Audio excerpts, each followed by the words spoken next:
Imagine if every day your time reset, as if you were stuck in a single unchanging day. What would you do? At first, you might feel incredibly lucky. Look at him enjoying all those opportunities, you might think. You'd start spending money recklessly. However, you'd soon realize that life isn't interesting at all. You might begin seeking thrills through crime, gambling, and other reckless behaviors. After all, there are no consequences. Everything you do gets reset. A guy who jumps out of a plane, desperate to end this loop, but every time he just wakes up again. At 7 a.m. on July 7, 2020. In a bar, he tells a girl, "Yeah, I've been living the same day for 1,000 years. She responds, "Do you need to invent such a crazy story just to hit on me? Seriously, do you need all of that?" She tells him this tactic is old, but he insists. "What I say is true. I know thousands of languages and my hacking skills are unparalleled." Now you might wonder, why would someone like me hit on you? The reason is that I will wake up tomorrow back to today. If I sleep with you or do anything else, it won't matter. The guy has been chasing her for 1,000 years, or perhaps enjoying her for 1,000 years. She sends a message to her friend asking for help, but he tells her that he knows that she responded that she will not come. Shocked, she asks,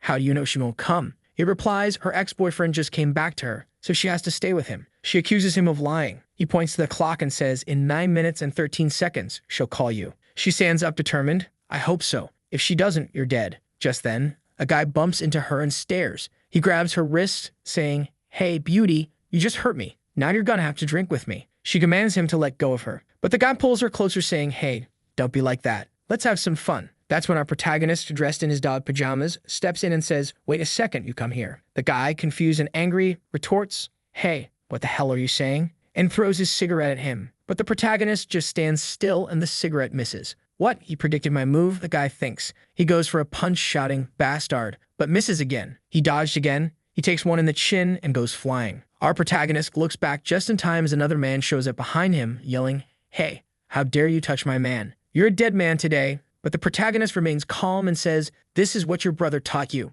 The angry guy replies, "Do you know my brother?" The protagonist is already on his phone saying, "Yo, what's up, Zhao? Your brother is causing trouble here. If you don't want me to start a war in China, you better keep your people in check. Next time, it won't end with just a phone call." He hands the phone to the guy, who quickly apologizes. "Oh, sorry, I was wrong, brother.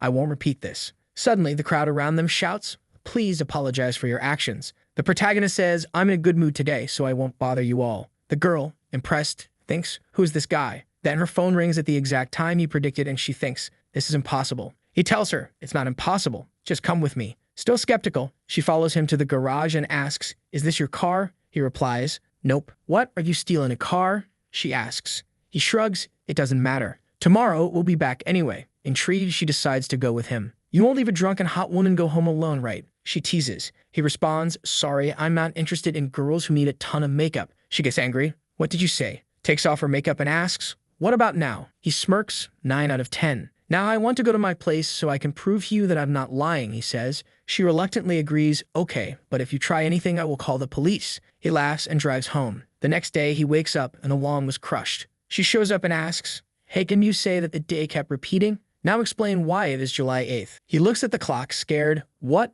July 8th? He rushes to the bathroom while she knocks on the door. "Wu Sheng, what kind of man hides in the toilet?" He ignores her, realizing this isn't a dream. Time has started flowing again. "I'm finally free from this time loop." Just then, an assistant appears, saying the host has passed the millennium test and the reincarnation system has been activated. He is shocked and checks his status, seeing he has 10,158 mental strength points, the ability to reset time and space with 35,000 time-limited points, and over 1,300 maxed-out abilities. The assistant explains the host can choose and lock the current time and reset it. Reminder: each time you lock the time reset on the same day, you will lose 1 point and the quota will double each time. Realizing the danger of resetting time too often, he thinks, but does it really matter? I have so many points. With skills in driving, cooking, fighting, and marksmanship, accumulated over 1,000 years, he is ready to put them to use now that time is flowing again. Outside, the girl asks, "Are you all right?" He responds, "This is the best day I've had in 1,000 years. She dismisses him. Enough of that. Suddenly, someone knocks on the door. "Open up. You dare to steal our boss's car? You're a dead man." She peeks through the peephole and sees gangsters. "It's your fault," she says. "Why did you steal someone's car?" He replies to her, "I didn't know it would be a normal day. It was by chance, but I stole it." She warns him, "Do you know how famous he is in the underworld? Now you're going to be hunted by him." Wu Sheng responds, "He isn't that great. He has a history of overcoming those above him. His parents were beaten by a third party, and in his anger, he left everyone in pieces. Later, he was sentenced to 3 years in prison. After his release, he made a name for himself, and now he's a big name in East China. Then she asks, "Why did you mess with such a powerful man? You're dead." But he winks at her. "That's such a small problem compared to the fact that I borrowed Li Gang's name yesterday. If we don't handle this properly, an insane number of people will be hunted and killed." She asks, "What are you going to do?" "Simple. I'll just start it over. System, I want to use the time reset." The world resets for the first time on July 8th, 2020. This is going to consume 1 point. Reset successful. Then she asks him again, "Explain now." He quickly says, "There's no time to explain, just get dressed." Oh, she bites his finger. "I knew you wouldn't be responsible, but I didn't think you'd be so eager to get rid of me." He explains, "The car I stole belongs to a powerful man, and those men are about to come to my door. Of course, you're not afraid, but I can't afford to mess with him as a commoner." She retorts, "Do you know who I am? If you do, then you maybe have to beg me to help you." He pulls her close, "Just like you begged me last night." Her face turns shy. "Bastard, I would let you die." He tells her, "Sorry for disappointing you, but I know someone who can fix this easily." She asks, "What kind of person?" "A woman, one with a big juicy heart," he replies. Next, we see him cruising through the city, but they're being followed. Some old American action. The guys shout, "Stop the car or we will kill you." The girl is scared because they have some Texas tool, but he tells her, "That's the fun part, get ready." She begs him to slow down, but he says, "If those guys catch me, I'm dead." Someone receives a call. It's our protagonist. Mr. Lee reminds you that you have a traitor on your side who will make you lose the bet. The girl on the phone shouts, "Who are you and how do you know about the bet?" He calmly replies, "I have my sources and I can tell you more about your brother. Send someone to meet me downstairs at your office in half an hour. We'll talk in person." The girl wants to know who he is, but the other girl is panicking. "We are surrounded." He reassures her, "That's impossible. Watch this insane drift." Even the guys following them are amazed. What the hell are those skills? Is this guy a pro racer? Sometime later, they arrive at her home. She looks to the side and asks, "How do you know where I live?" "Wait, I'm not even going to ask anymore. You're going to say that you live for 1,000 years, right?" She gets out of the car and compliments him, "You have some good driving skills.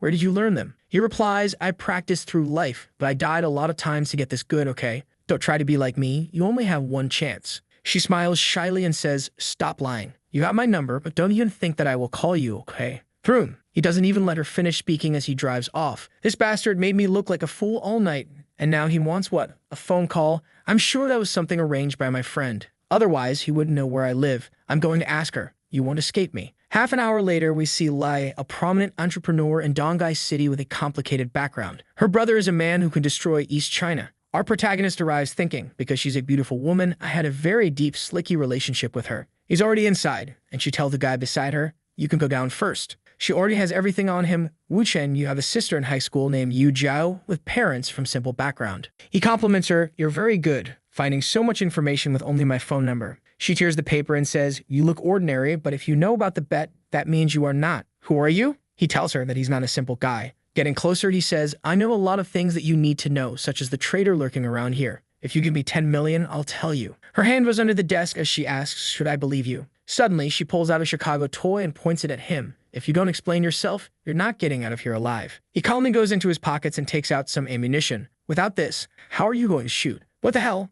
How did you get that?" She realizes her life taker is without bullets. "It was under my desk. How did you remove the magazine?" Wu Chen tells her, "As I said, I am an intelligent businessman, and how I removed your magazine is part of my intelligence. Now, Ms. Lai, please trust my ability to gather information." He hands her the God invitation. "I don't mean any harm. I'm here for money." He continues, "But it's just a plan to make you lower your psychological defenses." She asks, "Tell me, what else do you know?" He reveals, "I know that you're the eldest daughter of the Lee family. Because you were a girl, you always wanted to prove that women can be stronger than men, at least in business. But you could not escape the curse of being your brother's shadow. Your mother always helped you, but after she divorced your father, she started dating other men and became a pain, threatening to kill you if you didn't marry Ding Hailong. You wanted to run away, but couldn't because you were worried about your mother. In order to make Ding Hailong forget you, you had 3 fake boyfriends, but they all paid the price. Your first fake boyfriend committed floor testing, the second was sent to a mental hospital, and the third is in prison for life. Now all men are scared to get close to you. To escape this marriage, you and Ding Hailong made a secret bet. Both of you started a new business, and the one who's more successful after 5 years wins. But what you don't know is that Ding Hailong planted a spy in your organization. On the day of your business launch, he will ruin everything for you. Do I need to keep talking? She's silent, already writing a check. Tell me, who's the traitor? Just then, someone knocks on the door and enters with some papers. "Ms. Lei, I need you to sign this document." Suddenly, our protagonist grabs his head and throws him onto the desk. It's him. The guy shouts, "What are you talking about?" Our protagonist calmly states, "The $5 million in your Swiss bank accounts. What are they for? The guy stammers, 5 million? What are you talking about? You're mistaken. Our protagonist takes the guy's phone and calls Ding Hailong, who answers saying, "Yo, did you get the information that I asked you?" He then throws the guy to the floor. I think that's enough. Miserly approaches the guy. You've made a lot of money over the years, some of it behind my back. I didn't take it personally because you've been with me for so many years, but I never thought you would sell me out for a mere 5 million. The guy starts banging his head on the floor. Miss, I didn't take the money, but I need to tell you something. Wu Sheng interjects, your mother did not want you to marry Ding Hailong, but she was pressured by your grandfather. Ding Hailong told him to say this because he knows your mother is your weak point. Don't believe his words. Now you decide what to do with him. She closes her eyes and says, go away. I don't want to see you again. The guy thanks her, thank you, miss, and runs away. Wu Sheng tells her, I thought you were going to kill him. She replies coldly, I just didn't want to do it myself. He'll be at the bottom of the river tonight. Then says she doesn't believe him. She thinks he was probably sent by Ding Hailong and that the guy was just a pawn discarded to make her trust him. Wu Sheng scratches his head. You are way too suspicious, but I have a way to clarify your questions. She asks, how? He replies, very simple. Let me be your fake boyfriend. Ding Hailong is more concerned about his appearance. He won't want to look like a cuckold just to win you. So being your boyfriend is the best way for me to prove myself, he tells her confidently. She warns him, I had 3 fake boyfriends before, and they all were badly screwed by Ding Hailong. I know, he replies, but if people want to climb higher, having a relationship with you will make life very interesting. After pointing the Ice K Maker 3000, she says, I have to admit, you're special, courageous, and bold. You're still so young, it would be a pity if you leave the world like this. You're not afraid. He tells her, if you really wanted to kill someone, you'd just call someone to do it. You're joking right now. Why should I be afraid? Then Lai Rubing replies, I really like you. Okay, a couple should always have an intimate photo. She snaps a picture and shows it to him. Look how cute. He knows that she just took this photo to make Ding Hailong angry. She tells him, from today onwards, you are my boyfriend. You are going to come here and be my personal assistant. I'll have someone apply for you later. Now tell me what happens to my brother. He tells her about the clubs that her brother runs. She looks at him. Everyone in East China knows those things. That's when he reveals the club East China Sea Crown has done some things beyond its boundaries involving many top celebrities, rich people, and officials. The investigation began 3 months ago. According to my information, the network will be closed in another month at most. She shouts, what did you say? He tells her, this is not only your brother's problem, but also trouble for your whole family. Once the net closes, your brother will not only go to prison, but if necessary, the whole family will have to cut ties with him. She is skeptical. This is a big deal. Are you sure this information is correct? He replies, don't ask me. The next scene takes place at the East China Sea Crown bar. We see 2 guys standing in one of the rooms talking. The guy with glasses is the owner of the car our protagonist stole. He says, he injured our boy, stole my car, and even borrowed Mr. Lining's name. Does this guy not want to live? The other guy says, he's strange. Why would that brat have my number and know all about my rally? Then we see the famous eldest grandson of the Li family, Lai Hute. He commands, whatever the reason, find the guy and bring him to me. I have to kill him with my own hands. Just then, his sister enters the room. Lai Hute tells everyone to put out their cigarettes because his sister doesn't like the smell. He asks her, sis, why did you come here in person? Is there any urgent matter? She responds, I'm here to introduce you to someone. It's our boy. He gives the car keys to the guy and says, yesterday, I borrowed your car to play. Here's the key. The guy with the purple shirt exclaims, hey, this is him, Mr. Lai. This is the person who used your name. Our protagonist knows everything about Lai Hute, who has much more power than Lai Rubing. But because she's older than him, she always protected him when they were younger, earning his respect and fear. Hute is about to say something when she grabs his ears and says, respect him. He is your brother-in-law.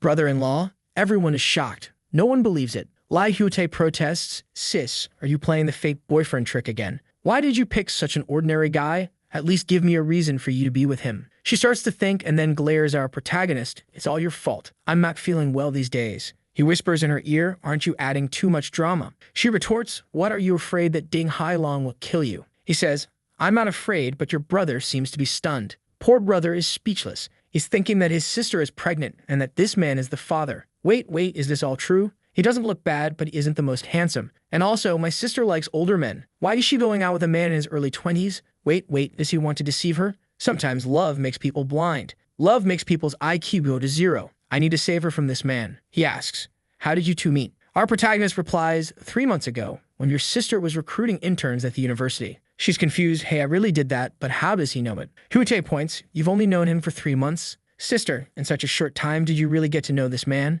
Getting in Wu Chen's face. Hey, my boy told me that you were with a girl yesterday. Even his sister is in shock. But Wu Chen explains, don't get me wrong, that woman is Wang Kim Kiang, the daughter of Mu Sai Hai, the owner of the Celye Biomedical Group. And speaking of which, you have to thank me. Yesterday, if I had not stopped your brother, he would have made a move on her. You may not have been able to fix that. Lai Hute, knowing the significance of the biomedical group, thanks him. Rubing is impressed, thinking, I didn't expect that my brother, who is not afraid of anyone, would be subdued by Wu Chen in a few words. Then she says, you stopped the boom, but we came here for something important. Someone from above wants to finish your club. Hyodae is puzzled. What do you mean, impossible? I took care of everything. I would know if that was the case. Wu Chen interjects, you shouldn't have taken the video to blackmail those people. And your business with Cha Hu should have been cut off a long time ago. Rubing looks at her brother. You're still in touch with Cha? How many times have I told you he's not a good person? Hyodae tries to calm her down. I can explain. Wu Chen continues, your sister is right. Cha is not a good person. He sold you out this time. He put the blame on you for what happened and said it was your idea. Hyodae is scared. Even my sister didn't know about my business with Cha Hu. How could you know? Who told you? Wu Chen smirks. No need for me to clarify it for you. I'm here for her, not for you. I won't help you because you're her brother, and if something happens to you, she'll be sad. Chubita gets angry and points at Wu Chen's face. I'm telling you, if you don't make it clear today, you won't walk out of here alive. His sister intervenes, calm down. But Hyodae insists, sister, I don't care how he lied to you, but I would not believe in this liar. Wu Chen responds, now listen, only a few people in China know about this. 4 months ago, Liu Bu was sent to the East China Police Department as a deputy director. He came here to handle the crowd entertainment case. Some investigators went to your club disguised as guests and others have lurked into the clubhouse to collect a lot of evidence. He writes down some names and hands the list to Hyodae. This is the list of all the undercover agents. Hyodae shouts, notify everyone and pick up your weapons. He tells the guy with glasses, Wang, go and verify the names on this list. Wang responds, yes, sir. He turns to Wu Chen and says, if this information is wrong, it's all your fault. Wu Chen sits on the couch and says, tell me how much money you are willing to spend. Sometime later, Wang returns with proof that Wu Chen was right. Hyodae throws the camera on the desk. All the names on this list have been verified. I can't believe it. Wu Chen tells him if the investigators start acting, they've got enough evidence on you, so be careful. Hyodae asks,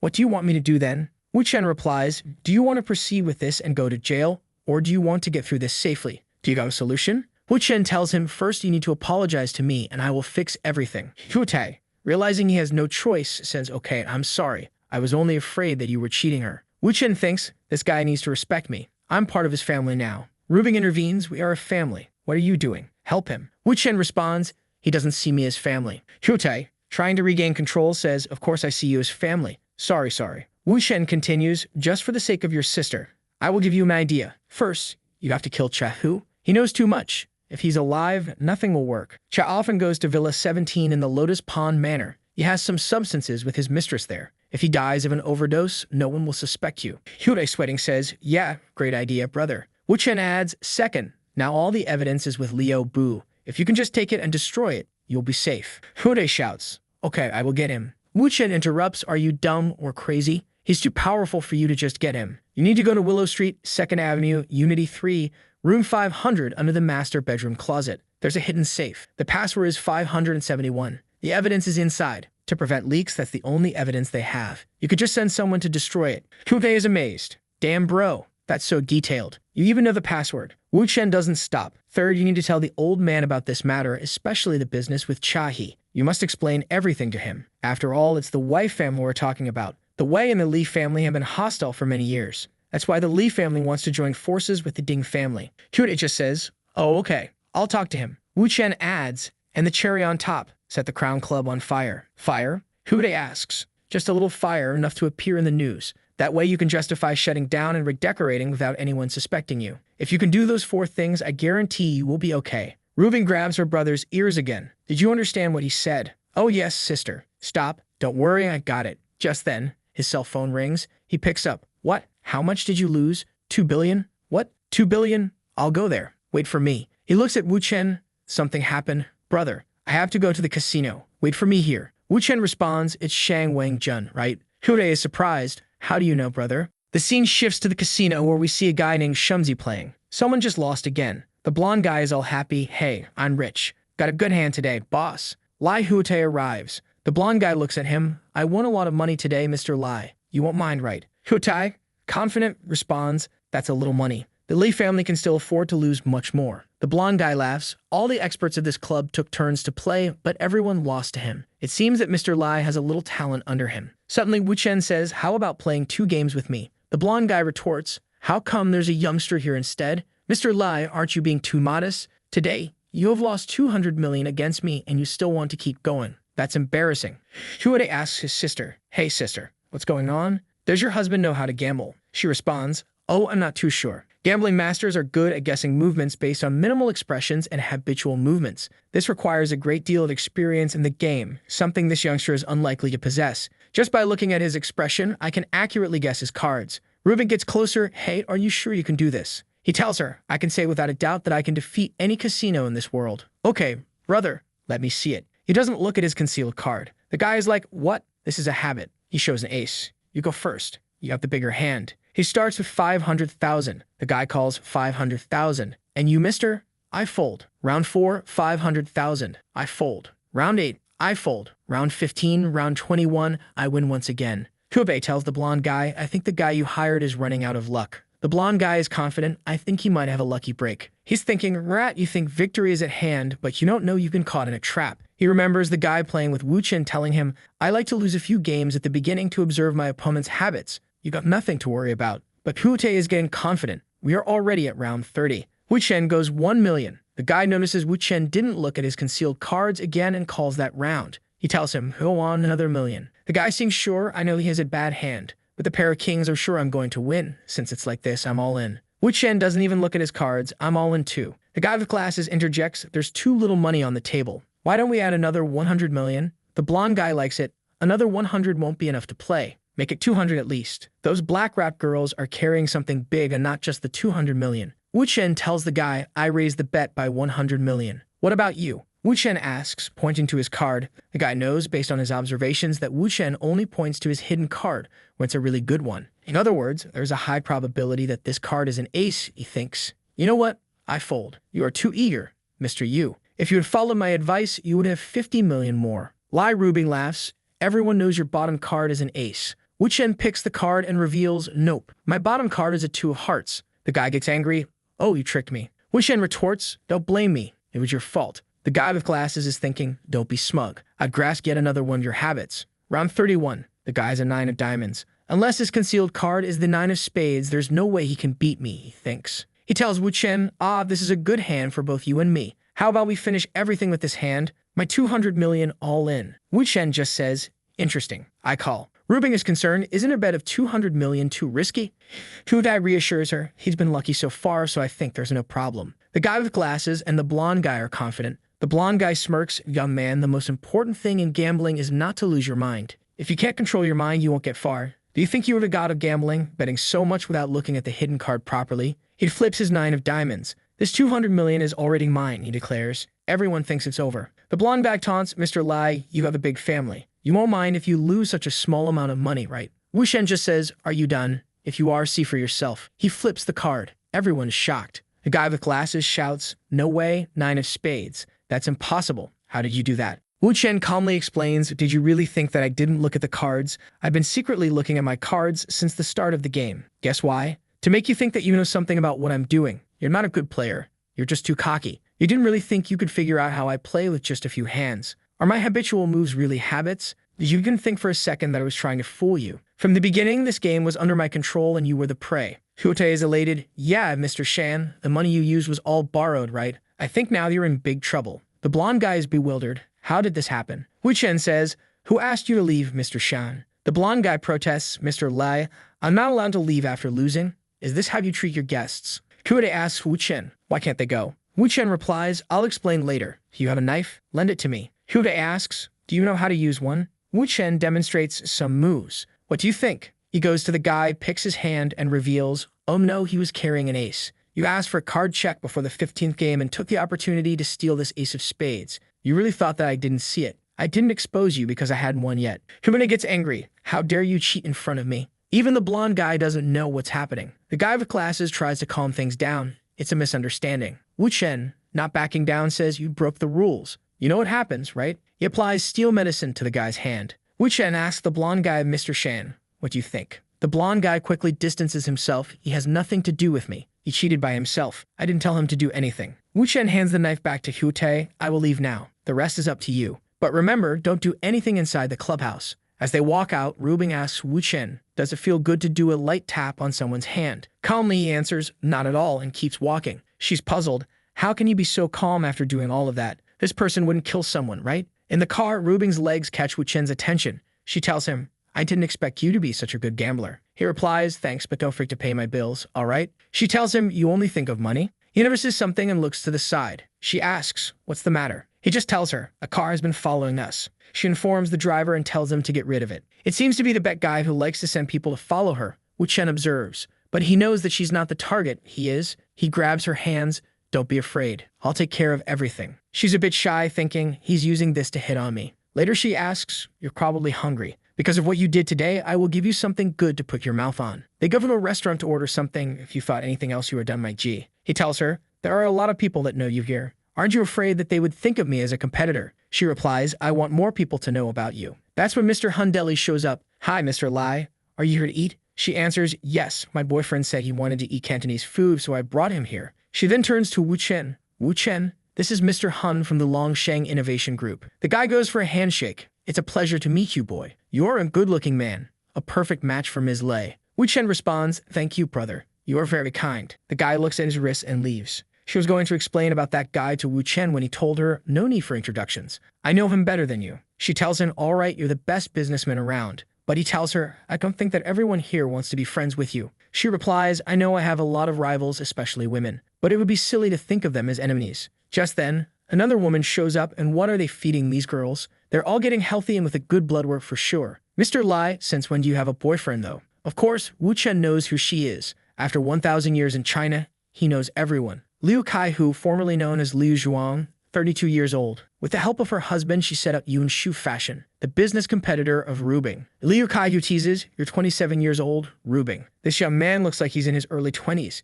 You're like an old cow eating young grass. Rubing tells her, Ms. Liu, for the sake of your husband, I will take your words as a joke. So stop it. Looking like a horse, she replies, do you still care what other people say? Rubing shouts, I told you to stop. Wu Chen holds her hands, take it easy. Let me solve this. He gets closer to Liu Kaihu. Why are you staring at me like that? She asks. He tells her, nothing. It's just that I think I've seen you somewhere before. That's right. I remember. Have you worked in a nightclub before? She raises her finger. Nightclub? Your whole family has worked in nightclubs. How dare you slander me?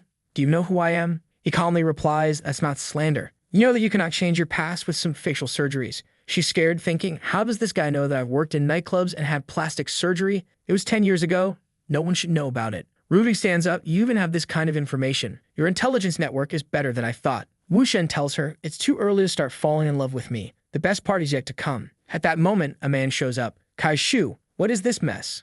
It's her husband. She runs to him. Honey, this man is slandering me. He's saying that I've worked in a nightclub and you have to take revenge for me. The man, trying to console her, says, don't cry. I'll take care of this. He asks Ms. Lai, who is this guy? She just tells him, my boyfriend, Wu Chen. The man gets in Wu Chen's face. I'm a respectable person. This guy has humiliated my wife. That's equivalent to a slap in my face. This kind of thing can't be resolved with just a few words. Wu Chen tells him, there is someone who can solve this for me. The man retorts, do you really think I won't dare to touch you just because you're with Ms. Li? Wu Chen calmly says, I'm not talking about her. The person I'm talking about is my Huifan. The man seems puzzled. Oh, you do know her. Even Rubing doesn't know what's going on. Wu Chen continues, Mr. Liu, can I talk with you for a minute? They go to another room and Wu Chen tells him, I have 2 stories to tell you. The main character of the first story is Liu Zhuang. Wu Chen begins. 10 years ago, this girl was encouraged by her mistress to join a nightclub to make some quick money. There she met a very wealthy customer. He had some work problems and eventually discovered that it would be difficult for him to have children in the future. That's when Liu Zhuang had an evil plan. She got a bunch of facial surgeries and changed her name to Liu Keishu. Mr. Liu's face pales as Wu Chen continues. 3 months later, Liu Keishu got pregnant and the baby was born successfully as a boy. Of course, he was not the customer's child, but she knew you would ask for a paternity test. So they paid a large amount of money to the doctor to lie about it. Mr. Liu, you probably noticed that your child doesn't look like you, but you were too eager to have a child. The final part of her plan is to let you die in an accident and get millions of dollars out of you. Mr. Liu, skeptical, says, you don't think that I can believe you based on just a few words, right? Wu Chen tells him, your wife's cousin is in your company, right? That person is not her cousin. In reality, he's her lover. The 2 of them are still cheating on you. She went out with her lover yesterday afternoon to have an affair. To avoid being seen, she deliberately took the stairs. This matter is very easy to investigate. You can just check the surveillance cameras, or you can ask her. But to make her tell the truth, you have to swindle her a little. Mr. Liu turns to Liu Kexiu. Kexiu, you and your cousin, were you at the office yesterday? Sweating, she replies, yes, we were in the office until the end of the day. Mr. Liu confronts her, no. He told me that you went out to see a client yesterday. You were not at the office. She stammers. What? He must have made a mistake. Mr. Liu presses. I will ask him now and confirm. Caught in her lies, she quickly changes her story.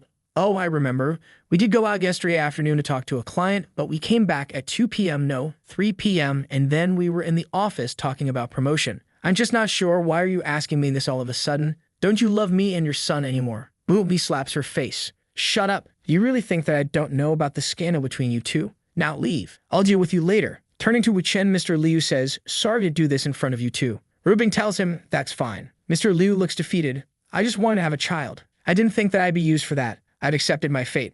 I will never have a child. Wu Chen steps closer and tells him, Mr. Liu, you do have a very good son. Mr. Liu is puzzled. What? What do you mean? Wu Chen smiles. Don't you remember that I still have a second story to tell you? He continues, once upon a time there were childhood friends who fell in love. They thought they would spend their lives together. But the man became wealthy. One day he cheated on her and ran away with his lover and the money. What he didn't know is that his previous partner was pregnant. She gave birth to a boy and cut off ties with her parents because she felt ashamed of having a child out of wedlock. She was treated with disdain, but she raised the child on her own. Out of hatred, she told her child that his father was dead. The boy had a successful career and started his own family. Now they are a family of 4 living happily. So you do have children and you also have a granddaughter. Mr. Liu is overjoyed. Oh, what is my son's name? Manhwa, after his mother's name. Wu Chen replies. Mr. Liu asks, she didn't get married again? Was she in hiding? Wu Chen nods. Yes, she didn't because she doesn't trust men anymore. She's been living in Donghai and must know that you became rich, but she never looked for you because it was too painful for her. He pulls out a piece of paper from his pocket. This is her address. Whether she forgives you or not is up to you to find out. Mr. Liu leaves saying if I can get back together with her, I'll owe you a big one. Rubik is impressed. Wow, he owes you a favor. That's good. He's going to be useful in the future. Later that night, Wu Chen is getting out of the car. See you tomorrow. She calls out, Wu Chen, come back. I need to tell you something. He gets closer. What? Oh, he says as she leans in and kisses him, surprising them both with an unexpected kiss. She tells him, that was because Ding Hulong likes to send people to spy on me, so that would make him sick. Wu Chen chuckles. This is your first kiss, right? She asks, is this part of your intelligence? He replies, no, it's just because your technique is too bad. Okay, I'm out. Bye. But the day is not over. We see the first girl talking with her friend. She's saying, I'm hungry. Let's go eat something. But her friend refuses. I can't. We need to wait for that pervert. The first girl insists, I wanted to do it. We know it. Her friend shouts, you got brainwashed by him. I can't let him get away so easily. When she told her friend that Wu Chen knew everything about her, her friend thought he was a pervert or some sort of creep. Now they are waiting for him. She closes her eyes. I just wanted to talk to her about it. I didn't expect her reaction to be like this, but look who's coming homie. There he is. Oh, I'm here. Her friend tells him, you lied to her. You are a horrible person. Wu Chen says, if you know that I'm not a good person, why do you have the courage to come to me so boldly? He goes into his pockets. She's already holding a taser ready. He just says, yo, I'm just going to open the door. Relax. She shouts, go to hell. About to be tased, Wu Chen calmly says, Tu Kui is cheating on you. This guy is the biggest cosplayer in all of China. The girl is confused. What are you talking about? Wu Chen continues, when he went to Donghai 4 days ago, he first went to see his lover who lives in Unity 2-1 on Fuliyuan Road. Then he went to KTV with his friends for a few days. Yesterday, he ran out of money, so that's why he came to see you. The girl is skeptical. How do you know all of those things? Brother, I don't think even with 1,000 years I would know about all those relationships. She asks him, is that true? Wu Chen says, if you don't believe me, call him and try to discover for yourself. She asserts, my judgment about men is the best. I'll call them and prove you wrong. She calls the guy, honey, where are you? The guy replies, I'm home. She tells him, check if there's $10,000 in the bedroom dresser. The guy says, I don't know. I'll tell you in half an hour. That means he's not at home. She runs out. I'm going to kill the bastard. She leaves her friend there, but Wu Chen grabs her. Oh, come here. Since you are already here, why don't you come in? She protests. Why did you pick me up? I can walk away. Put me down. But he's already taking her inside. And brother, he vacuumed the carpet. We are ready the next day. Wu Chen is exhausted. Long night, wasn't it? She retorts, you bastard. I didn't get much sleep because of you.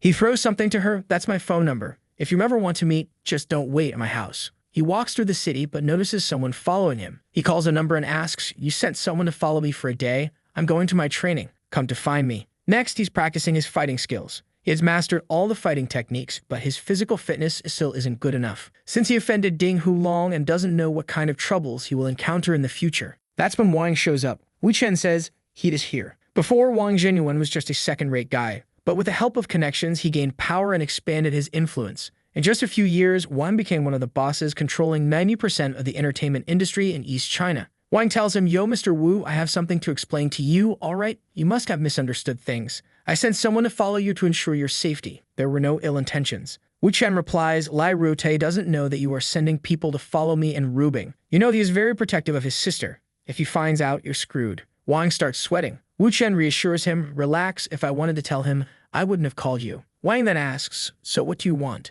Wu Chen tells him, "I want to be friends with you. You have a lot of people under you. If one day I need some manpower, I would ask you for help." Relieved, Wang responds, "Sure, brother, don't hesitate to ask me." Wu Chen has plans in mind, thinking that this manpower will help him a lot. That's when he receives another call. Someone is shouting, "Wu Chen, come quickly. Something happened." He answers, "All right, I'm coming." Wang is giving his car to Wu Chen. "Mr. Wu, you can use my car, okay? There are some clothes for you inside. If you don't mind, take this car as my apology. You can use it as a transport in the future." Wu Chen replies, "Okay, don't mind if I do." Things are going crazy at Rubing's job. When Wu Chen gets there, she's on the phone, talking with someone. Is her condition still bad? She can't come to the press conference? Fine, I understand. Wu Chen asks her, "Did something happen?" She responds, "Our product spokesperson, a new generation female singer Deng Sunya, got into a car accident." Wu Chen tells her, "Yesterday I helped you find the traitor, and suddenly she got into a car accident. This is an obvious coincidence." Rubing puts her hands on her hips, being Hulong the bastard. He would violate the rules of the bet and even use his family's influence.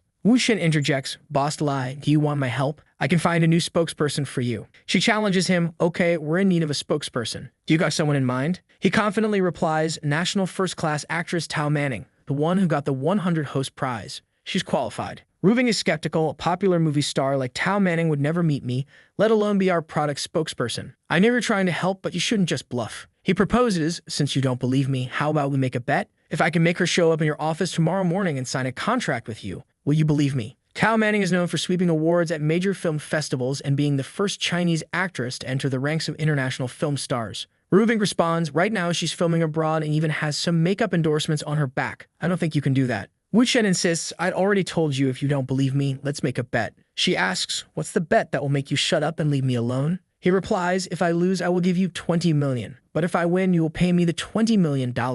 And also, you can't be jealous if I win." She retorts, "Jealous? Why would I be jealous? We're just pretending to be a couple. I'm not in love with you. You can be with whoever you like. I have no right or interest to interfere." But she's looking to the side as she says this. Wu Chen grins, "All right, so it's a deal. But 20 million in my account for the operation." She gets angry, but he goes out and picks up his phone. "Hey, I have a favor to ask you." The scene changes to a PC cafe where some guys are playing League of Legends. One tells Wu Chen, "Mr. Wu, these are my brothers.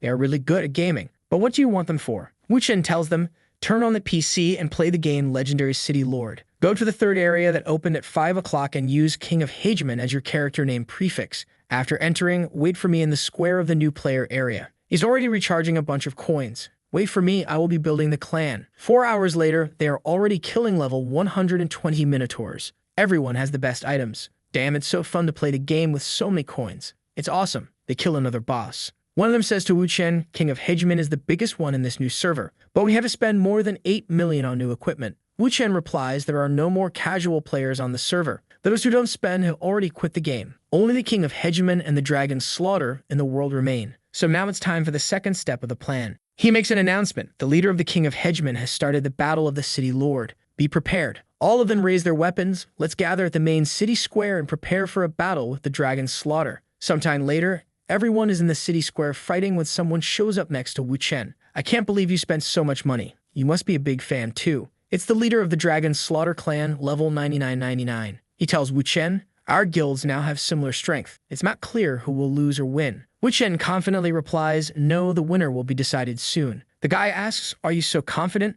What is your plan?" Wu Chen responds, "Nah, it's you who will win." He shouts to his team, "King of Hageman, all of you, listen to the order. Take off your equipment and log out of the game." Suddenly, everyone starts to log out. The other guild leader shouts, "Hey bro, what the hell are you doing?" He starts to cry, "Don't go, brother. It's not decided yet. It's so hard to find someone like you to compete with. I have already spent 10 million, bro. If you quit playing now, you're not going to win this." Wu Chen holds back his laughter and tells the guy, "I can't help, brother. My woman's company is in trouble. The product spokesperson we had agreed on was hit by a car, and we need to find a new one. I have to go back to help her with this matter now." The guy responds, "Hey brother, what are you saying? If you meet actors, just tell me how many you want. I have several under me. Even if it's Tao Manning, I can call her over with a phone call." Wu Chen replies, "Yeah, right, hook it up," but keeps walking. "Brother, I have something to do. I have to go to East China for a company trip. I can't play. The guy tells him, hey brother, you're also in East China? Are you from East China? Wu Chen says, what a coincidence. But now stop talking.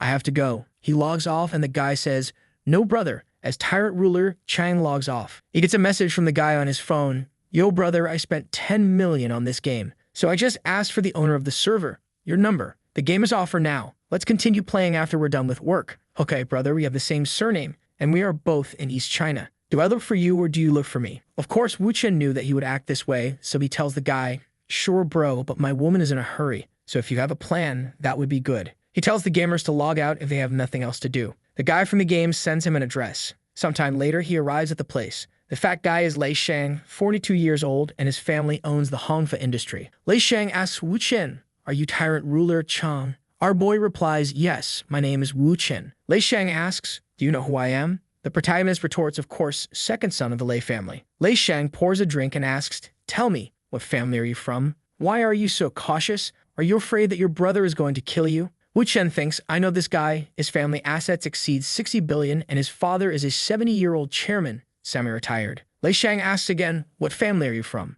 Wu Chen tells him, you're a boss, take it easy. I don't belong to any family and I don't have the background you think I have. It's just fate that we were able to meet. Lei Shang is thinking, he's not budging. I'll have to slowly find out about this kid. Then he says, so you have that problem with your woman, right? You have spent so much money on the game, why can't you just hire some spokesperson? Wu Chen tells him, unfortunately, someone is messing with me. I never thought they would dare to hit our spokesperson with a car. It's depressing. Lei Shang asks, so you use your money in the game just to what? Relax. But don't worry, I, Lei Shang, will swear to help you find a spokesperson. What's your woman's company's name and what's her business? Wu Chen replies, she makes cosmetics. It's called Symphony Fashion. Lei Shang seems to recognize the name. Ah, so your woman is Lai Rubing. Brother, if you're from the Li family, you should have said. Since you were hiding so much, I thought you were from a different family. Wu Chen clarifies, I'm not considered to be with the Lei family. You must have heard that Rubing has a bad relationship with her family. That's when he receives a call from Rubing. She asks, did you really take my 10 million to use in games? Wu Chen says, I can't explain to you right now. How about we increase the bet?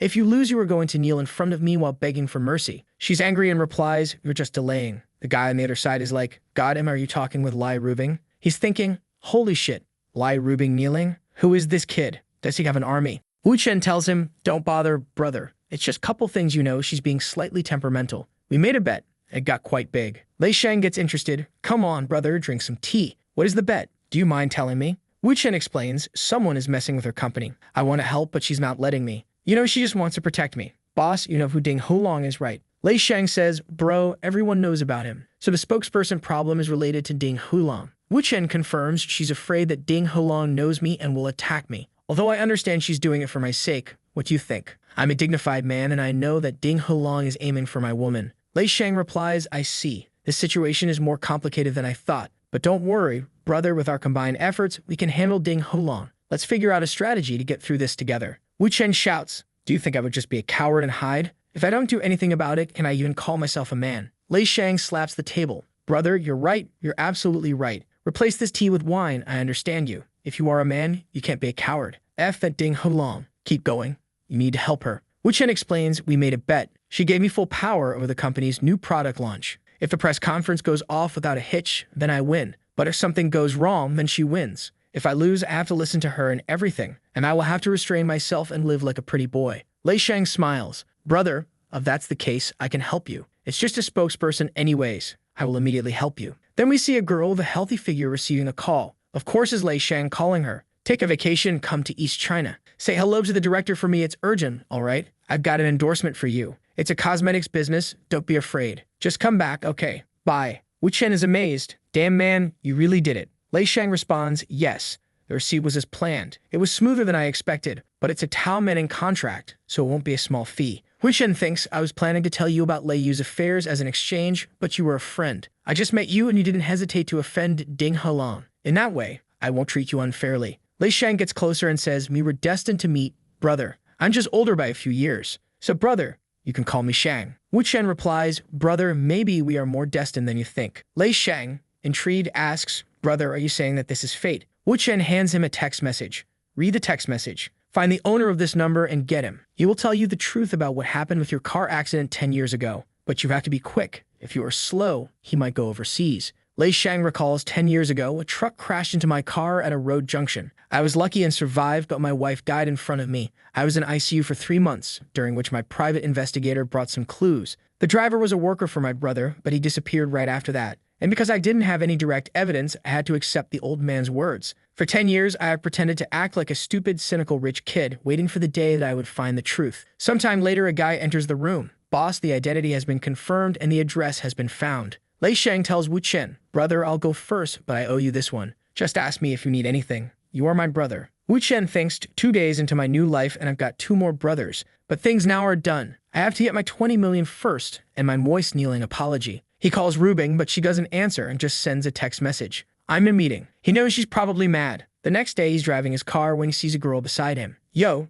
that is Sui Qingming, the hottest woman in all of East China. Wu Chen thinks Sui Qingming. She was the girl that impressed me the most in my previous reincarnation life, the most obedient and docile. Since we met by chance, it's a good idea to flirt a bit. He waves at her, but she just raises her window. He complains that she ignored him by rolling up the window and immediately sends her a message. Considering he has lived for 1,000 years, he must have everyone's number in China. In the message, he says that when he saw her in person, she was more beautiful than on TV. When are we going to have a bright moon? Nobody really understood that last part of the message, but if it was some kind of flirtation, our boy is sleeping with his pants on tonight. Apparently, this is a code. The protagonist says that Xingwen will be surprised when she sees his code in a text message. After all, it's a secret. She will probably have to take the initiative and come to negotiate. Our boy receives a message and thinks it's from her, but in reality, it's his girlfriend's brother saying he wants him to come over because he has something to give him. When he arrives, the brother-in-law simply tells him that he's giving him a house, saying that the house is huge with a pool, a garden, and everything else. Our boy is surprised, asking if all of that is really for him.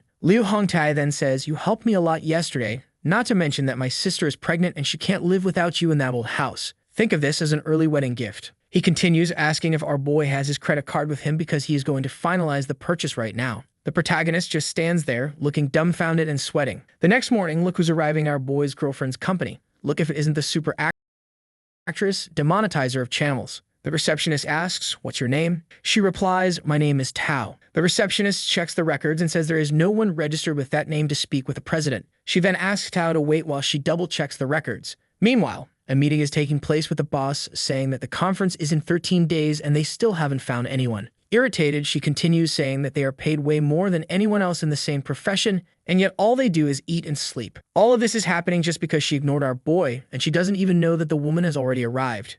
She picks up her phone, sees the message, and says, wait a minute, Tao is still here? Bring her to my office right now. She then wonders, nobody in the company wanted to call her. Could it have been Wu Chen? The scene shifts to the two of them greeting each other, and our boy's girlfriend apologizing, saying that she was very busy and got a little distracted. The demonetizer says it's all good and immediately comments that she is beautiful and that they really make a great couple. She then invites her to sit down and asks how she and Wu Chen met. She thinks to herself that this must have been Wu Chen's doing. The redhead says that actually she doesn't know him and it was her godfather who sent her there. The protagonist's girlfriend thinks that her godfather is Lei Shang, Zhenghui's son. It's complicated with all these Chinese names, we get lost, but we know she's talking about the chubby guy who spoke with our boy. At that moment, she turns to the secretary and tells her to prepare the contract right away, wasting no time as she shakes the other's hand, saying that it will be great to work together. The scene shifts to the protagonist in the director's office, teasing her because the contract was signed and saying it's time for her to apologize and pay up the bet. She adjusts her hair, all embarrassed. She asks him how he knows Lei Shang and when he met him.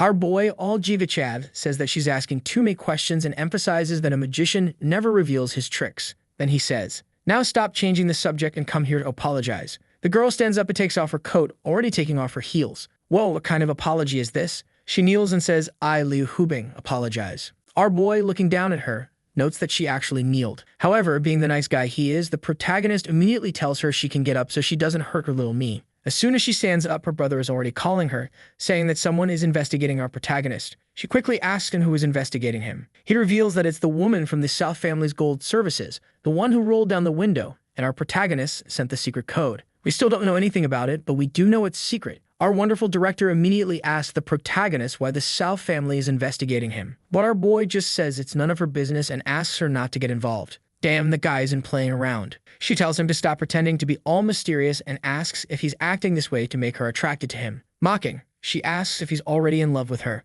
Oh no, here comes our Jigachad with a knockout punch. Our boy says she's neither the most beautiful woman nor the richest one he knows, and she always makes those ugly faces when she's unhappy. So where does all this confidence come from that I would fall in love with you? She stands there looking mad, biting her lips and making a face. Then she says, from what you're saying, it sounds like you've got a bunch of beautiful women, and they're all ruling nations, right? Our boy, with that smirk of someone who doesn't care about anything, replies, I used to have many women before, but not so much now. I don't know if I can say they're all stunning models, but for sure, all of them are prettier than you. Our boy really isn't going easy on the director. Then the director asks for an example, saying that she's interested in knowing. But the protagonist, who isn't dumb, pulls her in and says, you're trying to spy on my private life, and I'm not falling for it. Hubing then says, you can't say, huh? I figured you wouldn't be able to. No need to struggle to lie. Our boy's phone rings, and he immediately feels like it's something bad. When he answers, a voice asks if he is Mr. Wu. The voice then introduces herself as Soo Kim Yin and says she wants to meet with him in person, asking him to set up a meeting. The protagonist asks, is it really necessary for us to meet in person? The woman, who could take the whole channel off the air, tells him that yes, there are some things they need to discuss face to face. Let's meet at Tangxia at the private club tomorrow morning at 9. Call me when you arrive. Our director hears the name and immediately asks if Soo Kim Yin is his wife. The protagonist replies, not yet, but who knows? Maybe in a few days. The director thinks that even though she doesn't know Soo Kim Yin personally, she has heard a few things about her since she's very famous. It seems that her father had her when he was much older, and so when she was born, he pretty much forced her to be extremely noble, strict, full of rules and discipline. Even when she studied abroad, she was accompanied by 2 bodyguards 24 hours a day who drove away any guy that tried to approach her to prevent her from falling in love or having any suitors. When her father started getting sick and realized he didn't have much time left, he began arranging blind dates. But getting into the application wasn't easy. First of all, your family had to have at least $1 billion. You couldn't be too young or too old. With that, the whole planet was basically out. There was no one left except Elon Musk. No, actually, Elon Musk was out too. He's old as well. And apparently, her father didn't care about anything. Either the perfect man showed up or she was going to die alone. The director tells our boy to get real because it's impossible for him to end up with her. Our Giga Chad, who loves a good bet, says, since you don't believe it, how about a wager? She accepts without hesitation. He immediately questions if she's not afraid of losing again. She says she likes betting, so she'll accept the challenge. The director says, I'll give you 30 days, and if you lose, you'll have to kneel. Wu Chen, bold as ever, replies that he only needs 3 days and Soo Tin will be his woman, not just his girlfriend. Our boy, smooth as butter, is placing a bet that he'll get another woman while holding one by the waist. She says that's fine by her and then asks what he wants as a reward if he wins. He stands there thinking for a few seconds, but before he can say anything, she says, I've already lost 1 bet, so if I lose again, I'll accept my defeat. With her sitting on his lap, he accepts the bet. We jump to day 11 at the private club in the north, where the meeting was scheduled. Our protagonist arrives saying he has an appointment with Miss Yu. A guy appears, asking if he is Mr. Wu. The protagonist confirms. The receptionist calls him over and says she is waiting in her room. Right away, we can tell this golf club isn't for just anyone. It's a club for billionaires, and our super actress is there having some fun. Our protagonist arrives, and before he can say anything, she immediately asks how he knows about that. He replies that why he knows isn't important. Without wasting time, she asks him what his price is.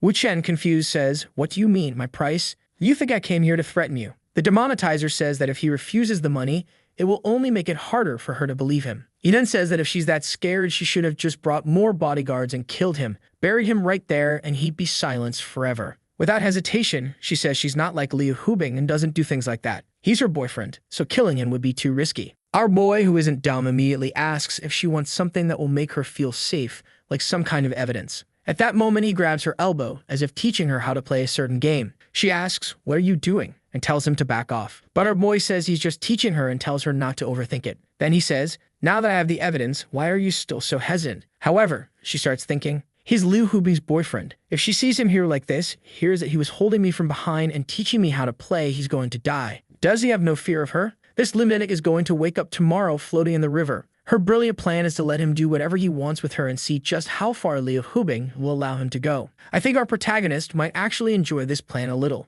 With all this going on, the bodyguards are already sweating bullets, not knowing what to do. The one with black hair questions, why is she accepting this? She's not even resisting. What's going on? Smiling, she asks if he isn't afraid that she'll call Liu Hubing and tell her everything. Our big guy says he is afraid, but she's also scared that he might expose her little secrets that puts them on equal ground. She sees this as an opportunity to threaten our boy. Our little troublemaker tells her not to get flustered over it and asks her to keep playing golf, giving a peculiar tip. Don't stick your butt out, keep it in. And with that, he smacks her butt. What's going on here? Our boy is getting bold, and he even asks, who was the terrible coach that taught you how to play? She turns bright red, completely confused about the reason for the slap. The bodyguards, on the other hand, are losing their minds. One of them shouts, "We have to notify Madam. We need to kill this lunatic." On the phone with the Madam, the bodyguard reports, "She just got smacked on the butt, and she's fine with it." What kind of bodyguard is this? He feels the need to report a slap to her mom. I would never hire security like this. With a front row seat to paradise, our little schemer keeps giving her tips and says he'll teach her once more. Throw your legs back, keep your arms straight. And oh no, here comes another wandering hand. Another slap on our athlete's butt. She's practically steaming like a train. But he explains that this is just golf technique, telling her that her hips are too far forward. Then he teases her, saying, if that's not a medical condition, you need to work harder. She corrects her posture and gives a swing, asking if it's right now. He then says that she's learned well, and unfortunately, there's nothing left to teach her. Looking like she's enjoying the game, she asks why he says that. Our protagonist says, unfortunately, I think your mother is already on her way with someone to arrest me. The scene shifts to a white car speeding down the asphalt. We then see the madam getting a call from the bodyguard reporting everything. Madam, your daughter just got smacked on the butt multiple times and is laughing, having fun with some guy. Yeah, he was just teaching her how to play golf, but honestly, it didn't really look like golf. Meanwhile, the mother looks like she's about to explode with rage. She orders the bodyguards to just keep an eye on him for now and make sure he doesn't leave. The guards confirm they won't interfere, but they won't let him escape either. Completely innocent, she turns to him and says, my mom's coming. What are you going to do?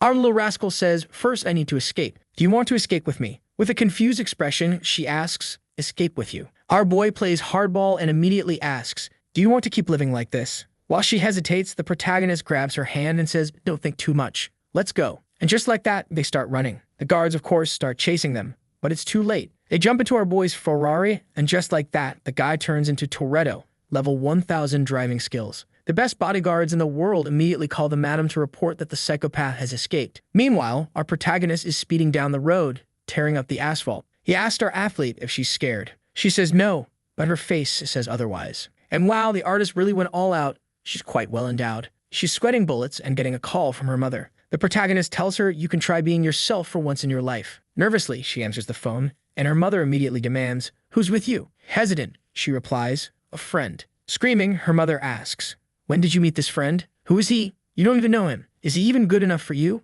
I didn't raise you to run away with a man. You've really disappointed me. Her mother then commands her to come home immediately. She looks at our boy with admiration and thanks him, saying, thank you, Wu Chen. Today, I choose to be myself. With that, she starts yelling at her mother, saying that she is human, she has rights, she chooses how she wants to live, and she is not a doll to be manipulated her whole life. Her mother, nearly exploding with rage, demands, what are you talking about? Seeing that she hung up the call, Wu Chen says, your mother is probably going to bring your entire family to hunt us down. Aren't you afraid she'll find and lock you up? Do you really want to stay with me? Things are going to heat up soon. She replies that no matter how much her mother wants to chase her down, she has a reputation to maintain. She wouldn't risk putting in the news that her daughter ran away with a man. She starts telling a long story, but to sum it up, her mother and father always kept her locked away. Every career, every study, every university, she only met people chosen by her family. And when she started her first company, everyone involved already knew who she was. They didn't care about her as a person, only about her family name. She couldn't even choose what she ate. Then she says that running away with the protagonist was the best decision and the only chance she had. She's really enjoying being with him because he makes her feel comfortable. Our Jigakad says she made a great decision. Besides, it's better to run before the illness becomes incurable. Sad, she asks, what do you mean?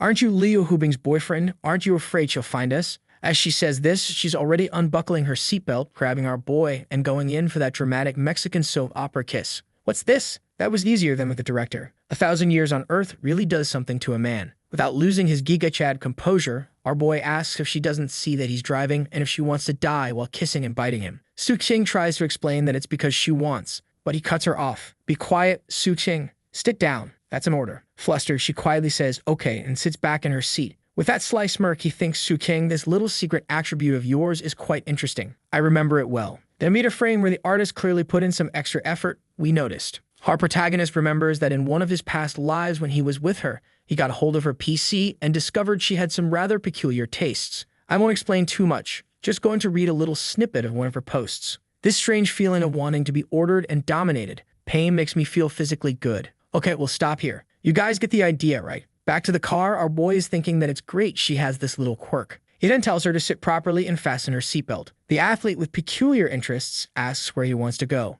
Like any true Chad, our boy says he'll take her wherever she wants. So she asks to go home. Our boy is making progress. The next panel jumps to 4 hours later, and what happened during those 4 hours is left to your imagination. I'd say they were just really exhausted from the escape and decided to take a nap. The scene shifts to the protagonist receiving a call from Liu Hubing's brother, saying that someone entered his place in the clubs. Wu Chen replies that it's his business, just a small thing, and he'll take care of it. However, Liu Hubing grabs the phone and starts talking to him, asking if he, by any chance, offended the Su family. Answering Liu, he says, "Do you want to know the truth?" She says yes. So he asks the most innocent girl in the world to say something. Not understanding anything, she asks, "What do you mean, say something?" Our boy says, "Anything. Liu Hubing just needs to know who you are." Su Qin takes the phone and says, "Love, are you okay? Who are you talking to?" Liu Hubing, now irritated, asks, "Who is this?" Our protagonist's new woman calmly responds, "Oh, so you're Liu Hubing? I'm Su Qin Yin." Liu starts sweating bullets and demands, "What's your relationship with Wu Chen? What are you two doing?" The athlete says that they're just friends and talking about work. But Liu Hubing, who already heard Su Qin say love earlier, immediately knows she's lying through her teeth. She apologizes for interrupting their work and asks her to hand the phone to Chen. When the protagonist answers, she instantly yells, demanding to know where he is. As calm as ever, he responds, "At the old house your brother gave me." Looks like when the shameless one asked to go home, the protagonist took her to his house instead. Liu Hubing replies, "Okay then, stay right there. I'm coming. Don't leave." The protagonist hangs up, staring at his phone, thinking that things are about to get very interesting. The best friend beside him, looking concerned, asks if he isn't afraid of her and when she's arriving. Our protagonist reveals that, in reality, he and Liu Hubing aren't actually in a relationship, but that's their little secret. The shameless one says, so he's just another one of those fake boyfriends she has, like those other 3 guys? But he squeezes her cheek and says, not even her brother knows that. It's a secret. Got it? She understands and promises not to cause trouble. With that, she realizes that the advantage he gave her in the bet was fake. Our boy tugs her a little closer and asks if she regrets it. Whoa, our little chat is going all out. She responds that she doesn't regret anything. Damn, I really hope Liu Hubing gets here soon. Speaking of her, Liu Hubing is racing over faster than Elon Musk's rockets, thinking this doesn't make any sense. There's no logical reason for them to be together. Su Qinying isn't that type of woman. Last time, it was that contract with Yao Ying. She realizes this man really is an unstoppable and mysterious god. At this point, the protagonist has already won her over, even though he's sometimes a bit cruel to her. 40 minutes later, guess who arrives with her arms crossed? Our boy is already at the door, welcoming her in. Liu Hubing rushes inside, looking around frantically, asking, where is she? Our Jigachig casually points, saying, she's right there. And sure enough, she's right there, fully dressed and cooking for our boy. What? Our man is a machine. The shameless one, acting surprised, says, oh wow, love, Miss Liu is here. She greets her and asks how she's doing. Liu, sweating bullets, replies that she's fine. But inside, she's thinking, oh my god, Su Qin is here cooking for Wu Chen. What's happening? Su Qin says, love, you two can talk later. Let's eat some scrambled eggs together. Liu Hubing turns to Wu Chen and asks, what's going on here? The protagonist responds that nothing is happening. It's just his woman cooking. Suspicious, she asks, your woman? Since when? Wu Chen says, today. Liu asks, did you two know each other before? He answers honestly, no. Completely lost, Liu asks, then how is this happening? Interrupting their conversation, Su says the food is almost ready and asks him to check the pan because she needs to go to the bathroom. Honestly, I don't understand the artist. Every panel he keeps enhancing Su Qin. At this rate, she's going to fall forward and hit her head on the floor. Before heading to the bathroom, she stops in front of Liu Hubing and says, Liu, don't just stand there. Sit down. The food will be ready soon. Eat with us. Liu looks completely lost, unsure of what to do. Wu Chen gestures for her to sit, and the shameless one doesn't stop there. She casually mentions that she just finished washing the clothes and asks if the protagonist can put them out to dry. Liu Hubing, just watching all of this, starts thinking about everything she's saying. She looks a bit upset, biting her lips in frustration. The scene shifts to the 3 of them eating together. The protagonist's girlfriend picks up her chopsticks and comments that she hasn't cooked in a long time. Then she asks Wu Chen to try it and see if it's good. Liu Hubing thinks no way. She's not actually going to feed him, is she? She feels that this level of intimacy is already making her angry. But our boy, always one step ahead, quickly lifts his bowl of rice to intercept before Su could make the move to feed him directly. Right after, the protagonist's girlfriend asks Liu if she isn't going to eat. Miss Liu sits there, thinking, this shameless woman is controlling everything here. I can't just sit back, I need to take the initiative and attack. So Liu turns to Su and asks, how long have you known Chen? With pure cynicism, Su replies, not very long. We kind of fell in love at first sight. The moment I saw him, I knew he was my destiny. Liu Hubing keeps thinking that it's impossible to fall in love at first sight, especially considering her family history. Our athlete, who enjoys a bit of cruelty, calls Liu and says, my love said that you two aren't a real couple. At that moment, the director is already in shock. Su Qin continues, telling her not to worry, I'll keep this secret from everyone. Our love can't be known by the world for now either. So you two can keep pretending to be intimate in public, I don't mind. At that moment, Liu Hubing stares at our protagonist. He notices and, in a rough tone, asks what she's looking at, then says everyone should just start eating. Our boy is being rude. Su-kin, always mischievous, leans toward our protagonist and tells Liu, "See, you're fake. He and I are real. This man here is mine." At that, the director thinks, what a damn troublemaker, she's trying to provoke me. But I already know what to do. Acting all cute, she picks up a shrimp, breaks a small piece, and tries to serve it to our boy, attempting to seduce him. Our boy starts sweating cold and looks like a fool, not knowing what to do. Meanwhile, Su-kin watches the scene, cursing the director and her thoughts with words I can't say here. Since our boy enjoys watching chaos unfold, he accepts it. However, everyone falls silent, and he says, "It's so good, but I ate too fast, and now I'm kind of full." His best friend stands up, saying she's very happy that he liked it and tells him he can rest, that she'll clean up all the mess. She also says she'll keep Mr. Liu company because they can't neglect his visits. What kind of provocation is this, my friends? Will the director let this slide? At that moment, Mr. Liu slams his hand on the table and shouts, "What are you doing?" She immediately grabs our boy's hand and says they need to have a talk. But the protagonist, who enjoys humiliating our director, tells her that once again, she lost the bet and asks her to admit defeat. Holding Wu Chen by the collar, she asks him to go easy on her. And Chen says she lost and that's final. He continues, "Why are you hesitating so much?" Looking into her eyes, he says, "Now I need to think about your punishment because we made a bet. If you bet, you pay out." Awkwardly, Liu Hubing asks what he wants. Our Chad protagonist says, "I'm so tired today, was so busy, my whole body hurts. How about a little massage?" She asks if he wants the massage right there or in his room. Since our boy is the king of them all, he says it wouldn't be comfortable there and suggests they go to his room. 10 minutes later, Su-kin goes to check on them and asks, "Where are you two? What's that sound?" Desperate, she opens the door and sees that nothing is happening, just a good massage. But Su starts thinking, what the hell? Why is Liu Hubing giving him a massage? However, Liu Hubing notices Su-kin's arrival and hesitates in her work. The protagonist asks, "Are you done already? You must be tired." "It's okay. You can stop." At that, Su-kin thinks, my god, Liu saw that I saw her and she didn't do anything. Could she be like me? Does she like being ordered around? I think Su-kin believes everyone is as crazy as she is. Calm down, girl. You're the only lunatic here. This is getting a bit peculiar, don't you think? She keeps thinking, in that case, Liu Hubing and I are identical. We're the same type. Then we'll have to be allies. This Wu Chen is more powerful than I imagined. Without hesitation, she runs and throws herself on the bed, asking Liu, "Can we do this massage together?" My boy, what is happening here? Liu Hubing thinks, my god, this is one of the craziest people I've ever met. She saw me massaging her man, and instead of getting mad, she happily came to help. What kind of disaster is this?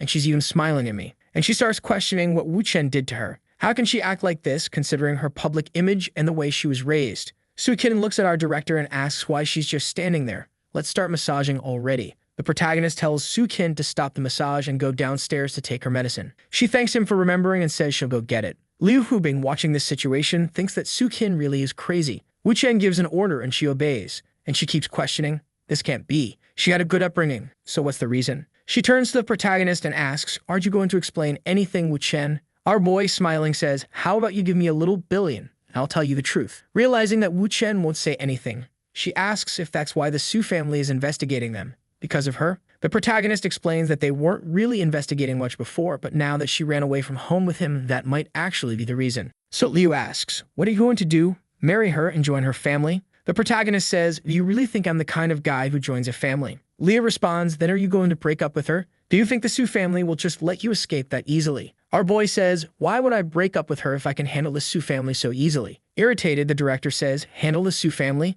Are you forgetting that right now, you're my boyfriend? And Wu Chen responds, that's exactly why I can handle the situation. At that moment, she starts realizing that the protagonist put everyone on the same boat. If she wants to expose him, she'll have to reveal that he's involved with the young mistress of the Su family, which would make them start hunting down her own family. With no other option, she has to help the protagonist. Liu Hubing says, since we're all in the same boat, why don't you explain to me why she ran away with you so easily? The protagonist responds, she lived like a puppet for 20 years. I'm just helping her make her own choices. But Su-kin warns that her family is arriving and asks what they're going to do. The protagonist says, relax, I'm heading downstairs to take care of it. The protagonist turns to Liu Hubing and says, the Su family is here. Let's go. Irritated, Liu Hubing asks, did you know they were coming? Is that why you called me here? With a bored expression, he asks, what do you think? Then she says, I don't like this feeling. I even understand what you're saying, but it seems like you constantly disregard other people's feelings. Wow, I didn't expect this. Liu Hubing giving our boy a moral lesson. The protagonist says, calm down, girl. Don't talk with such cruelty. It's just a coincidence that you and the Su family happen to be here. There's no way I could manipulate these things. Our director, all sad, says she doesn't like this feeling anyway. Then the protagonist says, you sound like a spoiled child. Whoa, calm down, my guy. She's already feeling down and you drop a line like that. Take it easy. But then he takes her hand and says, let's go down together as a unit. Let's go as a team. The scene shifts to the two arriving downstairs and suddenly they run into Chelsea's entire fan base. What is up with this crowd? The guards immediately say, it's that bastard right there. Liu Hubing quickly asks, did you all come here just to cause me trouble? Full of confidence, she asks if they even know who she is. A guard, embarrassed, says, Mr. Liu, we're sorry. This is a misunderstanding. We're not here for you. We're here for him. He kidnapped our young mistress. But she says, he's my man. Do you really think I'd let him kidnap another woman? The guards, completely confused, just start trembling. But our athlete who escaped from the asylum starts screaming. What are you guys doing? Who said I was kidnapped? Then the guards replied, no, we know you weren't, but Madame Su gave the order and orders are orders. Irritated, Su Qin tells them to stop using her mother's name to cause trouble. She adds that if there's any problem between them, she and her mother will resolve it. At that moment, her mother opens the car door and tells her to stop being ridiculous. Liu Hubing says, it's been a long time, Madame Su. You still look so radiant and wonderful. Madame Su responds, it's been a long time, Mr. Liu. Su Qin's mother walks straight up to the protagonist and says, so you're Mr. Wu. You truly are as talented and impressive as the rumors say. Miss Liu has excellent taste. Our director, feeling a bit embarrassed, thanks Madame Su for the compliment. Su Qin's mother says that this isn't the place for a conversation. Wouldn't they have a better place for a proper discussion? The protagonist says yes, that she can come in because there are some things he also wants to discuss with her. Madame Su observes her daughter hiding behind the protagonist. Sitting at the table, Madame immediately asks Liu Hubing why she is with Su Qin, and if she doesn't think it was wrong to take Su Qin away without warning. Even if it was her boyfriend who did it, don't you think that violates the law? Maybe I should contact my lawyer. Liu Hubing says, originally I was supposed to meet with Su Qin, but due to some circumstances beyond my control, I asked him to go pick her up. Madame responds, then why did I hear that Mr. Wu took her by force? Our director says she's already 27 years old. If she didn't want to go, she wouldn't have gone. And besides, she got in the car with him by her own will. No one forced her. Shouldn't you be more curious about why we met in the first place? Madame says, then tell me why. Liu decides to help the protagonist and says Madame Su Qin no longer feels like a living person. She says she's tired of being a puppet who can't even decide how many plates of rice she eats.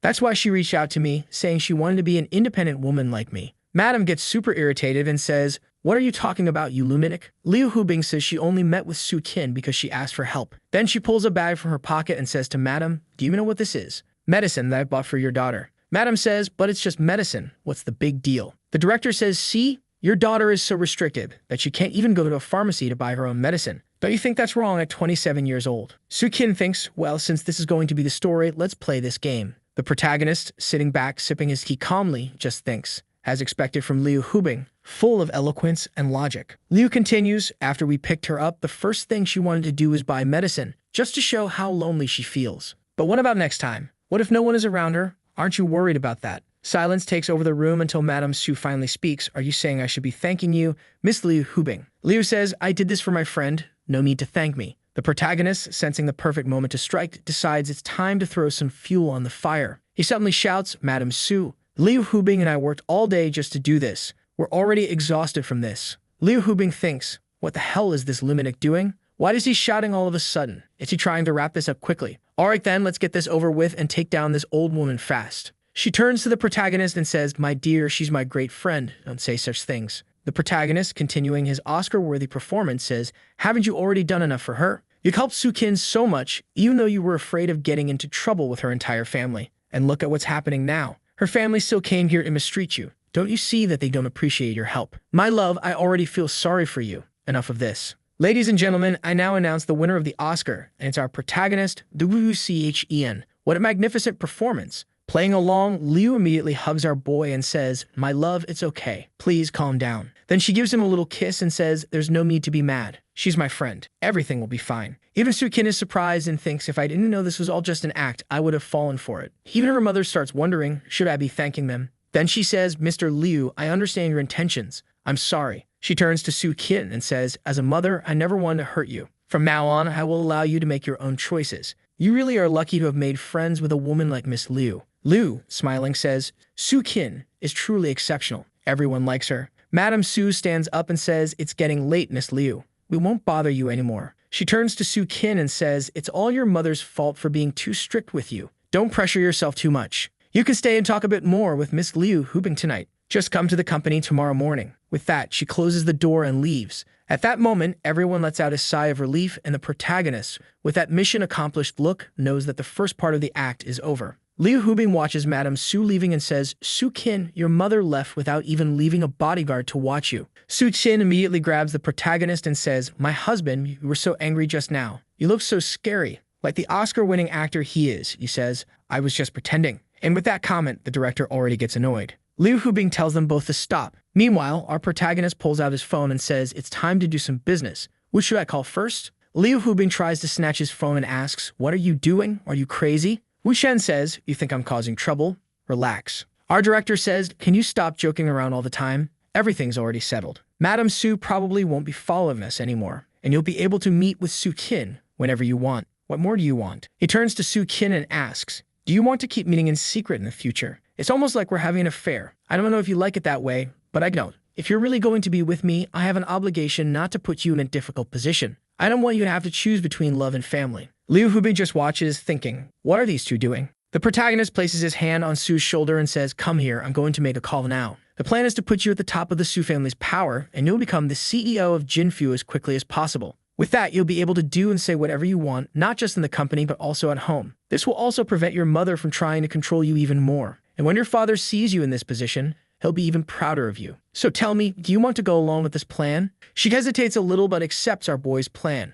The protagonist immediately pulls out his phone to make a call. In the next scene, our protagonist is apparently making the call. Strickshid notices that Liu Hubing is sticking close to the protagonist to listen in on the conversation. So she thinks, I'm going to cling to him too. Look at how hard our boy's life is, two well-endowed women clinging to him. The protagonist says, relax, I'll put it on speaker. No need to grab me or listen to the call. A voice comes from the phone, hello, who is this? The protagonist says, have you been having some nightmares lately? Did you dream about the Namri warehouse? Bai Kafam asked me to ask you. They're saying you've made a lot of money lately. Is that true? I have no idea what's going on here either, guys. I'm just translating. Let's see how this story unfolds. The voice on the phone, just as confused, keeps asking, who are you? The protagonist says, in 1 hour, at the house of Shang King Wan. Then he hangs up and stands up. The director asks, do you really think you can take over the Su family with just those 2 sentences? Our boy says, I'll give you a hint. Internal disintegration. Now let's go. She tries to warn him, Wu Chen, wouldn't it be better for you to reconsider this? With full confidence, he asks if she wants to make another bet. She refuses and just asks to leave quickly. 1 hour later, they arrive. The protagonist asks the 2 to stay there while he takes care of things inside. He opens the door and the guy from the phone call is already waiting for him. You're pretty punctual, the man says. He stands up and immediately locks the door. Then he asks, was it you who spoke to me on the phone?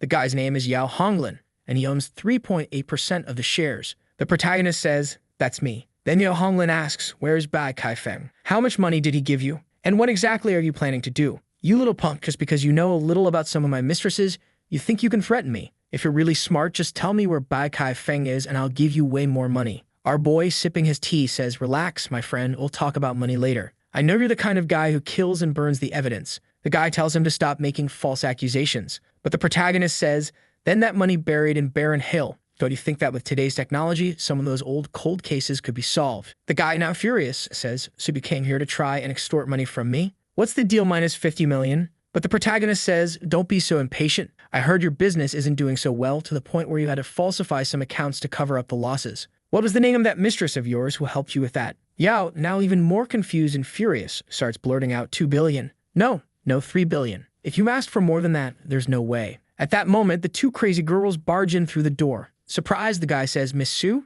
Boss Liu? What are you 2 doing here? The protagonist puts his hand on the guy's shoulder and says, man, why did you spill everything so fast? Su Qin asks, so he really killed people and burned the evidence? The guy, sweating, realizes he's already confessed to everything and has nothing else to say. The scene changes and our protagonist is calmly serving tea. We're not going to talk about the past now, he says. Then he turns to the guy and says, Mr. Yao, I'll be direct. I don't need your money. The guy looks even more shocked. If you don't want the money, then what do you want? He says, from now on, all you need to do is support Miss Su in all company meetings. Understood? In every meeting and any plan she comes up with. The guy asks, that's it? Just that? Our boy says, yes, just that. Nothing more. Yo sighs in relief and says, I thought you guys were going to kill me. I was scared to death. Then he laughs and adds, if it was just something this small, you could have told me earlier. All this and I almost had a heart attack. The guy takes a sip of his drink and thinks Su Qin is the only heir to the Su family. No matter what happens, everything goes to her, so helping her was always the best decision. Even better that they want to use me. This way, they won't discard me. At this rate, I'll still make a lot of profit. He turns to the protagonist and says, Mr. Wuchen, relax. From now on, whatever Miss Su says, I'll be watching and supporting her. As he's leaving, the protagonist says, a man's promise is the most important thing. You may go. And Ya responds, all right then, you'll all continue with your work. I'll be heading out first. The guys try and get out of there as fast as possible. Liu Hubing looks at the protagonist and asks, that's it. Even if he supports Miss Su, it's just one vote. What's the point of a single director's vote? There are more than a dozen when you count everyone in Jinfu. Not everyone is going to bow down to your threats. The protagonist looks at her and says, are you expecting me to explain something to you? Angry, our director shouts at him, you know that what you just did was blackmail, right? This is serious if things go wrong. Do you really think you can go around blackmailing 10 people in the group? The protagonist says, I don't need to deal with everyone, just a few, and that'll be enough. Su-kin, all excited with her little fist clenched, asks, husband, how many more do we have to threaten? He immediately responds, we need 6. We dealt with 1, so there are only 5 left. But you can keep sipping tea while I take care of everything. As he's leaving, she tells him not to overwork himself. Then the protagonist goes on to do the same thing. Threatens Wanwan, Shen, Yashin, Lei, 1 more, another one, and now only 1 is left. The scene then shows him getting into a car, telling the 2 to take care.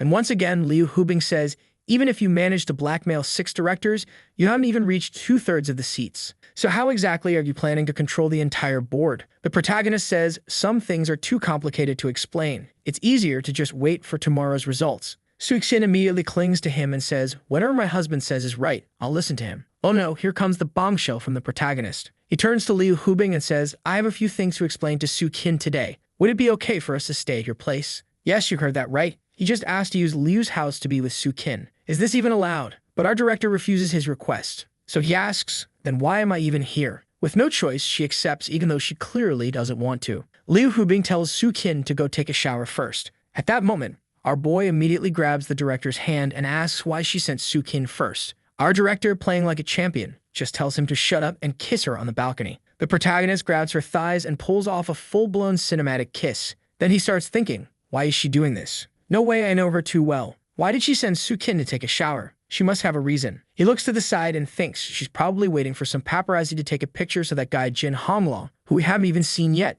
gets mad about this situation. Understanding what's going on, it's obvious the protagonist is going to do the job properly. 2 minutes later, after a lot of sweat, the protagonist tells her that should be enough. The paparazzi have probably left by now. She says, so you already knew? That's why you were so calm. Okay, let's just get some rest. Good thing the maniac didn't see any of this happen. Meanwhile, in the southern city of Guam, someone is furious, shouting, I can't believe they did that on the balcony. He's there fuming, yelling their names. Then he decides he's going to kill that bastard. Time for a 1v1. He immediately calls for Zhang Shuang, and the guy arrives, saying, young master, you called for me. Then the young master orders him to go to eastern China, find that bastard Wu Chen, and make sure his death is as horrible as possible. The henchman says that eastern China is someone else's territory, so it'll take at least 5 days. But the guy is pissed. 5 days won't do. I want that Wu Chen dead in 3 days. Zhang accepts the order and says he'll get the job done. The next morning, the protagonist tries to get out of bed, but the crazy one refuses to move. He starts calling her name, but she must be really tired. She groggily says, love, I don't think I've slept enough yet. Our boy tells her she can sleep more when she gets home from work, or maybe not. Someone needs to remind our boy that slavery is over. That he asks if she remembers what he told her yesterday. She confirms, I know. Today's success or failure will decide the fate of my life. At that moment, the protagonist hears a noise outside the room. And look who's coming in. It's our director who, honestly, I wouldn't mind seeing the protagonist give her a little something. She opens the door and says, Su-kin, let's go. I'll take you to the company. When they arrive, a bunch of people rush over to talk to Su-kin, throwing all sorts of proposals at her. I don't know what's going on, but she says she'll decide everything today at the conference. Liu Hubing thanks Su-kin for taking her there, and Su-kin heads off with the employees. At 10 a.m., inside the conference office, the chaos has already started. Her mother is already scolding everyone. She's saying that Zhao Du and Yang Ku should be fired immediately, and if anyone disagrees, they should call the board of directors meeting right now. Madame Su, completely confused, wonders why her daughter is calling for the directors. Is this girl crazy? Everyone is just watching, thinking like mother, like daughter. The argument is intense. But the maniac is here to stir things up too, saying, I'm the vice president of the company and a board member, so I have the right to call a meeting with all of them now. Then she changes her mind and says, you know what?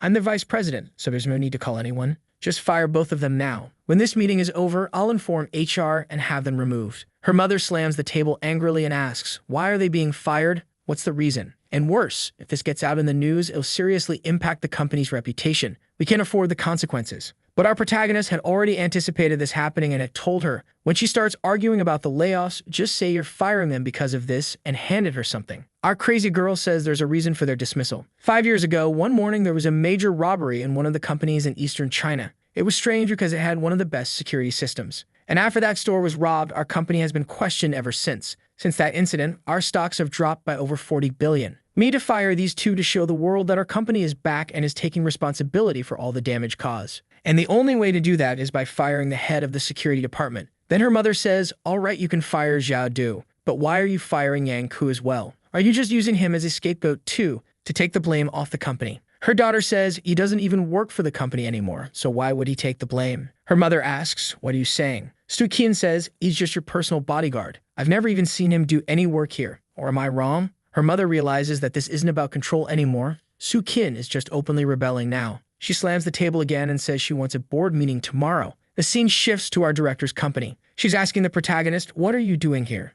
Knowing that the Su family meeting is going to be a mess. The protagonist says, for now, there's not much to do. I'll just watch how Su Kin handles all of this. In the meantime, I'll just draw. She questions him, draw? What do you mean? What are you drawing? He responds, I'm drawing you. The protagonist is thinking with those pictures that guy took yesterday, Jin Mulong is probably almost done with his investigation and will soon come here to try and kill me. So it's time for me to set up something too. The director asks, are you still with that drawing? Our boy says it's nothing special, just some quick sketches of her. She says, I'm busy with my work, so I don't have time to be a model for you. The protagonist just tells her to keep doing her work and pretend he isn't even there. It looks like our boy is in some online art group where people share their drawings, and he knows that someone in that group is very close to Jin Mulong. We see him in the group chat where everyone is sharing their artwork. People are giving compliments, and then the protagonist uploads his drawing. Suddenly, the group is in shock, saying he's incredibly talented. Some lunatic says, I kneel before a master. Please, teach me. The protagonist thinks, all right, I did my part. Why haven't you shown up yet? Then he receives a message from someone saying that she has a daughter in art school and would love for him to tutor her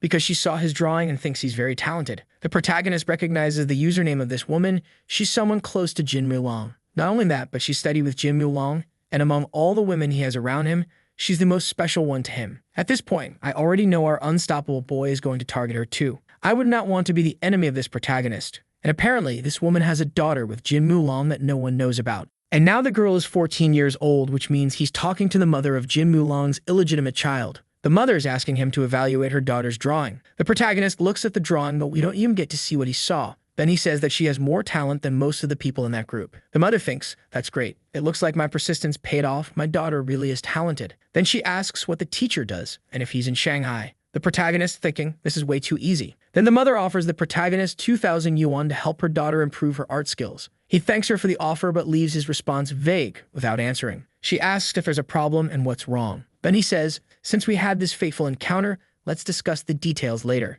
And he asks her to contact him in about 24 hours. The protagonist is thinking that his little plan is going perfectly, and now it's time to make her fall for him. Our boy is looking to add another puppet to his collection. It looks like she has several materials and evidence that will help him incriminate Jin Mulong. After that, the protagonist stands up and tells Liu Hubing that he has to leave and that she can stay since he's going first. At that moment, the protagonist calls a number, but we don't know who it belongs to. The person on the other end answers and asks, who are you looking for? He says, obviously, I'm looking for you, a double agent. What do you think will happen if Jin Mulong finds out about your mission? The guy says, you're talking nonsense. Who are you? I have no idea what you're talking about. Our boy says, so you're not going to admit it. Then I'll go meet Li Taru right now. How about that? The guy on the call gets nervous and says, don't do that. Let's talk, let's talk. The protagonist responds, then here's the deal. Let's meet at 3 p.m. I'll send you the address. And the guy confirms. Now back to the Su family meeting. It's time for the director's gathering. Our crazy girl welcomes everyone and says that they all know why they're here. If anyone disagrees with anything, please explain why logically. The room is in shock because she's never acted this way before,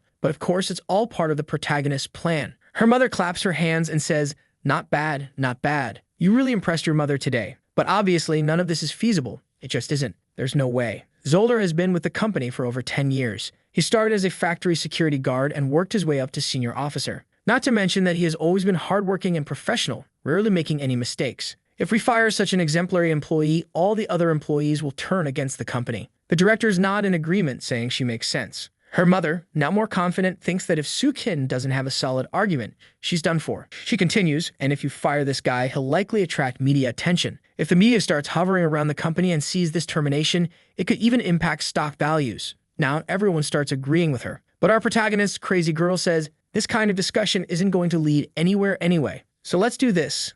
Let's vote right now. Those who support this decision, raise your hands. Her mother, now smiling, throws a subtle threat at everyone. But then one of the guys who's being blackmailed raises his hand. And one by one, everyone else starts raising their hands too. Her mother loses her mind. Shinlei raises her hand, and Sukin's mother gets even angrier. It looks like she pulled this girl out of university, placed her in the company, and helped her climb from the bottom all the way to becoming a director. But our crazy girl immediately says, stop acting like that. Are you trying to influence the vote? At that moment, our athlete remembers what the protagonist told her. Not everyone needs to raise their hand. You just have to be extremely confident and firm in your attitude. That way, when a few start raising their hands, the rest will follow out of herd mentality and fear of being left behind. Seeing that no one else has raised their hand yet, she stands up and asks, is anyone else going to support me? One of the first guys, the protagonist hadn't even blackmailed this one, raises his hand, and her mother is now completely losing it. The man explains, considering how much Kim Yin has grown, it makes sense to support her. Her mother, absolutely furious, stands up and says, looks like you only have 9 votes.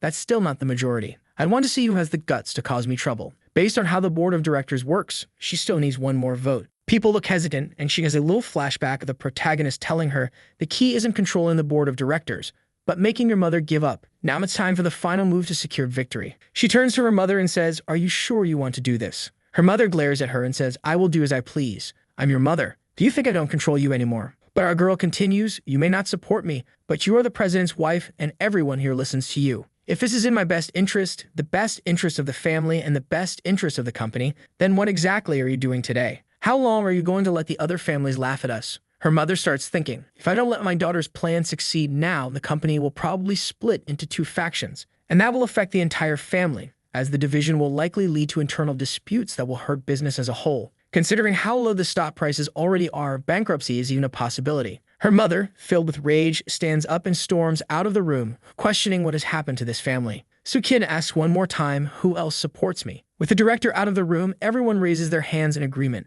With that, the meeting is concluded. From this moment on, the Su family and the entire Jinfu group have completely changed. At that moment, someone calls the protagonist asking for help. The protagonist thinks, the other meeting I have is still a while away, so fine, where is it? The scene shifts and the protagonist arrives at the guy's house. The man, clearly frustrated, says, you have no idea. Look at my head. He points at a bruise, saying, I went to visit her, and she threw a cup at me. This is the same guy from the restaurant when the protagonist met the blonde girl, the one who said she had a son. And this is the same guy who left saying he was going to try to find the woman he abandoned when she was pregnant. Man, this story goes way back. The protagonist asks, so what happened with your first love? The guy snaps, stop joking around.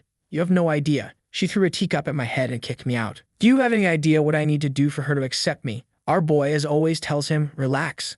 This kind of thing takes time. Let's sit down and talk. The guy, completely anxious, says, there's no way. That's my son. I can't wait anymore. The scene shifts and the protagonist asks, what exactly did you do? The guy sighs and explains, I went to meet her. Bought a bouquet of flowers, a diamond ring, a necklace, and even a Ferrari for my son. Damn, I think I want to be this guy's son. Dude really thought his family was a free fire skin. Just load up the diamonds and buy them back, problem solved. Wu Chen shakes his head and says, my warrior, you're doing it all wrong. You're making it look like you're trying to buy her. He continues, you abandoned her at her worst, left her with nothing, and she survived through all of it. And now you come back thinking you can win her over with money. This is nothing but an insult to her. The guy has a little flashback of the woman telling him, if you dare knock on my door again, I'll move away, and no one will ever know where I live. The most honest father in China suddenly realizes, so that's why she acted like that. I see now, what surprise. Then he asked our boy if he has a solution. The protagonist says, of course I do. You have 2 options. First, you talk to your son. It'll take time and you'll have to be patient, but eventually he'll forgive you. That's a guarantee. The second option, this can be solved today. Which one do you want? The guy without hesitation says, the second one. But what do I do? Wu Chen says, the method is fast. But seeing that the protagonist hesitated, the guy quickly says, don't worry. If it's about money, that's not an issue. I'll transfer however much you want. But the protagonist replies, it's not all about money. My methods are complicated, but you'll have to endure some pretty tough things. The guy says, that's fine. I'm not afraid of hardship. Just tell me what to do. The protagonist gets closer and says, Brother Liu, if you want to be ruthless and can put your pride aside, then here's what we'll do. Then everything gets censored so that want to be ruthless and can put your pride aside, then here's what we'll do. Then everything gets censored so that we don't know what it is. Yes, we're the fools left in the dark. The scene shifts to the protagonist watching through cameras. It looks like Brother Liu is knocking on the woman's door. The protagonist thinks, now it's all up to you, Brother Liu. Someone looks through the peephole and immediately says, she's not here. don't come back again. The guy recognizes his son's voice and says, Xiaofeng, please open the door. At that moment, the woman opens the door and says, what are you doing here? How long are you going to keep showing up? Get lost. But the guy says, no, I just came to bring you some food. Thangjianjianbin style. Guys, I have no idea what this style is, but I hope it's something good. Our target of flying cups continues. Do you remember when we had no money? This is what we used to eat all the time. The woman immediately slaps him and says, I don't want this trash. Get out. At that moment, the son comes out of his room and says, why are you bending down to pick that up? Get lost already. The mother also gets angry and tells the boy to go back to his room. The father, looking dumbfounded, tries to apologize. 30 minutes pass and they keep arguing. Then the security guards show up, saying they watched everything through the surveillance cameras and that he's causing a public disturbance. The guy takes the blame. The guards say, if your family wants to argue, do it inside your house so you don't bother the neighbors. The woman immediately says, who said we have any relation to him? I don't even know who he is. He just came here to annoy us. Please, get him out of here. The guard says, did you hear that? Stop causing trouble and get out of here. The guy suddenly starts yelling, I'm not leaving. I'm talking to my wife. You need to let me go. Yeah, this is definitely all part of the protagonist's plan. The guards say, why are you shouting? You got a problem? Our target of flying cups shouts back. So what if I yell at you? Get lost. You think you have any authority here? This is just an old couple arguing. The guards are now thinking this guy isn't just yelling, he's getting aggressive too. And with that, they immediately kick him in the stomach, saying, he was the one who attacked first, so here's your payback. The guy falls to his knees and says, if you have the guts, just kill me already. I won't leave here even if I die. Without my wife and son, life has no meaning. Who could have told him to act this dramatic, I wonder? The guards roll their eyes and say, stop pretending to be sentimental, you lunatic. The protagonist is watching and thinking, damn, Brother Lu's performance is going way too well. The next part should happen any second now. And just like that, the guard punches him in the face. Finally, the son yells, stop hitting my dad. The mother also says, enough, stop hitting him. When the son tries to square up with the guard, the mother steps in and says, stop, no more fighting. She then extends her hand to her husband and says, get up. The scene shifts to the protagonist who is thanking the guards. Obviously, this was all part of our golden boy's plan. He thanks the guards and says their acting was Oscar-worthy. One of the guards taking the payment says, if you ever have any other problems, just call us, all right. But the protagonist thinks, I don't need to deal with this anymore. Brother Lu will handle the rest himself. Now it's time to focus on what really matters. The scene changes to our boy sitting in his car. The guy who was supposed to meet at 3 p.m. is already calling him, saying it's 3:30. Where are you? The protagonist, completely confident, responds, what are you going to do? Leave? Just sit there and wait. The guy, now awkward, says, my friend, I really don't want to argue. Just tell me when you're coming. Our boy immediately responds, I'll be there in 15 minutes. When he arrives, the protagonist apologizes for being late. The moment the guy sees him, he gets furious and starts shouting and cursing. The protagonist, not being the most patient person, pulls out his phone and says, I don't like when people use vulgar language with me. So since you don't want to have a civilized conversation, I'll have to say goodbye. Then he calls Liu Hubing's brother. The moment the guy hears the voice on the other end, he realizes it's Liu Hute. Looks like this guy did something to Liu Hute that must not be exposed. On the other end of the phone, Liu Hute, completely confused, asks what the protagonist wants. Apparently, just hearing Liu's voice makes the guy start shaking. He collapses to the ground, grabs onto the protagonist's pants, and starts panicking. The protagonist calmly says, Employee CO812,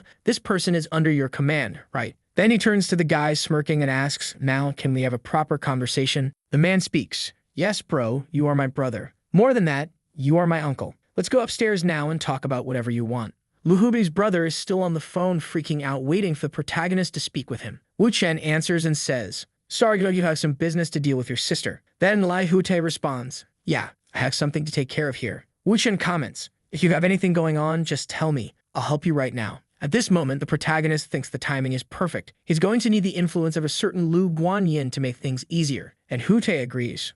All right, I'll send you the location. Dongai City, Student Cafe, 2nd floor. The guy from before is shocked, asking if he's expecting another visitor. Wu Chen replies, no, relax and sit down. Feeling awkward, the man says, all right, just say what you want. I'll do it. The protagonist explains, Mr. Meng, you really are an interesting guy. You were one of Ruote's men 4 years ago, one of his most trusted guards. But 6 months ago, when everything was exposed, you sold yourself to Ding Rulong. The man is in shock, realizing that the protagonist already knows he's a double agent, working for both sides. With a dumbfounded expression, the man says, no need to say anything else. Just tell me what you want me to do. Whether it's possible or not, I'll do it for you. Wu Chen warns that soon Ding Rulong will send someone to kill him. The guy agrees and explains, he's already gathering information about you. But that's not just my responsibility. Our boy responds, I know you're only investigating my activities, but listen. Soon, Ding Rulong or one of his trusted men will call you and give you instructions. Just follow them exactly as they say. Got it. Then the guy asks if he should warn the protagonist in advance and what exactly he should do.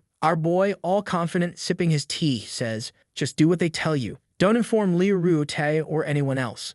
That's the only way you'll get out of this alive. The man starts thinking. So he came here to threaten me, all just to tell me to do nothing? To basically keep doing what I'm already doing? And what does he mean? If I don't do this, I'll die. Even worse, if I don't warn him about anything, he'll probably die. What the hell is this guy planning? The guy has no idea what's going on. To be honest, neither do I understand the protagonist's plan. Trying to calm the confused man down, Wu Chen says. You don't need to understand. Everyone in Dongai, including you and all these people, are insignificant. None of you are a threat to me. The reason I came to talk to you is that you're slightly more interesting than the others, and you're going to help me deliver something to Ding Rulong, but not yet. At that moment, Lu's brother arrives to meet them. He immediately turns to Don Meng and says, why did you bring 20-30 people here? Are you trying to cause trouble for my brother Wu? Terrified, the man responds. Never. It's a misunderstanding. Wu Chen explains. Relax. It's nothing serious. You're jumping to conclusions. We're among friends here. The guy confirms what our protagonist said and admits that he misunderstood everything. Ruotai says, why are you talking to me so politely? You know we're more than brothers. If anyone even touches a hair on your head, I'll take them down. It seems like all of this is part of the protagonist's plan to make the double agent realize that he has a lot of influence. Even without connections to others, he still has people who support him. This way, the guy will see the protagonist as someone just as powerful and terrifying as Ding Rulong. Since Wu Chen doesn't want to use fear to manipulate this guy, he needs the coward to be more proactive. At that moment, that crazy girl calls Wu Chen, crying without saying anything. Our boy asks, where are you? What do you mean, in front of my house? Before she can answer, he's already saying goodbye to the guys and heading out. However, on his way out, the fool starts thinking. The voice of that woman definitely wasn't Liu Hubing. You really are incredible, Mr. Wu. In the car on his way home, the protagonist asks her what happened. She says her parents want to send her abroad to study. Wu Chen responds, you're crying just because of that? Wow, guys, now that I think about it, this girl who's crying is the same girl from the bar, the very first victim of the Chinese taster. And now he's telling her where his secret key is so she can get inside and wait for him. Meanwhile, guess who's on her way home, all excited to celebrate the success of today's meeting? And even worse, she just remembered she forgot her house key. She asks her security guard to force it open with his ninja hacker samurai lock-picking skills. The guys unlock the door and she walks in. Once inside, who does she find? None other than the very first demonetizer in this story, the first girl, our protagonist. But the crazy one is so famous that as soon as the first girl sees her, she recognizes her immediately. Damn, and Su Qin recognizes her too. What are you doing in Wu Chen's house? Su Qin asks. Wu Chen isn't home. The other one, looking a bit down, replies, no, he's not here. He asked me to wait for him, so I used a spare key. But what about you? She glances over at the security guard for some reason and says, I'm his friend. Poor girl. I think she's about to be abandoned in some alley because the man is already managing 2 companies. Will our golden boy be able to handle running 3 businesses? And he tells the crazy one, come on in, we're all friends here. Isn't that great? At this, Su Qingyi asks, but when did you get here? The protagonist's first girl is already thinking, damn, she came home, took off her shoes, and even has comfy indoor slippers here. She must be really used to staying in this house. What exactly is going on between her and Wu Chen? Lost in her thoughts, the other girl calls out to her, but she doesn't even notice at first. Then she quickly replies that she arrived just a few minutes ago. Now it's a showdown, lunch versus dinner. The crazy one invites the first girl to sit down and make herself at home. She sits down and thinks, what do you mean, make myself at home? Is this her house or something? She's not the owner of this place. Are they having an affair? 2 minutes later, the housewife asks if she wants something to drink and immediately goes to grab something from the fridge.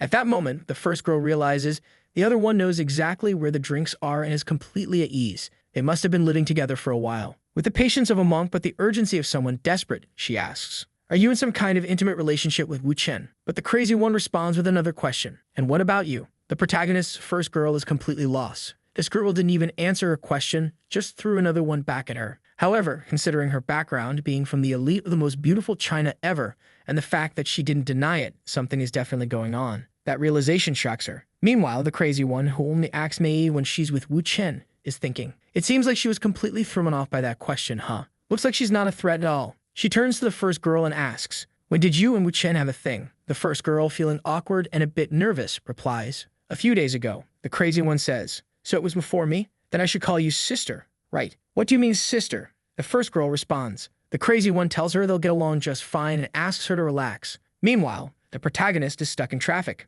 2 hours later, he finally arrives, catching the smell of food and thinking, I didn't know Mokian knew how to cook. He assumes that only the first girl is there, completely unaware that the other one is also inside. Opening the door, he puts on a surprised expression, but we all know he's about to walk in all Sigma male mode. Both girls welcome Wu Chen. One of them says, "Everything's fine," while the other immediately follows with, "Go wash your hands, dinner's ready." At that moment, it seems like the crazy one had just called the other girl little sister, even though, up until now, she had been calling her big sister. The first girl questions, "Why did you go back to calling me little sister?" The protagonist jumps into the conversation and casually explains that it's because she's younger and smaller. But with that kind of Chinese interpretation, he subtly implied smaller in two ways. Get it? He was also referring to the fact that her airbags were smaller. At that moment, the first girl gets totally offended, but she quickly grabs onto his arm and asks, "Let's get to the real question. Why is she calling you her husband? When did you two get so close?" The Chad replies, "What do you mean got close? What a terrible choice of words. We're more than close."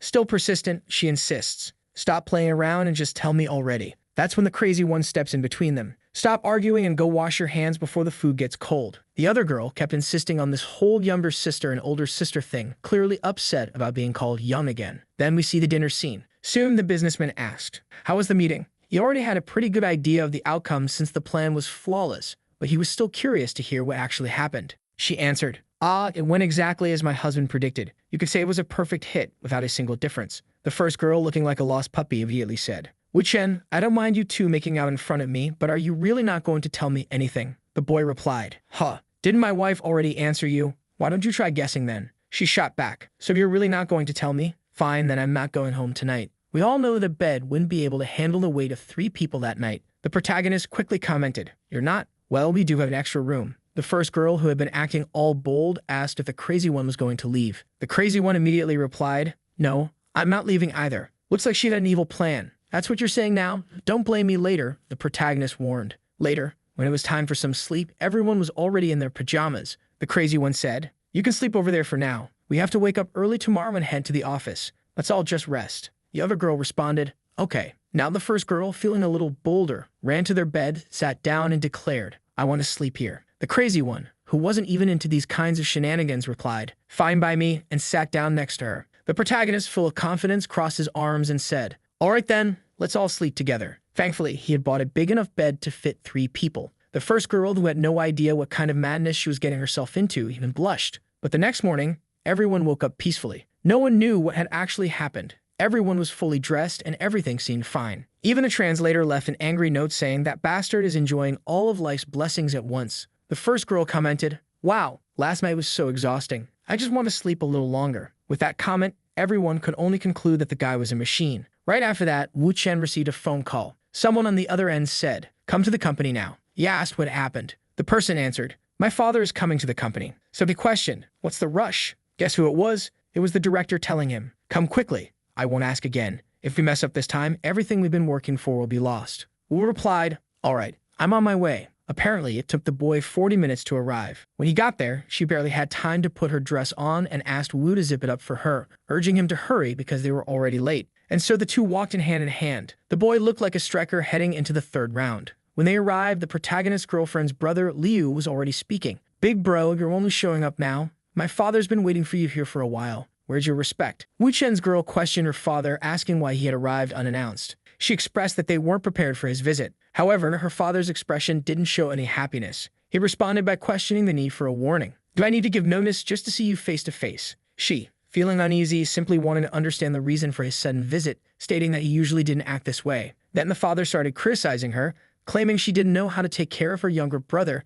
and that he didn't want him staying in Dongai. Not knowing how to respond, she tried to explain, but her brother interrupted. "This isn't the time to argue. Let's all calm down." The director agreed with her brother, realizing it really wasn't the right moment. At that moment, she stood up, took her boyfriend's hand, and told her father she wanted to introduce him. She explained to her boyfriend that he could call her father uncle, at least until they got married. The boyfriend greeted the father, who remained silent for a moment while both the girl and her brother watched the situation unfold, unsure of how to react. A flashback revealed the father talking to his son, showing that he had tried to investigate the boyfriend, but found nothing. Wu Chen's name seemed to be linked to someone who had already died, and the father mentioned that this could be yet another scheme by Jin Long to harm his daughter. With that in mind, he had prepared himself to confront the boyfriend. During their conversation, he introduced himself politely and invited the young man to sit, planning to act friendly to gather more information. The siblings were surprised by their father's attitude. He wasn't being hostile. He asked the boyfriend about his university background, to which the young man replied that he had studied computer science,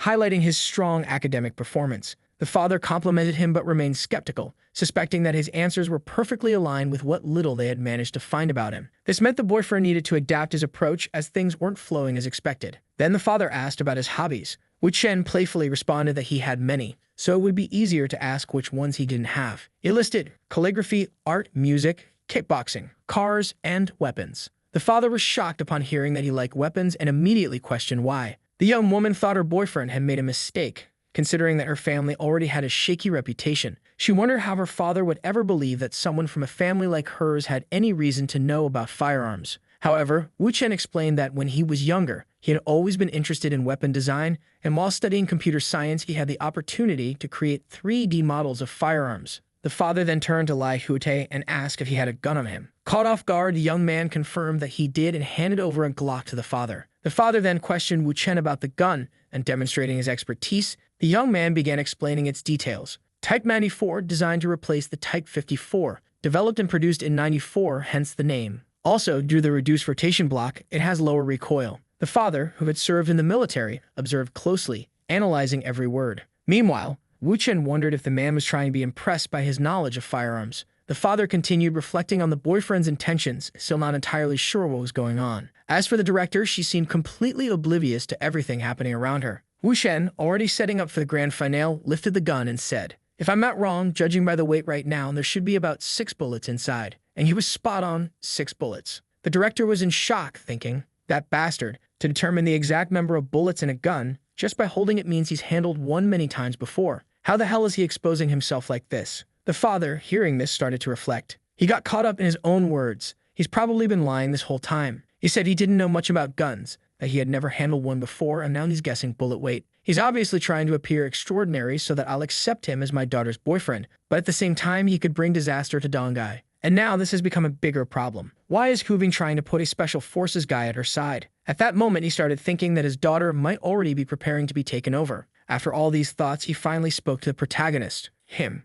"You're quite talented, Wu Chen." Wu Chen replied smoothly, "I'm not. My greatest talent was falling in love with Hubing at first sight." The father was momentarily impressed by his words. Then he asked, "Can we have a private conversation?" Lu Hubing immediately flared up. "That bastard wants a private conversation with my father? Why are you excluding me?" But the father didn't care. He was already heading toward the exit, along with her brother, ready to have this conversation with Wu Chen. She hesitated, but her father simply said, "What's the problem? Your boyfriend is the one who wants to talk. Why are you so stressed? Something wrong?" To convince her, the protagonist added, "Everything your father says here will have to take your feelings into account, which means you won't be entirely honest, right? So just step out and let me have this conversation with him." That was more or less how he phrased it, and Lu Hubing, though clearly annoyed, replied, "All right then, I'll leave you to it." And she walked out. As soon as she stepped out, she turned to her brother and asked, "Do you have surveillance cameras in that room?" He confirmed, "Yeah, so let's watch." Meanwhile, inside the room, the father smirked slightly. "Looks like she actually listens to you. A miracle." The protagonist shrugged. "She's usually pretty chill with me." Then, without another word, he grabbed a bottle sitting near the surveillance camera and smashed it against the floor. Just like that, the two siblings were out of the game. He continued methodically removing every single camera. When he reached the last one, a Glock was suddenly aimed at his head. The father's voice was low but firm. "Who are you? And why are you getting involved with my daughter?" It was a tricky situation. The two siblings sitting outside were completely clueless as to what was happening. All of a sudden, the cameras had gone black. There were 200 cameras in that room, but now not a single one was working. The protagonist, looking at the father, commented that they were truly from the same family, recalling how his daughter had also pointed a gun at him the first time they met. He added that he was absolutely sure the gun wasn't loaded. The father, in response, remarked on the boy's courage, tossing some bullets onto the table and asking why Wu Chen was so confident about the gun. The protagonist answered simply, "I like your daughter and want to have children with her. Do I need another reason?" Upon hearing this, the father felt insulted and declared that he would scold his daughter every single day until she had babies. Letting out an awkward chuckle, he urged Wu Chen to stop circling around the issue and get to the point. Wu Chen then started talking, stating that the father didn't actually care about Hubing, only about the success of the family. He questioned whether the father wasn't afraid that Hubing might snap and do something against Jin Wang, asking why he was forcing her into this marriage. The father, now furious, slapped the protagonist across the face, demanding to know if he had lost his mind, daring to lecture him. Outside the room, the siblings were trying to listen to what was happening. Lu Hubing wanted to barge in, but her brother reminded her that the soundproofing from the last renovation made it impossible to hear anything. Inside, the protagonist, staying calm, revealed that Jin Huilong was reckless and that he didn't believe he, or his family, would last much longer. He then mentioned a certain Dong Yun Tao, and the father's expression changed. He'd remembered that 10 years ago the boy had drowned. Wu Chen, however, corrected him. He didn't drown. He was murdered. The father disagreed, arguing that the Dong family was far beneath the Jin family in terms of status. If something like that had truly happened, they wouldn't have let it go unpunished. Besides, why would anyone kill a schoolboy? The protagonist clarified, "I'm not talking about his family. I'm talking about Dong Yun Tao himself. The reason for his murder was a woman named Hixin Qin. He explained that this girl had constantly received marriage proposals from wealthy heirs, but rejected them all because of Dong Yun Tao. However, one day he vanished and Jin Huilong took her to witness his murder. Since then, she has stayed with him out of fear,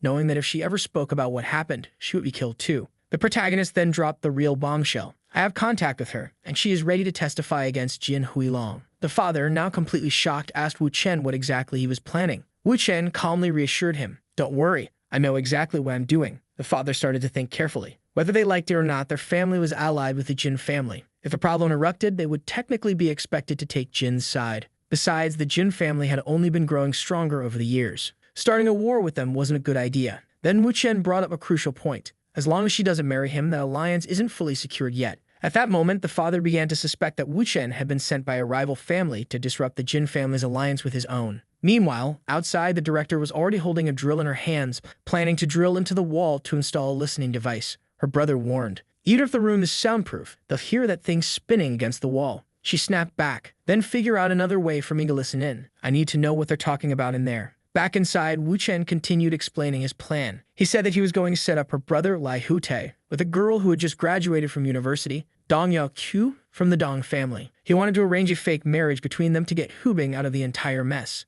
The father scoffed. "You think arranging marriages is that easy? Stop talking nonsense." Wu Chen responded confidently, "If you agree to it, I can make it happen in a week." At that moment, the father was completely shocked, realizing that the protagonist wasn't joking. This was a real plan. And a marriage with the Dong family? Now isn't the time for that. But he still asked Wu Chen directly, "No, wait a minute. Tell me your real plan. What do you actually want?" Wu Chen didn't even hesitate and answered, "I want Jin Huilong dead. Your daughter is beautiful, and that bastard dares to try and steal my woman from me. If I don't kill him, he'll kill me. And since someone has to die, it's gonna be him. There's no turning back now. Jin Huilong has to die." The father then asked if he had dirt on the Wei family. The protagonist confirmed, "Yes. But if you leave me alone in Dongai for at least half a year, I'll tell you everything." The father thought for a moment and then agreed. "All right, deal's done, kid." Meanwhile, outside the room, the director was holding a shovel thinking, "A shovel like this. They probably wouldn't hear it from inside. Just need a small hole." Her brother looked at her like she was insane and said, "Girls, stop dreaming. They already left the room. It's over." At that moment, Wu Chen walked out. She grabbed onto his arm immediately and asked, "Baby, did you finish talking?" "Yeah." She turned to her father. "Where are you going, old man?" The father responded, "For now, you and Hubing can handle whatever you want here. I'm heading back." Then, without another word, he got into the helicopter and left. Now back to her focus. She immediately tried to seduce Wu Chen, asking, "What did you tell my father? Why did he leave so quickly? Tell me." Wu Chen immediately caught onto her game and smirked. "Oh, trying to act all sweet now." She leaned in closer. "Come on, babe, tell me." Her brother, seeing this, decided to bounce. "Yeah, I'm out. I don't mean to see this." Meanwhile, she, now fully awake and ready to tease, leaned in even more and said, "If you tell me, I might start considering some things." Wu Chen, in a rare moment of honesty, sighed and said, "Really? I haven't been feeling great these days. Quinn's getting way too clingy and I'm getting kinda exhausted." Hearing that, she immediately shoved him. "You're unbelievable." But Wu Chen, still in his Sigma mode, grabbed her hand and pulled her close. "Oh, I'm the shameless one. And what about you? Trying to seduce me just to get information?" She, now lying against his chest, pouting. He raised an eyebrow and asked, "Huh? Are you jealous?" She scoffed and said, "Fine, I'll stop playing around with you." Then Wu Chen finally told her the whole story. As she listened, her mind started racing. This is perfect. Once all of Jin Huilong's dirty secrets leak, there will be people from all kinds of families who will want him dead. And if he disappears, no one will suspect us. She grabs the protagonist and says, "Very well, love. How about I give you a reward?" Wu Chen is a bit hesitant. "So of what exactly are we talking about here?" He glances around and notices that there are people watching them from the construction site next door. He sighs. "There are a lot of people looking from over there." She smirks. "What do you think we're going to do? But in the end, you fell for me, didn't you?" She pauses for a moment before answering. "Well, I did too. But is that really an advantage for you?" Then she declares, I have to admit you really check all my boxes for a lifelong partner, especially considering how capable you are. So yes, you're right. I'm in love with you. But don't think for a second that Lu Fubing is going to turn into a submissive kitten just because she fell in love. She crosses her arms and leans in closer. If anything, you should be the submissive one. Wu Chen claps slowly. Wow, what an amazing speech. But internally he's thinking, didn't she say she was going to give me a reward? Shouldn't I be receiving something right about now? Then he hits an idea. There's a place over there. I'm feeling kind of tired. How about a nice, good massage? She raises an eyebrow. If you beg for it. Go ahead. Beg, and I'll do it. Wu Chen immediately shrugs. Nah, not in the mood. I think I'll just ask someone else. She glares at him. Oh, and who exactly are you going to ask? Sun Qingying? He shakes his head. Nope. Sun Qingying is at work right now. She's super busy. Guess I'll have to ask someone else. Her expression changes slightly. Who? He smirks and leans in. She's not mine yet, but once I get to know her a little better, it'll be easy to ask for a massage. She's younger, prettier, and richer than you. Her face immediately darkens. Who the hell is this girl? She's from Donghai? I don't know of anyone like that. Wu Chen, enjoying every second of this, pulls out his phone. Stop guessing. Hold on, let me call her. Then, turning away from Hubing, he speaks into the phone. Mr. Song, I know you just graduated, just like me, and you're looking for some new songs. A voice on the other end replies, Really? You actually have some. Everything I've been receiving lately has been so mediocre. Wu Chen chuckles. No worries. You can check them out first. Even test them if you want. If you're free now, how about we meet at a cafe in CDB? Meanwhile, Hubing's mind is racing. A woman who's prettier than me, has a better background, more money, and just graduated. She has to be in the top 10 richest people in Donghai. Who could it be? Then, a realization hits her. Her eyes narrow. Loved, she's not from the Wu family, is she? Wu Chen grins. That's right. She's Yurong's daughter. Lu Hubing, completely shocked, exclaims. No, have you lost your mind? You're going to meet Yurong's daughter and ask her for a massage. It turns out this girl isn't just the daughter of a powerful man. She owns a massive company, is a millionaire, and is even an idol. How many titles can one person even have? The director, still in disbelief, warns. Don't do it. Wu Chen shrugs. I know all of that, but I also know that when she was younger, she had another name. The most beautiful girl in Donghai. Hubing, still resisting, argues. Think this through again. Stop acting on impulse. Are you crazy? Then, after a moment of hesitation, she grits her teeth and says, If all you want is a massage, then come to my house tonight. Not just a massage. I can be yours. At this, Wu Chen realizes things are getting complicated. He places a hand on her shoulder and softly says, Oh, silly girl, you're completely misunderstanding everything. This meeting, the massage, all of it, they're just excuses. She narrows her eyes. What do you mean by that? He grins and responds, Relax, don't overthink it. I won't hurt you. Bye. And with that, he leaves. At the cafe, Wu Chen arrives and meets the girl, who introduces herself as Song Xuaner. Nice to meet you. I'm Wu Chen. Ah, sit down. Want a drink? She shakes her head. No, thanks. Then she gets straight to the point. Did you bring your stuff? At least a USB or something? Or are your songs written down somewhere? Wu Chen observes her for a moment and then asks, You got a pen and paper? She raises an eyebrow. A pen and paper? For what? He leans forward and smirks. I'm going to write them for you. She looks at him, confused. Wait, you're going to write them now? He nods. It's all in my head. Now she's annoyed. You're kidding, right? You don't have it already. I'm going to be really pissed. 10 minutes later, Wu Chen finishes writing everything down. But he didn't just write the lyrics. He detailed every instrument, the timing of each section, and the exact type of recording needed. Song Xuaner stares at the paper. Then she thinks, This bastard was messing with me, wasn't he? Why didn't he just write everything beforehand? But since she actually got something out of it, she decides to let it go. Wu Chen, still relaxed, asks, So you're going to buy them, right? She nods. Yeah. He smirks. How much? She casually responds, 1,000. Wu Chen casually comments, I put a mix of everything in there. Song Xuaner considers this and offers, 2,000? He shakes his head. No, not yet. She tries again. 3,000? He calmly responds, 100,000. Her eyes widen in shock. Are you kidding me? Do I look like an idiot to you? Wu Chen leans back and warns, 100,000. Don't play games with me, okay? This deal doesn't go for anything less. And if you want more songs, it's the same price. Song Xuaner, after a moment of silence, places the notebook back on the table and declares, Then the deal is off. I don't want it. Wu Chen shrugs. All right, then we're done here. He reaches for his notebook and closes it. We just met, but I'll trust that you're not the kind of person who would steal my music. I won't rip the page out of the book just to ruin it. And that's it. I'm leaving. Bye. With that, he gets up and walks away. Song Xuaner watches him leave and thinks, What a weird guy. Meanwhile, Wu Chen is already at Weisham Music. He walks in and states plainly, I want to record a song. I need a recording room for 3 hours. What was his plan? Was he about to become an idol? He already knew what kind of woman Song Xuaner was. She would steal the music, and she would try to register it first. So he was going to register it before she even had the chance. After experiencing multiple reincarnations, Wu Chen was absolutely certain that Soul Remedy, the song, always blew up in a single day whenever it was released. So after dropping the song, all he had to do was wait, because Song Xuaner would come back to him. Inside the recording studio, Song Xuaner called out to him, "Do you need an engineer? Someone to fine-tune your recordings?" "One assistant," Wu Chen, without hesitation, responded. "No need. I do everything myself." 3 hours later, Wu Chen had recorded, mixed, and finalized everything. It was time to publish. At that exact moment, Song Xuaner called him again. Her voice sounded worried. "You've been ignoring me for 3 hours. What have you been doing?" Wu Chen answered casually. "Oh, I was busy. What's the problem?" Apparently, the first girl he met, the one who was crying about going abroad, had just received a scholarship at Song Xuaner's company, meaning the girls were working together to stay close to Wu Chen. Damn, the guy didn't even need to do anything, just exist. And they would fight for him. Wu Chen chuckled. "You did well." But she sighed. "Unfortunately, I have to go home tonight. If I keep going to your place every day, it's going to start looking suspicious." Wu Chen, unfazed, replied, "No problem. I have some things to take care of tonight anyway." But while driving, he noticed something. Someone was following him. The license plate wasn't from Dongai. There was only one possibility. Ding Rulong's people had come for him. It seemed like the author didn't even bother to explain. The protagonist had probably used his driving skills to escape. The scene shifted to the protagonist already uploading his song online. Under the name Chen Yu, his name reversed.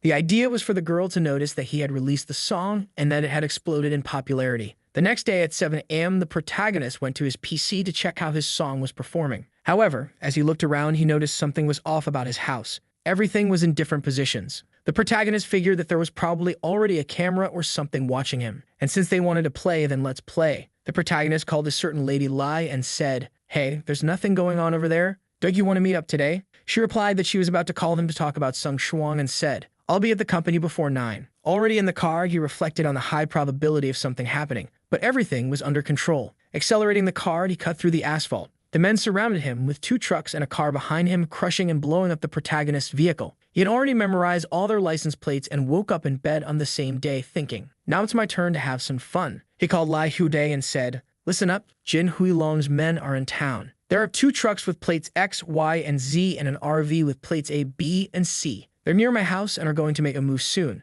but don't kill them. I want them alive." Lai Huday was shocked but replied, "Relax. I'll handle it now." The protagonist knew he had to expose himself. He started coming up with a plan to make the men follow him and decided to head toward the parking lot of a nearby shopping mall. Upon arriving, he informed Liu Hutai, "I'm here, come look for them. I'm in the Mar Ost Road area and the guys who are following me are right behind. No secrets, just come and get them." The men in the truck, realizing that he had entered the underground parking lot, were already preparing to leave. But just as they were thinking about making their escape, they were hit dead center in their car. The man got furious, thinking it was an accident, but it was obviously not. He shouted, "Hey, bro, what's your problem? Can we have a little chat?" With that, all the men who had attacked Wu Chen were captured. The scared man informed Jin Huilong that Lai Hute had captured everyone. Jin Huilong responded, "Plan B then. I want Wu Chen dead today. Do what you have to do." The man shouted to everyone, "Double the money. Sinmao Shopping Center. Head there. Finish the job fast and disappear once it's done." 20 minutes later, the protagonist was walking through the corridors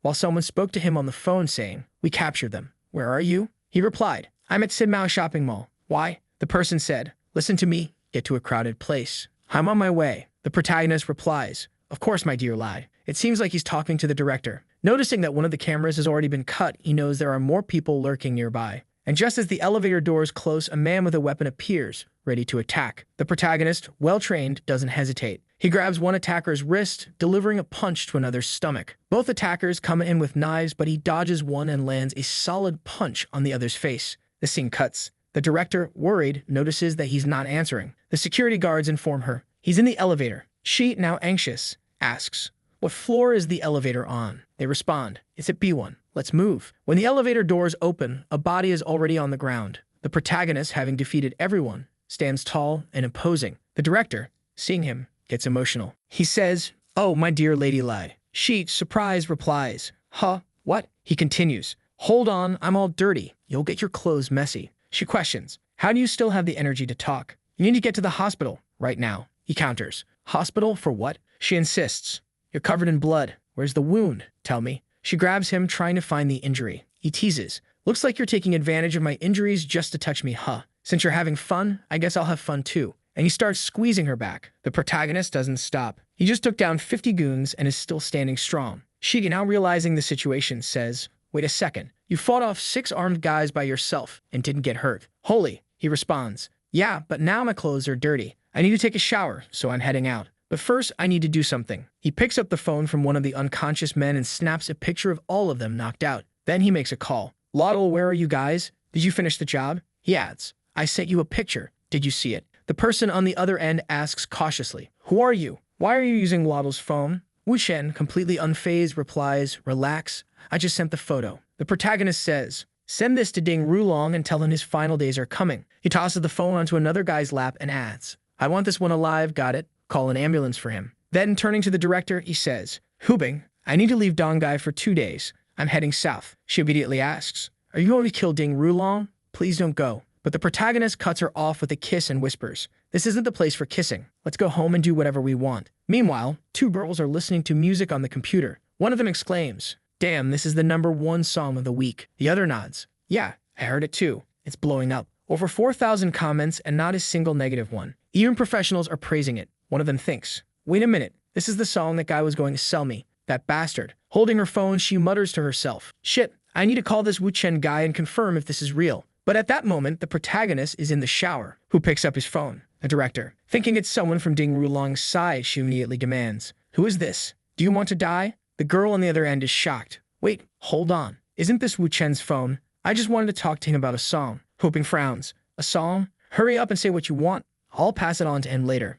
The caller, confused, hesitates. "Wait, I think you misunderstood. You must be his girlfriend, right? There's nothing going on between us. I just met him yesterday and wanted to apologize." Hubing's expression darkens. "Apologize? What are you talking about?" The girl on the phone seems equally surprised. "Wait, aren't you his girlfriend, and you don't even know about his music? That's kinda weird." Hubing, now completely lost, knocks on the bathroom door and calls out to the protagonist. Wu Chen, still in the shower, casually replies, "Oh, hey, Mr. Song. I'm free now. We can meet up to talk about the songs." He hangs up and hands the phone to Hubing, who comments, "It was Song. She wants to buy her songs back. I'll have to go meet her." She steps closer to Wu Chen, smirking. "Wow, Mr. Wu really is talented, huh?" But he raises a hand. "Hold on, I haven't finished my shower yet." She suddenly throws herself onto him and teases, "Why don't you show me what else you're good at?" The protagonist chuckles. "You're playing with fire." She pouts slightly, but before she can say anything, his phone rings again. This time, it's actually Ding Rulong. Wu Chen sighs. "All right, grab me a towel." Just then, Hubing picks up the call. On the other end, Ding Rulong immediately starts explaining himself, claiming that none of this was his doing. It turns out that one of Ding Rulong's lackeys misunderstood his words and acted on his own. To throw some indirect shade at the guy, Hubing speaks into the phone. "Oh, I already knew that, relax.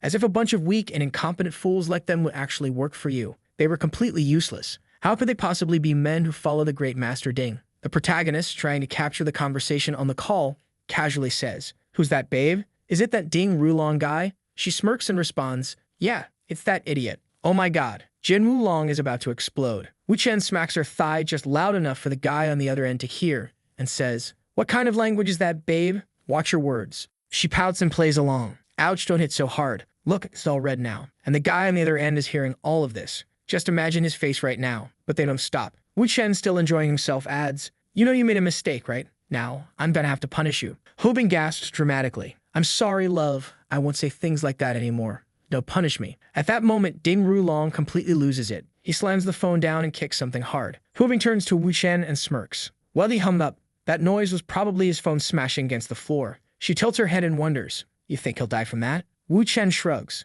"Him? Probably not. That's not nearly enough." She turns toward him, stepping closer. "All right, enough about him, love. Now what was that about punishing me?" Wu Chen immediately steps back. "I don't know what you're talking about. That was all on you." She giggles and lets it slide. "Oh, by the way, I might meet up with Yurong later, okay? If she calls you, just go along with it, all right?" Wu Chen raises an eyebrow. "Yurong? Weren't you supposed to meet with Song Xuan?" She corrects him. "It's Song Xuaner, but yeah, also Yurong. I need to see both of them." Just then, her brother storms in, apologizing. "Look, a lot of what happened today was my fault. But how many bodyguards do you want? I'll put people on you 24/7 for protection." His sister shuts him down immediately. "I know what you're trying to do, but you're not doing it." Her brother suddenly yells, "How many times has this already happened? You should be dead by now. He was just lucky today that he could fight, and now there's no way around it. We have to kill him." She stands up and waves him off. "Talk to him yourself. I'm done." Wu Chen watches the argument, then casually asks, "Is Ladeo okay now? That guy I told you to keep alive?" The brother nods. "Yeah, why?" Wu Chen smirks.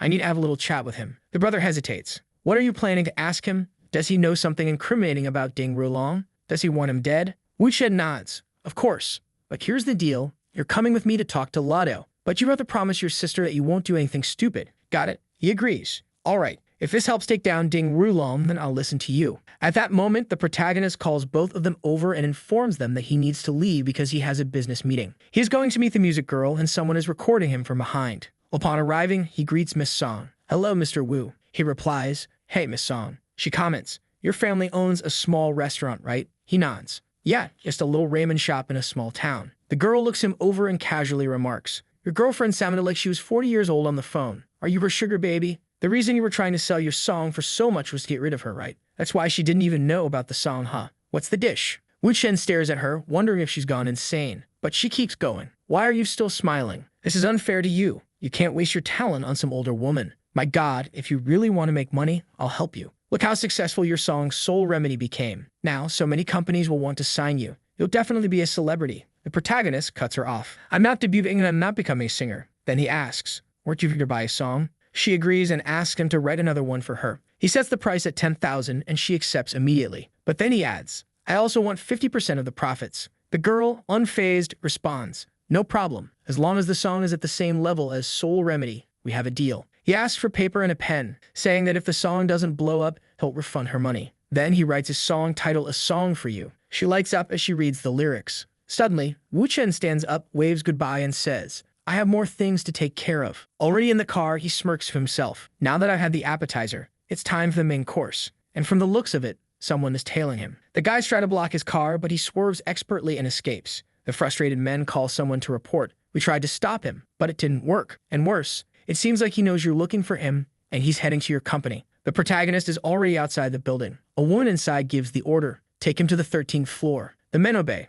And this is the same woman Wu Chen joked about getting a massage from. However, right now, he is completely surrounded. He walks in and greets her casually. Hello, director. Don't you think it was a bit rude to invite me like this? She responds, I don't know what your goal is, but aren't you the rude one? She then turns to her men and orders them to leave. As they walk past the protagonist, one of them mutters a warning. Don't try anything. If you do, we'll come back in and kill you. The woman gestures for our boy to sit down and asks, What is your intention with my daughter? I'd assume this isn't about money. The king of gossip, Wu Chen, smirks and replies, Director, why are you so concerned about a daughter that another woman gave birth to? Wu Chen begins to lay out the entire life story of the girl, revealing details that most people shouldn't even know. He explains that she was forced into marriage at 21 but hated the man she was with. Every night she slept with a knife under her pillow, and whenever he came near her, she would immediately pull it out to kill him. In the mornings, she would come up with excuses, saying she didn't want to get pregnant because she would get fat and ugly. Since she wasn't that beautiful to begin with, she told him that if she ended up covered in pregnancy marks, she would look terrible.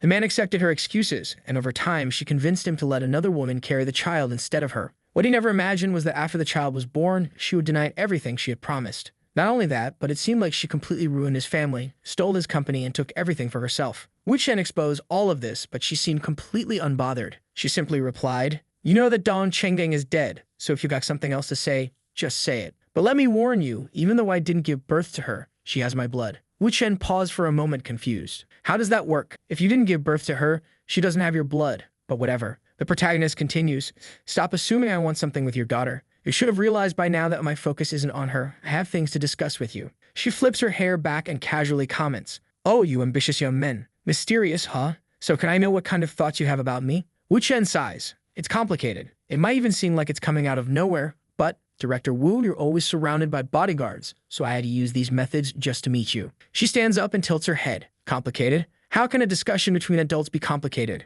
Tell me, Mr. Wu, does Lu Hubing know about all these complicated thoughts you have about me? Of course she knows. She steps closer. Then why, now that we're face to face, don't you go into detail and tell me all of these thoughts? The protagonist cuts her off. I know a man named Ding Rulong who's hunting me. She crosses her arms. I know, but what does that have to do with me? I'm going to kill him. Good luck with that. I'm here to warn you. Pull all of your investments out of the Xuan fund while you still can. She frowns. What kind of ridiculous nonsense is this? What does the Li family drama with Ding Rulong have to do with Xuan investments? Wu Chen leans forward slightly. The Xuan fund, Tong Heian's assets. Every transaction and business deal you made in the past 5 years is about to collapse because of me. She narrows her eyes. Are you trying to start a war with me? Wu Chen shrugs. I'm trying to take down Ding Rulong. But you're too deeply involved with him. You got caught in the middle. She interrupts. I have no ties to Ding Rulong. I'm not interested in your little feud. Wu Chen chuckles. Oh, Director Wu, of course you are. He mentions a certain man, the third uncle of Ding Rulong. That guy has major investments in a certain company. When he goes down, he'll take a huge financial hit. She replies, I know the third master Ding. He's one of the most powerful men in the second generation of their family. But what does that have to do with me? Clearly, you don't even realize how deeply intertwined the Wu family is with the Jing family. When the Jing family starts crumbling, it's going to hit the Wu family. And that will bring trouble for you too. She observes the Jing family situation carefully. Do you really plan on dragging the entire family into this? She starts thinking, this man is Leah Rubing's boyfriend, but he's not actually part of the family. How could he possibly cause problems for the entire Jing family? The protagonist casually responds, I'm here because Leah Rubing is a huge fan of yours. She sees you as an inspiration. She raises an eyebrow. That's the dumbest excuse I've ever heard. But since he mentioned Leah Rubing, she decides to confirm it herself. She calls Leah Rubing. Leah Rubing answers the call, already aware that her boyfriend is with the director. Your boyfriend is here telling me he plans to go against the Ding family. Leah Rubing replies, unfazed. Yeah, I heard. But is the Li family also getting involved? He spoke directly with my father, so I don't know exactly what his plans are. You'll have to ask him yourself for the details. The woman on the other end pauses, now unsettled. He ignored Leah Rubing and went straight to her father. Wasn't the Jing family working directly with the Li family? If that was the case, she needed to talk to him. She turns back to the protagonist and asks, would you like something to drink? A little wine? Or champagne? Wu Chen replies, wine is fine. She pours 2 glasses and hands him one. Drinking mode activated with Wu Chen. At that moment, the protagonist begins to explain his identity, involving Long, Yemtou, all while the woman finds herself strangely drawn to him. She wonders what's happening. Wu Chen comments on the bottle, saying it's over 2,000 years old. Distracted by his words, she trips and he catches her in his arms. Careful. She apologizes, thanking him for being there to protect her. You're fine, Director. It would have only been a problem if you had actually fallen. She lowers her head, embarrassed. Maybe I drank too fast. Wu Chen observes her and smirks. You're a lot like Rubin. You don't trust men and have some rather unusual preferences. To win you over, physical contact is essential. Now that he's completed that part, the game is in his hands. He studies her. You seem a little confused. To win you over, physical contact is essential. Now that he's completed that part, the game is in his hands. He studies her. You seem a little confused. Shall we wrap things up here? She agrees but reminds him, we're not done yet. Then suddenly, she trips again and falls right into the protagonist's arms. It's the Dan Heels. Wu Chen picks her up effortlessly. Careful, the floor is cold. Still in his arms, she reflects on his boldness. None of the older men she had met ever had this kind of courage. He sets her down on the couch and says, Director, if you still want to drink and chat, we can continue. She looks at him and scoffs. You carried me on purpose, didn't you? He grins. Of course I did. She narrows her eyes. You bastard, you love messing with me. She has to figure out a way to deal with this man. She isn't sure what he's planning, but she intends to find out. Meanwhile, Wu Chen observes her and says, You look a little irritated. But from what I see, you actually just wanted to be held, didn't you? He leans in slightly, pretending to be drunk, tripping and falling into my arms. Are you really going to tell me it wasn't on purpose? Her eyes widen in surprise. Looks like you saw through my act. She mutters to herself. How did he judge that so accurately? Even I was fooled for a second. Wu Chen takes another step forward. Director Wu, I noticed that you gave me these opportunities and I took them. But I want you to know, there's no me for games with me. Maybe I know you better than you know yourself. You don't have to play around. Why don't we have a real conversation? I'm not here to be your enemy. She raises an eyebrow. You're not overestimating your own confidence, are you? She crosses her arms. And what do you mean by saying you understand me better than I understand myself? Wu Chen drops a bombshell. Tell me, is it really true that your husband committed suicide? Or did someone instruct a few people to take him up to the rooftop and push him until he had no choice but to jump? She freezes. But don't worry, the most important part hasn't even come yet. Wu Chen leans in even closer. The director Wu I know, it's a 42-year-old woman who's never been remarried. On lonely nights, she uses that little toy sitting on the bottom shelf under her bed. She stiffens, her face turning red. How? How dare you expose my private life like this? Wu Chen shrugs. At your age, it's completely normal to have a hormonal surge. I completely understand. There's nothing to be ashamed of. He leans back slightly. But have you ever considered that if your life restarted, you wouldn't have to be this exhausted? Then casually he quotes a lyric from a song she composed years ago. Her eyes widen. Wait a minute.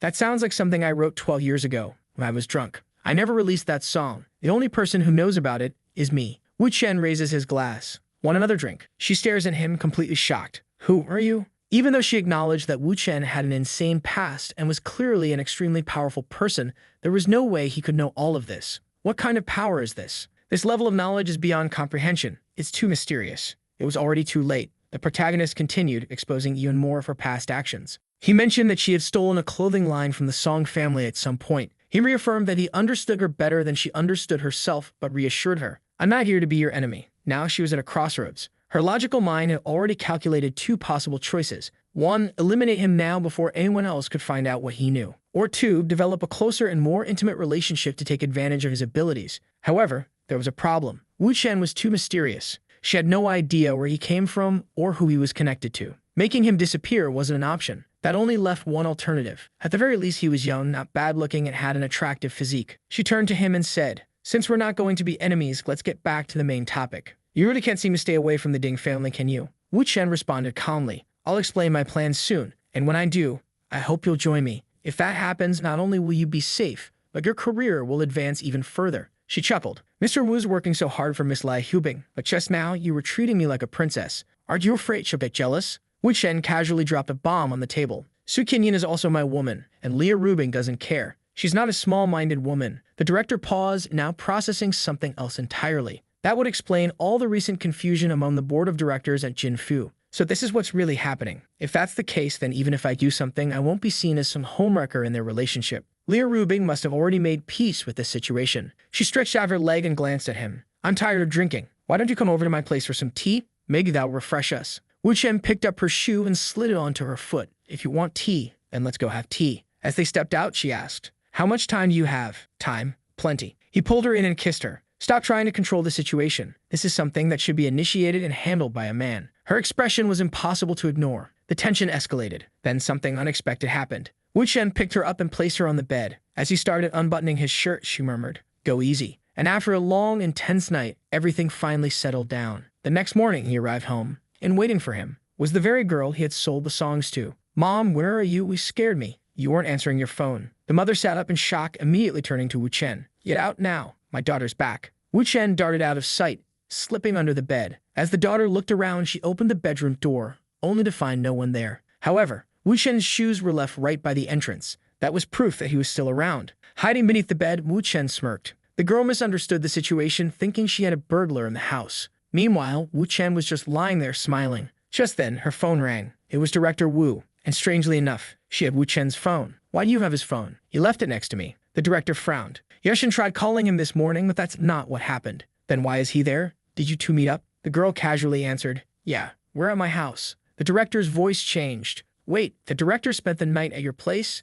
Did you two sleep together?" The girl smiled slightly. "Yes." Wu Chen only attracts women who like competing with each other. The director, stunned once again, wondered, how does this man manage to conquer a woman in just one day? And yet, the real problem was that the girl was clearly provoking her, which pissed her off even more. She turned back to the director and said, "We need to talk." "All right then, come meet me in Shenzhen." Wu Chen casually asked, "Was that a call from Lu Rubing?" "Yeah, she said she's on her way now, so I'm going to take a shower." Meanwhile, the mother, stepping out of her bedroom, saw her daughter heading out. "You're leaving already? You just got here." The daughter replied, "I'll stay. I don't want to get in the way of you and the guy inside." The mother froze. "Who is he? Do I know him? Have I seen him before? Why are you so curious?" Even though it was an awkward situation, the mother wanted to know who her daughter was involved with. 40 minutes later, Lu Rubing arrived. She walked up to Wu Chen. "Congratulations, Mr. Wu. You keep surprising me." Wu Chen smirked. "Thanks for the compliment. Jealous?" She didn't answer, walking past him. Then she turned around and asked, "Do you really do whatever you want? Can't you go a single day without pissing me off? You have no consideration for me at all." Wu Chen stepped closer, looking her in the eye. "Lu Rubing, I love you." For the first time, even he didn't know if he was joking or being serious. For a moment, he felt just as lost as the women around him. Lu Rubing, however, was completely thrown off. That bastard saying things like this right now. I can't believe he only says things like this when he wants to beat me in an argument. But I can't lose my cool. I need to stay calm. "Have you ever used those words to try and convince someone else?" "But obviously not." She responds, half-jokingly, "My love, Wu, I love you too." At that moment, the protagonist shakes his head. She freezes.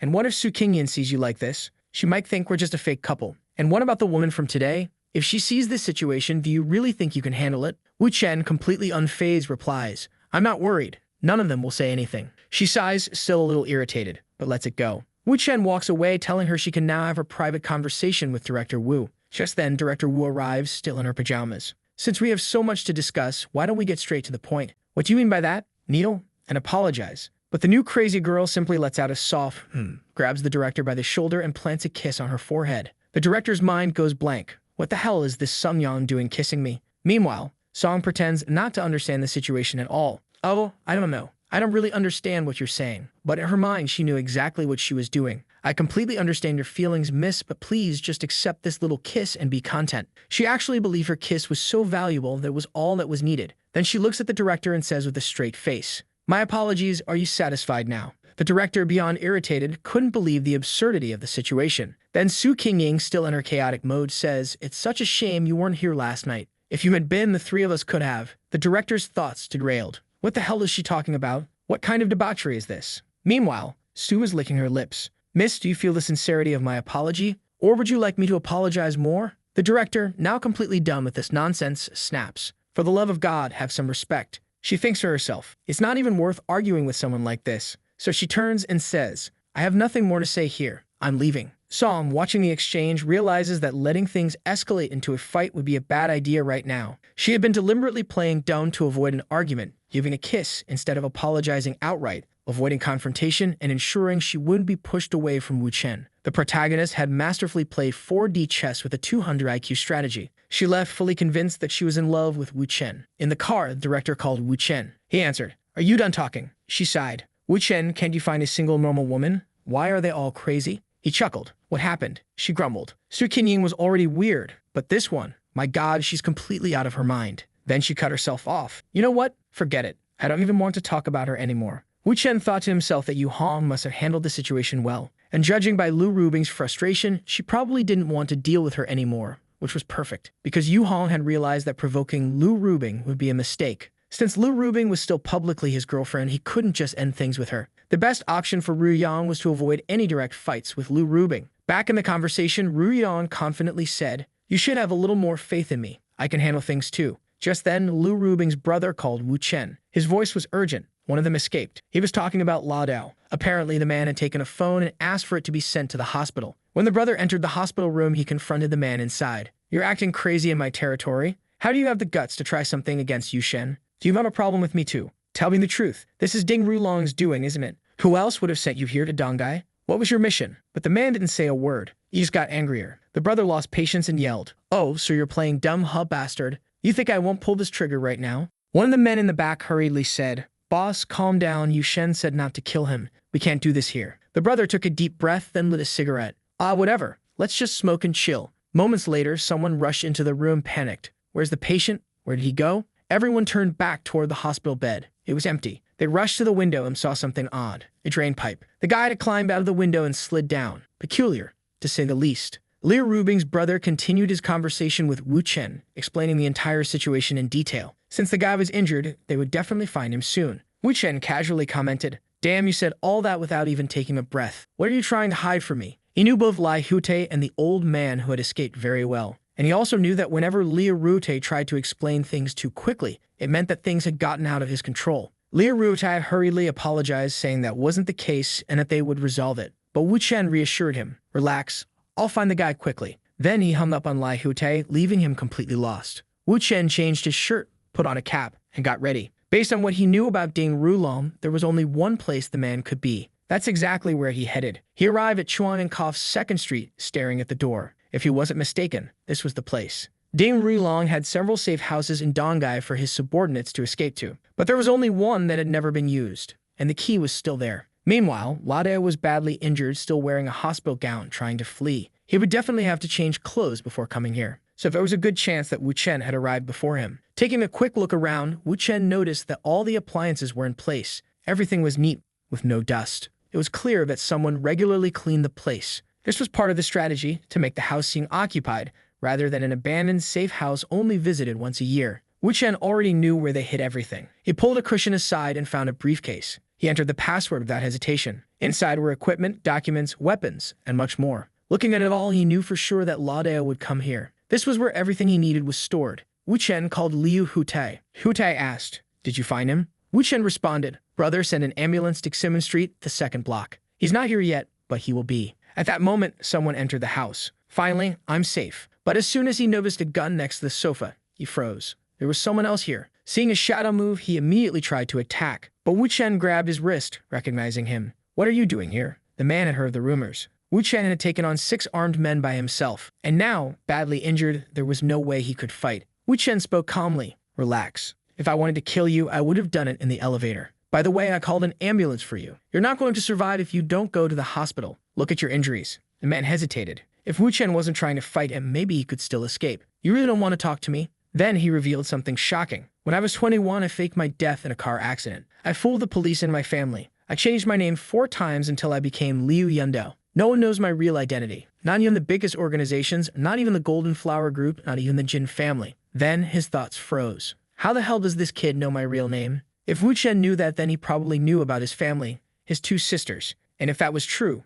he had no choice. He had to kill Wu Chen to protect them. Wu Chen read his mind. "Looks like you've reached the right conclusion. You want to protect your family. That's what every man should do. But Ladeo, I'm going to give you a chance." He tossed a gun in his direction. For a moment, Ladeo imagined grabbing the gun and killing Wu Chen right there. But Wu Chen just smiled. "Pick it up. It's loaded. Aim at me. Pull the trigger." And that's it. Ladeo's hands trembled as he slowly reached for the gun. Wu Chen smirked. "Or maybe it's not loaded, and I'm just playing with you. What will you do?" Ladeo froze. This didn't make sense. Wu Chen was toying with him. Even if he grabbed the gun, there was no way he could aim and shoot before Wu Chen jumped on him and knocked him out. But then he reached for a knife hidden behind him. He pressed it against Wu Chen's back. "Do you think I can't kill you?" Wu Chen, still completely calm, replied, "I'm not betting on anything. You're just as composed as ever. And besides, everything I know about you, I haven't told anyone else." The man gritted his teeth. "Stop trying to distract me. This conversation is pointless." Wu Chen repeated, still relaxed. "I just want to talk." The man hesitated. "What do you want to talk about?" Wu Chen smirked. "I've already told you what I know about the Jin family. I won't reveal anything else. There are things you don't even need to say, like Ding Rulong's deadliest weapon. It was provided by Wan Huida from the Wang family. Ding Rulong planned to use it to kill." The man's breath hitched. Then Wu Chen continued. "And also, Ang Tan. Ding Rulong had him killed." Ladeo's entire body stiffened. Ang Tan had been a central figure in the Golden Flower Group. Most likely, he had been the heir to the entire organization. But 5 years ago, he had mysteriously died. The leader had ordered an investigation, but they had never found the killer. That was a case he had always wanted to solve. And now Wu Chen just told him exactly who was responsible. Ladeo narrowed his eyes. So this is Ding Rulong's advantage. These are just words. He thought about it. At first, Wu Chen had given him true information. But now was he throwing in lies to manipulate him? Was he trying to get him to betray the Jin family? His hands slowly moved away from the knife. Then he suddenly grabbed the gun and aimed it at Wu Chen. "We have nothing left to talk about. Why are you still smiling?" "Last words? Because soon, you won't be laughing anymore." He placed a pillow in front of the gun to silence the shot.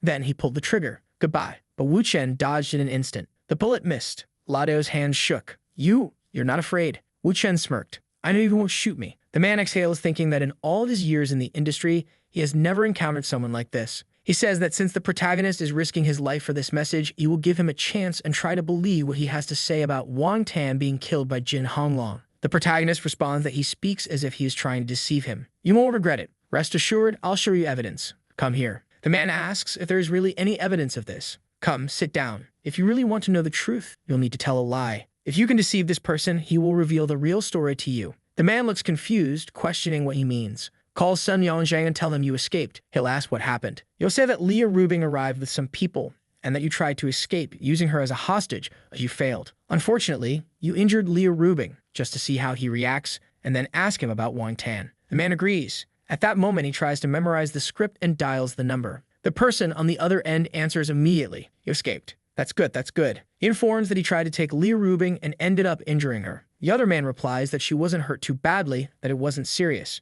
"For God's sake, I told you not to touch Leah Rubing. I warned you that if she was with that Wuxian guy, you weren't supposed to lay a finger on her." The man replies that he did it to save his own life, that he was about to die. The other man becomes irritated. "You!" And at that moment, he gives a thumbs up. "Master Zhang, can you be a little more polite? And besides, I took the money to do the job, and if your information was wrong, that's not my fault. Let me tell you, I already know all the messes within the Ding family. And I also know that you killed Ang Tan from the very beginning. I just never revealed it because of our old friendship." The man on the other end asks when he found that out. At that moment, he realizes that the protagonist wasn't lying. Wu Chen grabs the phone from the man's hand and asks about Yuang Shan. "What are you doing with Ladao? My friend, isn't Ding Rulong supposed to be in the southern city of Guan? Did he come back to see his old man?" The man on the other end of the phone starts thinking. He had indeed heard that their boss had gone south for urgent matters. Then he wonders if this guy really injured Leah Rubing. If that were true, it would be a disaster because it would destroy the alliance between the two families. They would become mortal enemies, and perhaps that's why the boss rushed south so quickly. He starts considering that when Ding Rulong returns, things will be a complete mess.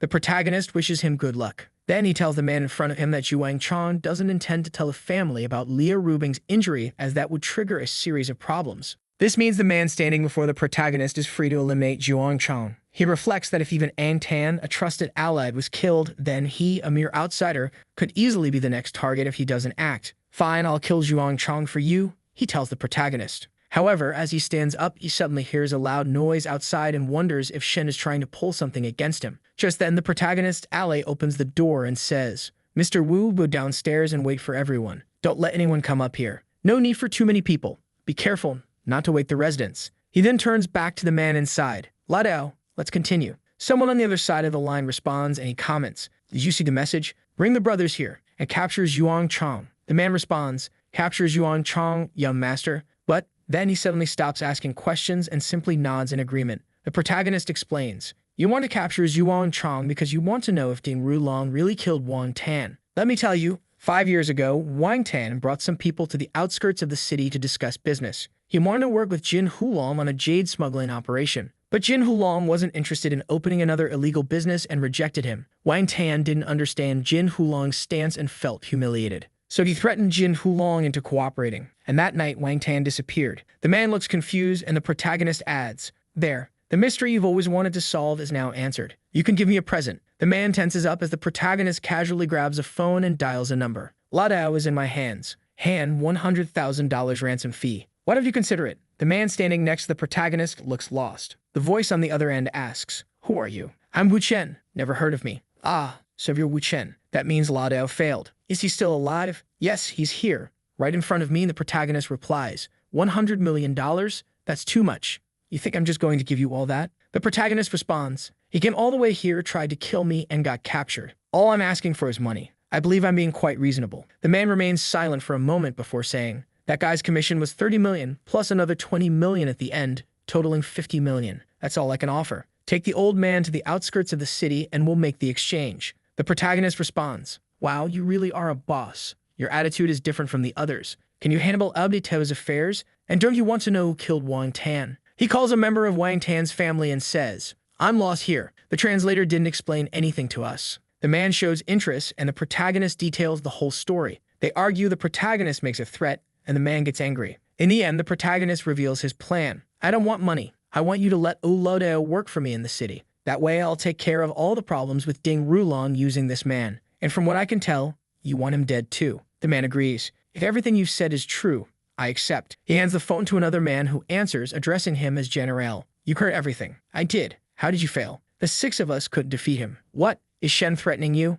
The protagonist decides to be honest. "I just want to change my life. I'm tired of all this." After hanging up, the protagonist congratulates the man. "Congratulations, you're free." The man responds, "Mr. Wu, capture Jin Xuan and bring him to Dongai in secret. He's important to me." Looking at his watch, the protagonist comments, "I think the ambulance that came to pick you up is arriving." The man gets into the ambulance while the protagonist tells him that they'll talk again once he has recovered. For now, he needs to go home and rest. The protagonist wakes up in bed, and when he looks down, he is shocked by what he sees. Something moves. He can't believe the scene before him. He sits up quickly and says, "Leah Rubing, what are you doing, huh?" She responds, "I wanted to give you a reward." He replies, "Oh, so that's it? All right, give it to me then." A bit of steam starts to rise. Still confused, she continues, "Now that I think about it, we've only known each other for about 8 or 9 days. The protagonist, intrigued, asks, "Would you believe me if I told you I already know everything about you in such a short time?" She questions, "What do you mean?" He explains, "For example, we can't do anything today. You're only here to mess with me." She tries to defend herself. "Don't say that. I'm not messing with you." But still, she seems to agree as she feels bad for him and decides to give him a few kisses so he won't feel too sad. Hugging the protagonist, she thinks, "Wow, I feel so happy here. Is this what it means to be in love?" At that moment, she mentions that her brother will be visiting today. The protagonist asks, "Is he coming to apologize for letting the old man escape?" She replies, "You can't spoil him too much, you know." He reflects on his actions and apologizes. Someone knocks on the door, and she tells him that it's the guards she sent to buy some things. She asks, "Where's the kitchen? I'll cook something for you." He points in the direction and says, "Leah Rubing, you're going to cook dinner." She confirms, "Yes, I want you to try my cooking." She always cooked when she lived alone, so she feels confident. The protagonist says, "I know you know how to cook." But then she reveals, "It's been a few years since I last cooked, so maybe my skills aren't as good as you think." She adds, "I may not be better than Kim Yin, but I'm sure I'm better than you." Curious, she asks, "Sir, do you know how to cook? At that moment, the fish slips from her hands, falls onto the plate, and she stumbles. The plate shatters, the fish hits the floor, and as she apologizes, she ends up covered in a mess. Later, while taking a bath, she reflects sadly. What a disaster. I just wanted to cook something for us and eat together when my brother arrived. She didn't want Wu Chen to hate her brother just because of that incident with the old man Dao. It was frustrating, and it felt like it was all the fault of that cursed fish. Now there wasn't enough time to call a chef or cook anything herself. Why does it sound like someone is cooking? What's going on? When she walks in, she sees the feast the protagonist has prepared. With 1,000 years of training, he had mastered everything, and he casually said to her, "Oh, what are you looking at?" She was already thinking to herself, "He can cook." Ah, obviously. What can he do? If that's the case, hold on a second. Wu Chen was cooking for her, and she decided to take a picture. The girl wanted to show off the protagonist's cooking skills. She turned to him and asked, "Wu, have you ever cooked for Su Kinyan?" He replied that he hadn't. "Aside from when I cooked at home, you're the first woman I've ever cooked a meal for." At that moment, she blushed deeply, gave him a kiss on the cheek, a little hug, and all that. The protagonist said, all right, now let me finish up here. Time's running out, and your brother is on his way." At that moment, her brother was already at the table, and she said, "Go ahead and eat, okay." Wu Chen made all of this. Damn, he cooked all of this. This is amazing, brother. Leah Rubing stared at her brother, internally cursing him. "You idiot. Apologize and stop eating." It was necessary to even shed a few tears to convince him quickly, but the protagonist looked at her and said, You're not going to eat?" She took a bite and thought, "Oh my god, this is delicious. This doesn't lose to a Michelin-starred chef. My boyfriend really has divine skills." The protagonist, being a good guy, told her brother, "You can come eat whenever you want, all right? I'll cook for you guys. And also about that mess with old Dao, it's all good. Nothing changes between us." Her brother started tearing up. She walked up to the protagonist and said, "Love, it's getting late. I think we need to rest, don't we?" He looked at her and said, "I already told you we can't do anything today." She told him to be quiet and said there were still ways to have fun on days like these. "Oh my god, not even gonna comment on this." The protagonist asked, "Why are you brushing your teeth?" She responded, "Well, you have to brush your teeth when you wake up and after that." Then she left things hanging and ended with, "That's it, see ya. I'm out, bye." Oh god, this is getting worse. He turned to her and said, You're not afraid of having to brush your teeth too much then?" She called him shameless. "Oh my god, let's just get through this, I'm dying." He said, "I made breakfast. Come here already." She replied that there wasn't time because she had a meeting at the company. "Are you coming to the company today?" He replied, "No, I have some things to take care of." She asked, "Are you meeting with another crazy woman there?" He denied it. She told him to be a good boy and said goodbye. At the company, she was massaging her jaw. Su Qining called her and asked if she knew where Wu Chen had gone. You can't find him?" "No, he said he wasn't coming today and didn't tell me where he was going when I asked." "All right, don't worry. I'll call him." She calls Wu Chen and asks, "Where are you?" "Handling some business." Where are you?" In the background, someone's voice is heard, questioning why he's on another call. Leah Rubing thinks she just heard a woman's voice that she had never heard before. Thinking that he was already getting himself into trouble, she says, "All right then, Mr. Wu, handle your business. I won't bother you." The scene shifts, and someone comments, "We barely exchanged 2 sentences. How many more calls are going to come in?" The protagonist puts his phone on the table and says that it was Lu Bing and he's going to hang up. A guy named Siu Song says, "You should just answer properly so we don't waste time." The girl next to them comments that he's just playing around, and just then, his phone rings again. "What did I tell you?" The man grows irritated because the protagonist's phone won't stop ringing in the middle of the meeting. He pulls out a gun and points it at the protagonist, but with a swift movement, the protagonist snatches the gun from his hand. The man wonders how the gun ended up in the protagonist's hand. At that moment, several people pull out their guns and aim at the protagonist, yet strangely, no one shoots. The protagonist's phone keeps ringing, and the man asks why he doesn't answer it. He picks up the call, and the person on the other end asks who it is. It's the crazy Wu Yuron, demanding to know which woman made him take so long to answer. The protagonist explains that he is in the middle of a negotiation. She complains that he never calls her during the day and asks how he can be so heartless. He asks what's so urgent if she's missing him. She confirms, saying she misses him so much that she can't take it anymore. She even dreamed about him last night and wants to have lunch with him. Or is he with Leah Rubing? He replies that he is out of town, somewhere around Dongai for a couple of days. She realizes he has traveled and tells him to keep the conversation short and take care of his business. The protagonist says he'll call her at night. At that moment, a man approaches from behind, attempting to stab him. The protagonist flips the gun under his arm and fires, hitting the knife. The man freezes, unsure if he's dead or alive. The knife clatters to the floor. The protagonist points the gun at the man, who immediately drops to his knees, begging for his life. He offers 20-30 million right away. The protagonist remains silent, and the man keeps talking. "Don't kill me, don't kill me. I'll give you 100 million. No, another 100 million. How much did they pay you to kill me? I'll pay you more than they did." The protagonist says, "Stop talking. Can't we just have a private conversation?" He orders everyone to leave, then helps the man stand up and says, "Get up. There's only one bullet left in the gun. Be careful not to hurt anyone." The man, embarrassed, responds, "You're hilarious. You think I'm gonna play gun games with you? What do you want?" The protagonist mentions that 3 years ago, he arranged for a beautiful NK to be sent to Ding Rulong, which messed up investments in Monum. Then you arranged for someone even younger and prettier. What's your real intention? The man is in shock, thinking, for God's sake, he ruined my setup with Ding Rulong and disappeared. To Ding Rulong send this guy? If that's the case, I'm screwed. In the next scene, the protagonist says, "What do you mean? What's my intention? You spent over 20 years managing the 9 Degrees bar, and now that it's at the top in Modu, you made over 30 million in profit just this month." Then he starts listing all of the man's businesses. Modu Entertainment, Modu TV, Maju Arts, Manju Acting. You have it all. The man thinks to himself, this doesn't sound like something someone sent by Ding Rulong would say. This kid must have investigated my past. Does he think 100 million isn't enough? The protagonist says, "Relax, no panic. Let me finish. You were forced to deceive Ding Rulong, weren't you? It was the Gu family's request." The man freezes, realizing he even brought up the Gu family. What does this lunatic want? The protagonist continues explaining the man's actions, making him question everything. This guy knows everything I'm thinking. What does he want? Finally, he asks outright, "What do you want?" The protagonist says, "Last time you fooled Ding Rulong pretty well." The man responds, "I have dirt on him." The protagonist asks, "Then why didn't you tell me earlier? I almost died here. Looks like we're allies. Let's talk." The protagonist mentions, "I heard you're in charge of Rechikin." The man, thinking about a certain girl at the bar, remembers that from the first time he saw her, he only wanted to devour her. How cruel. Why do you think of her like that? Then he acknowledges that her aura is extremely dangerous. I investigated her and found out that the loneliness in her eyes is real. For a moment, I wanted to help her, but I knew the trouble it would cause. The only thing I could do was watch over her and make sure no one else got close. He thinks. So that's why he's mentioning Ding Rulong. There must be a conflict between the three of them. The man starts believing that the protagonist is her friend and has come to kill Ding Rulong to set her free. The only way for her to be safe is to have a lover who's ready to kill anyone. He says,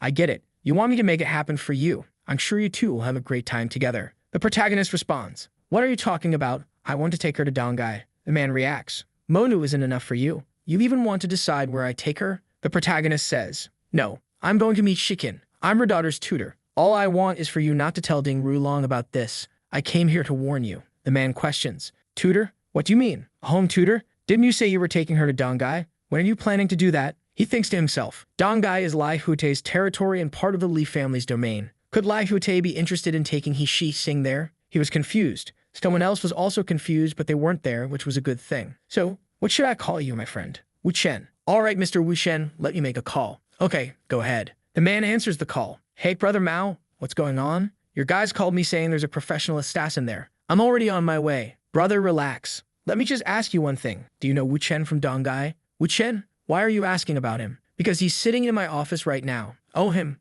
Are you sure?" A man named Gu Hubo, a friend of Lai Hute, was part of the conversation. This friend of Lai Hute, who was also the brother of the protagonist's girl, was also a friend of the protagonist. The man on the call commented, "Who is this Wu Chen? You've mentioned him to me before." "Hold on, let me confirm something real quick. Stay there. I'm coming over." The protagonist asked, "Gu Hubai is coming." "Looks like it. Do you know Brother Gu?" He started thinking, "If you know him, why are you using me?" The protagonist replied, "I don't know him, but I've heard of him. Just like he doesn't know me, but he knows about me. But for now, let's keep talking about Yishi King." At that moment, the man started explaining Yishi King's entire story to the protagonist. Meanwhile, in Modu, the protagonist received a call from Lai Hutai asking, "Hey, brother, a friend of mine called saying you're in Modu. Are you really there?" "Yeah, brother, that guy, Brother Gu, he's literally like a real brother to me. If he didn't mess up too much, can you not kill him?" The protagonist replied, "I think you're misunderstanding. I'm just here to talk business with him." Lai Hute explained that Gu had called him, mentioning threats and guns. The protagonist insisted, "I already told you, it's a misunderstanding. Besides, he just got here. Talk to you later." The man arrived and asked,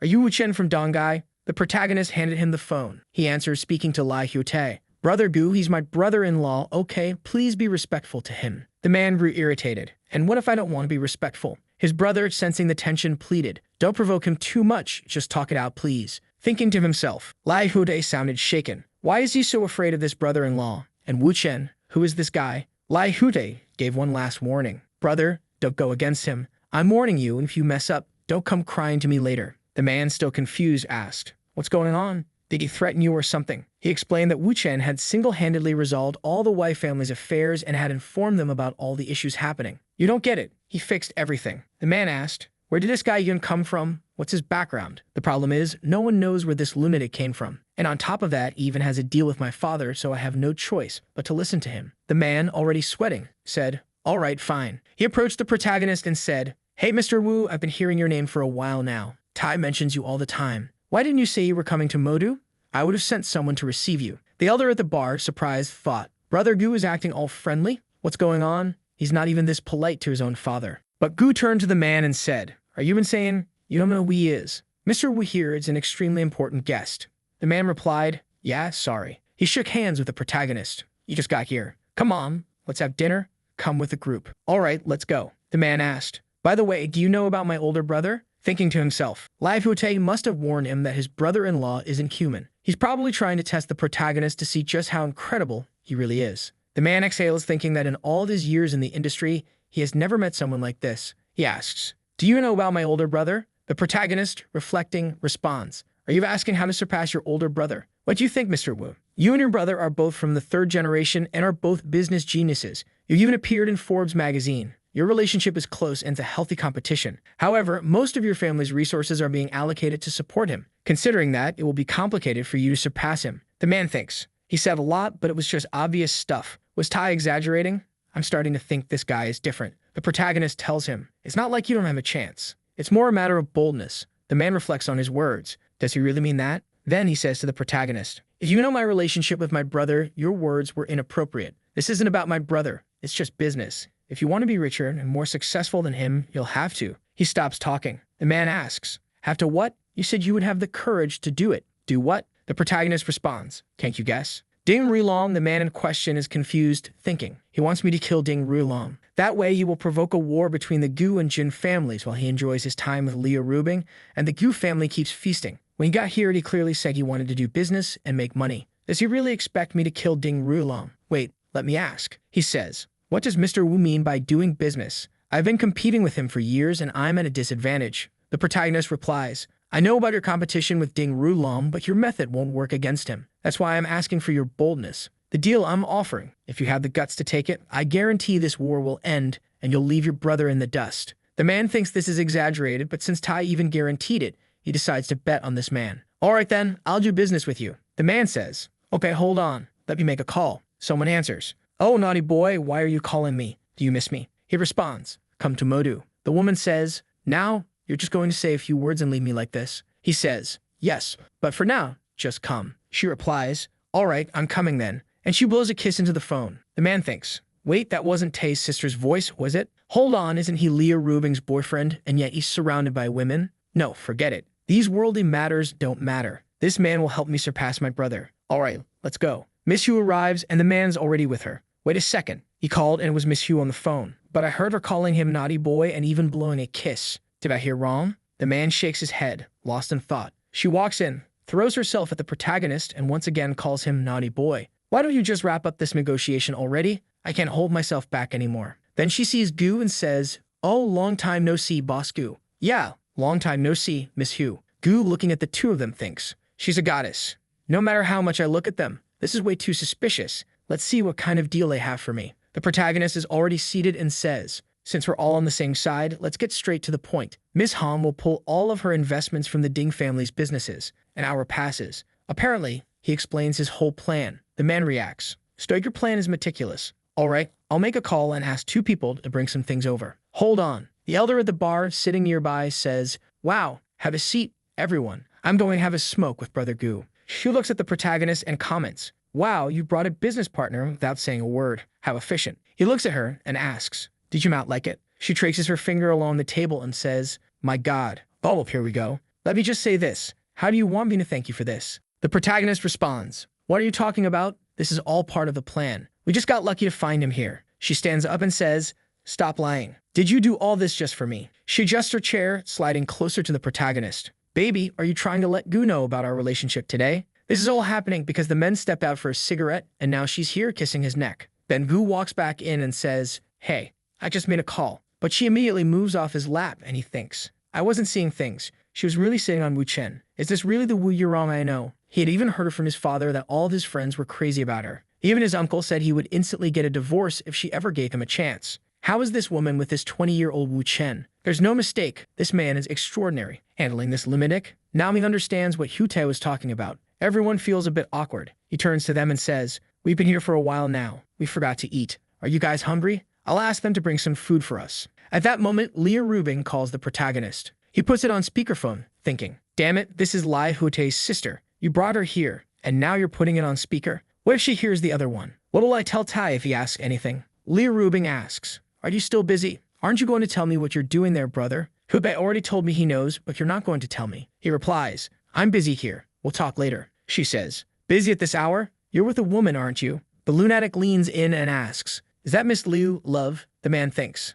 "Dear God, what is this crazy woman doing? Declaring war on the main girlfriend?" Leah Rubin says, "Wait, Wu Yurong is there with you? What is she doing in Modu?" He replies, "Ah, I needed her here for some business. Do you want to talk to her?" It's already thinking about activating Zen mode to avoid getting involved in this mess. This is too chaotic. Better not get in the middle of it. Leah Rubin thinks. He said it's business. Serious business. Well, looks like I'll have to forgive him. Fine, finish your business. I'll be waiting for you. The protagonist hangs up and says, "All right, brother Gu, order the food. I'm starving." He replies, "Got it." The man leaves, thinking, my God, Leah Rubin tolerated that. Her man has another woman and she can't control him either. He's managing Leah Rubin and Wu Yurong at the same time. No, this guy is incredible. He admits defeat and decides to walk away. Time passes and he returns, saying, "Here's all the information we gathered on Ding Rulong after years of competition. Every company, every stock, all the transfers, and more." The protagonist comments that they'll all gradually sell off shares of Ding Rulong's companies and use some agents to buy certain businesses while devaluing others. After using proxies to hold some shares, they'll consolidate everything under a select group of people and take control of the companies. He thinks with his own background, Lady Wu's connections, and the information provided by Mr. Wu, everything will go smoothly. There's no way this can fail. But he also reflects that the most important part now is deciding how they will divide up the Jing family's companies once they take them. The protagonist, already knowing the future, the past, and the present, says, "Now that we've decided, we just need to discuss the division of company shares." The man says, "I knew it. This is why I thanked Mr. Wu. First, we need to save around 5% for profits and to help some people who don't want a slice of this pie. But Miss Wu and you should keep 60%. The woman thinks, "Damn, I thought he was only going to give me around 40%. Never expected this." The protagonist notes that if they keep 60% of the 5%, he'll only have 35%. The man says he believes this is a great way to build a strong friendship with Mr. Wu. Wu Chen replies that Brother Gu seems like a very friendly person, and this friendship will be quite enjoyable. The dinner comes to an end, and the protagonist heads to his room. She comments that the conversation dragged on too long and got boring. "Lie down, my husband. I think you're tired. Let me take care of things this time." Fortunately, in the next chapter, everything will have already happened, and she will be heading to take a shower. The protagonist picks up his phone. It's Leah Rubin. "Hey, did you finish your work?" "I just finished." The protagonist asks if she's still not resting, if she was waiting for his call. "I'm still at the company and I have to work overtime tonight. I won't even be going home." "Are you working that much?" "Yeah, I really am. And besides, I'm exhausted. Can't you just tell me what you're doing in Modu?" The protagonist explains the entire plan of how they will seize the wealth of Ding Rulong's family over the years. She comments that she's lucky, because not only does she sleep with him, but he also brings in billions in profit. At that moment, the other one, who always loves to stir things up, interrupts and says that Ding Rulong is on his way. "You're not getting jealous, are you?" Leah Rubin thinks that she can't let this situation continue. "I'm not jealous. Are you trying to irritate me? When you get back to Donghai, you better be ready for what I'll do to you." The protagonist teases her. "Do to me? Like last time?" "Now that you've said that, I'm looking forward to it." The girl behind him is intrigued by his reaction. She boldly comments that she always says things like that and then calls him shameless. She informs him that Ding Rulong called her and said he's coming to Donghai to apologize in person.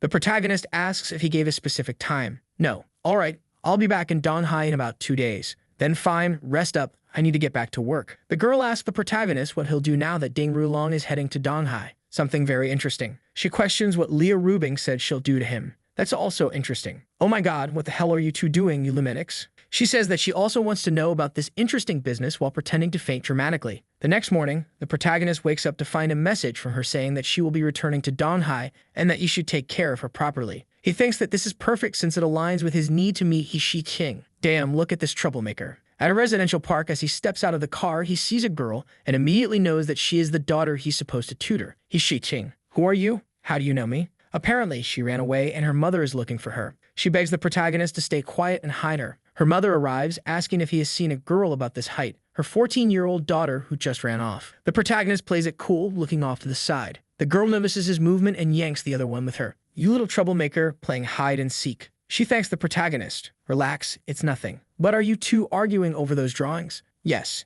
And who is this guy? I don't even know him, but he knows our names and even about the drawing business. Then he says that she has been sending her drawings over the past few days. She asks if he is the so-called Xingxin, the name he used on TikTok. He confirms it, introducing himself as Wu Chen, and she introduces herself as Mrs. Shi Qing. And this here is my daughter, Xingxin. The mother tells the daughter that she should greet her teacher. She thinks that this is a disaster. Of all teachers, it had to be him, especially when they were arguing over drawings. The mother apologizes to the protagonist, saying that her daughter is a bit wild, but invites him upstairs to talk. She mentions that it's almost lunchtime and that she'll prepare something. They can talk afterward. The protagonist responds that it's fine. She suggests he sit down or check out the gallery while she goes to the kitchen. The protagonist steps inside to check out what the girl has written and the drawings she has made. She walks in and closes the door. Suddenly, she starts hitting herself and cries out, asking why he is attacking her. The protagonist laughs at the situation and she complains. Do you think this is funny? He simply watches and tells her to keep up her little act. She wonders why he isn't trying to run away. Does he not realize the danger he's in?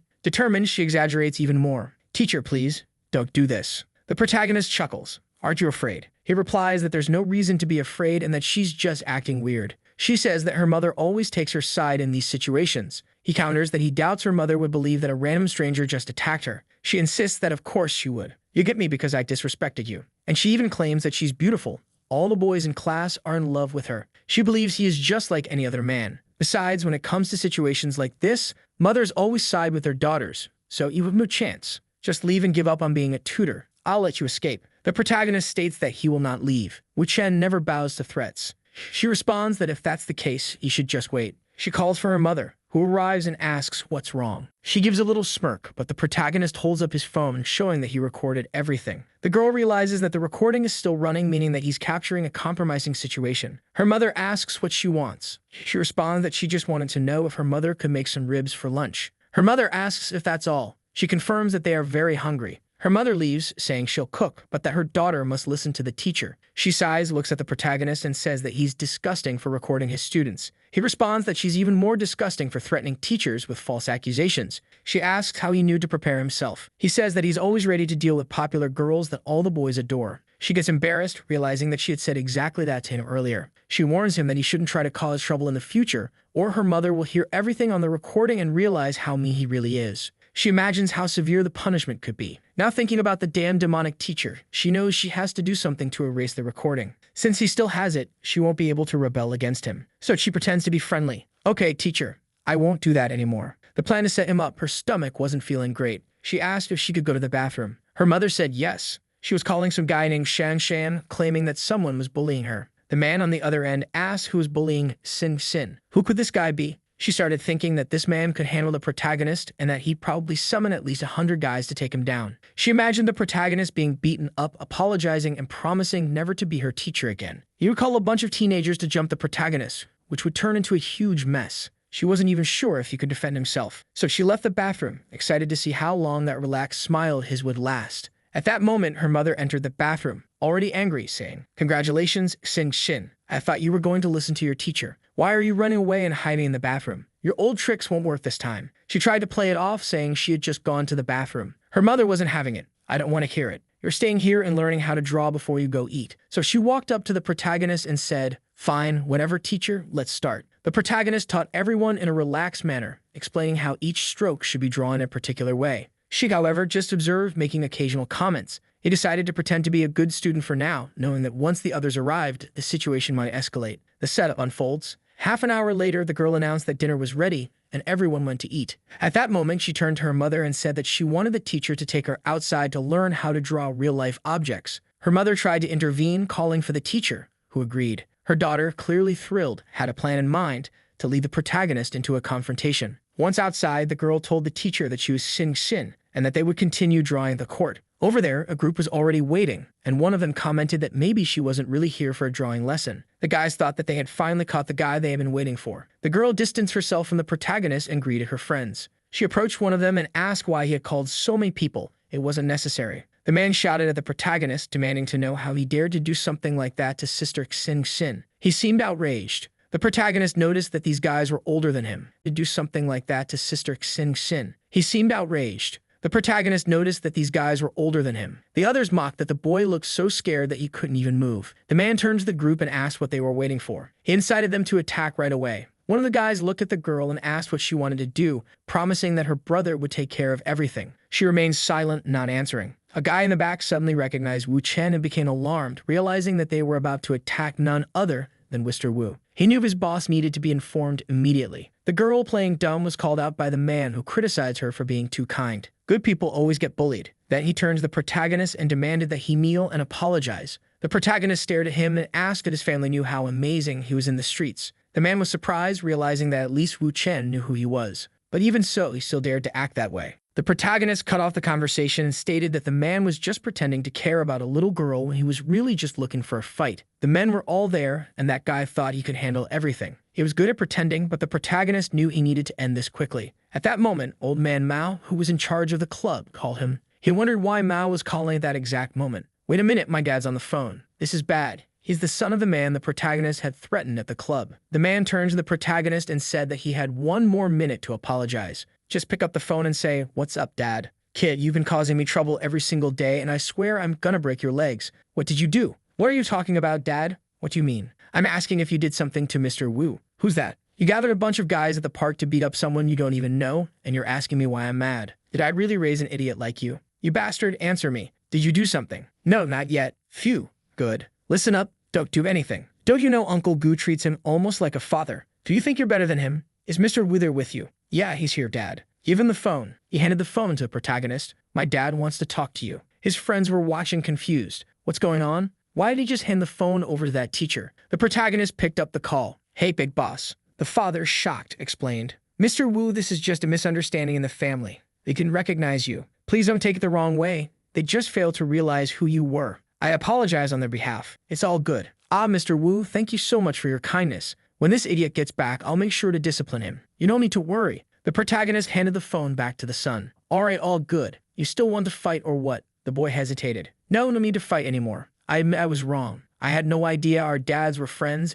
It was all a misunderstanding." The guys around were all whispering, wondering what the hell had just happened. The girl who had set it all up was now watching in disbelief. The boy who had gathered the group ordered everyone to shut up and apologize to Uncle Wu. The others were still confused. Then he punched one of them and yelled, "Are you blind? Don't you see what's happening here?" Everyone immediately started apologizing. "Mr. Wu, please forgive us." The protagonist replied, "Your friends were acting like gangsters, but whatever. Just leave." The man stood up and said, "Now that Uncle Wu has forgiven us, let's all go. I'm out too." The girl realized her plan had completely failed. She tried to slip away, but the protagonist grabbed her hood. "Where do you think you're going?" She awkwardly laughed and said, "I think there was a misunderstanding, but I promise I'll listen to everything you say from now on." The protagonist simply nodded. She then grinned and said, "You're way better than my brother. I'll follow you instead." The invitation. At that moment, the protagonist received a message inviting him for a drink at the Golden Regal City. He told the girl, "I'll teach you how to draw tomorrow. For now, go home." She happily left, just thanking him. It was the bar owner and Brother Gu who had called him. He greeted both of them, asking how they were doing.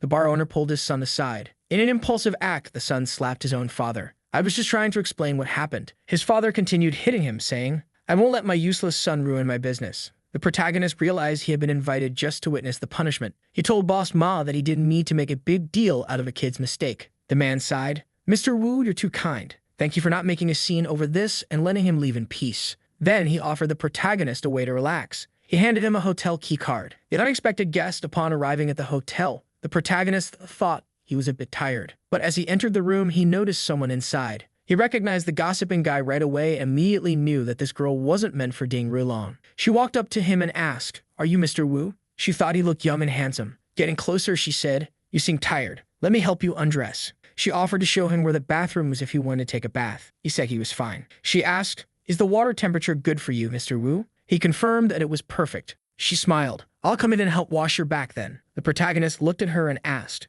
"Are you Zhuang Xiaodi?" She was surprised and asked how he knew her name. He replied that not only did he know her name, but he also knew exactly how she felt when she saw him. She looked confused. He commented that she didn't seem so young after all. He wasn't some old, worn-out man. The protagonist then held her chin and said that he knew she had never had a boyfriend because she had always been too busy working and barely had time for school. He criticized her for lacking experience and questioned how she could even act in such a way. Her background was revealed, showing that her parents owed 5.7 million. She worked day and night, taking on every possible job, and after years of saving, She had finally managed to pay off the debt. The problem was that her relatives had borrowed so much money that by the time she was ready to pay, the interest had grown to an impossible amount. That was when a man from the club approached her, saying he had been watching her for a while and offered help. If she served a mafioso, she would be able to pay off all her family's debt. She accepted Mr. Mao's offer, and when she realized he wasn't some old, broken-down man, she felt like she had won in the end. With all that, she just had to give it her best. She told the protagonist that she truly lacked experience, but she had done her homework. The protagonist reflected that this was just drama and hadn't expected her to take it so seriously. He lay on the bed and told her to show him what she knew. She asked if she could turn off the lights. He responded, "Do whatever you want, you're in charge." That feeling overwhelmed her, and she really had done her homework. The next morning, the protagonist was about to leave when she asked,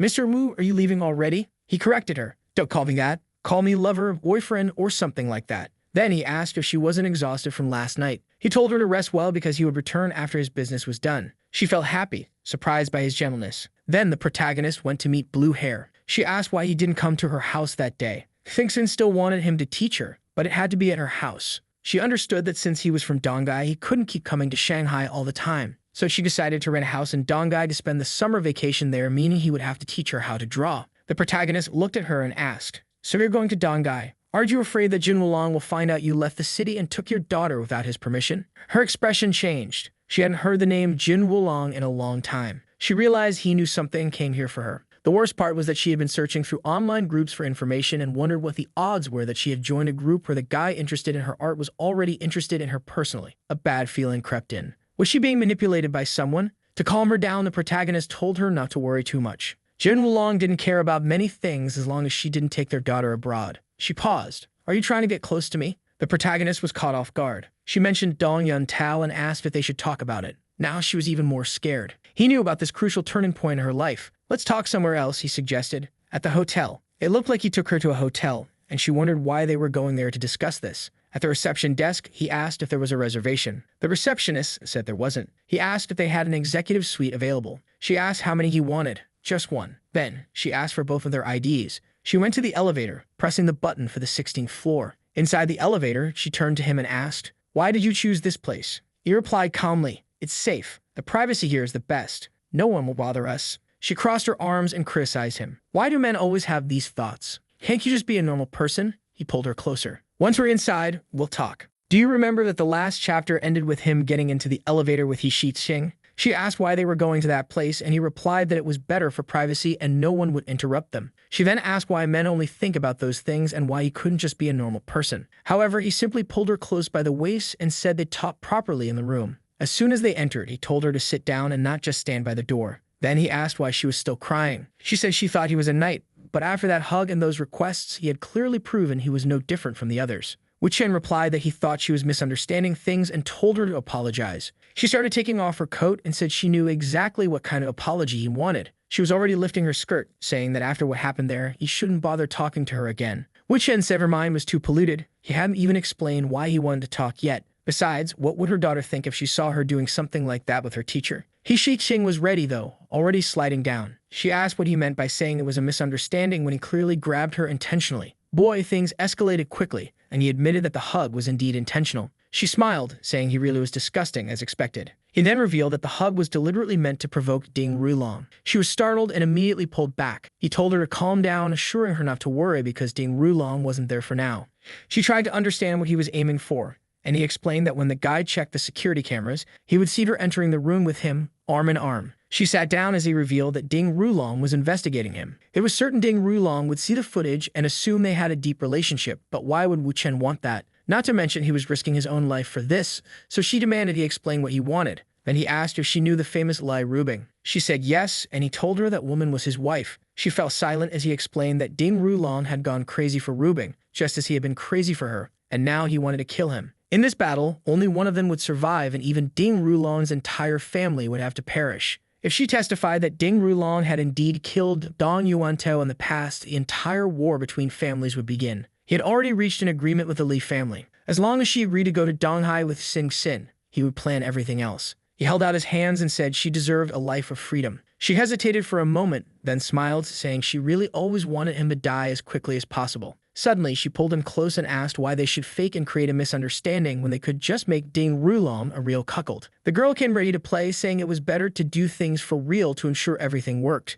However, Wu Chen was already tired of so much action. He said they didn't need to do anything like that since their arrangement was purely cooperative. She agreed, saying it was better for Xing Xin not to know about any of this anyway. Wu Chen told her to just take Xing Xin to Donghai, give her testimony, and then move to another country. Once everything was settled, he would bring them back. Additionally, while she was in Donghai, he would teach Xing Xin. She stood up and said she agreed to everything, but had one request. Wu Chen said he was all ears. And there she went, ready for round 2, saying she really wanted to make that bastard Rulong a cuckold. He was startled and told her to take it easy. It was better not to get too involved like that since they needed to cooperate long-term, and it would complicate things. However, it cut to him putting his clothes back on. It seems he couldn't avoid it. He was defeated. She was there putting on lipstick, saying that the more she looked at him, the more handsome he became. Do you remember that outside the house she was pouring her heart out to him, saying they should pack their bags because tomorrow they'd head to Donghai? The scene then shifts to someone placing a document. It's Chief Mao, who mentioned he heard that Wu Chen was returning to Donghai and hoped he would accept this act of goodwill. Wu Chen reads it and realizes that the man is offering to transfer 45% of the company's shares to him for just 1 yuan,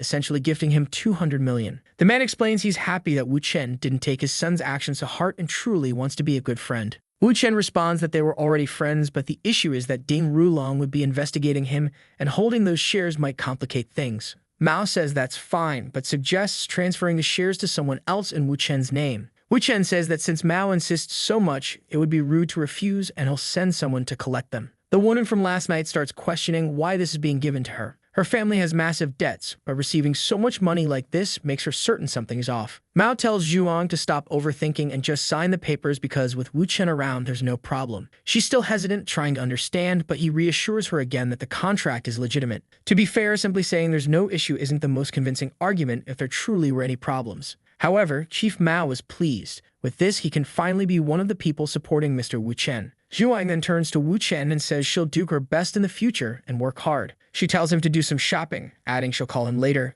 Quite a twist. Not long after, a car pulls up and someone asks Wu Chen to get in. Inside, Wu Chen asks why this elder has come to the magical city. The man responds that they don't need to talk much and simply asks what Wu Chen plans to do now that Rulong is heading to Donghai. Wu Chen asks what the man expects him to do, to which the elder replies that no matter what, Ding Rulong cannot die in Donghai. Wu Chen says that if Rulong gets too close, he won't walk away unscathed, but he'll try not to kill him in Donghai. The man thanks him, saying that as long as Rulong doesn't die there and everything works out, it's fine. With that, Wu Chen bids farewell, saying they'll see each other next time. The next scene shows Wu Chen walking as usual, accompanied by someone. He gets a call from Lei Rubing, who asks what he's doing and if he's finished his work. Apparently, he lets go of Zhuang's arm and tells Lei Rubing he'll return with 3 people. She asks who, and he says she'll find out when they meet. She asks if they're women, but he simply says goodbye. She starts shouting at the phone, demanding to know if he's really bringing 3 women back. How could he spend 3 days in the city and return with 3 women? He laughs, saying her reaction was unexpected,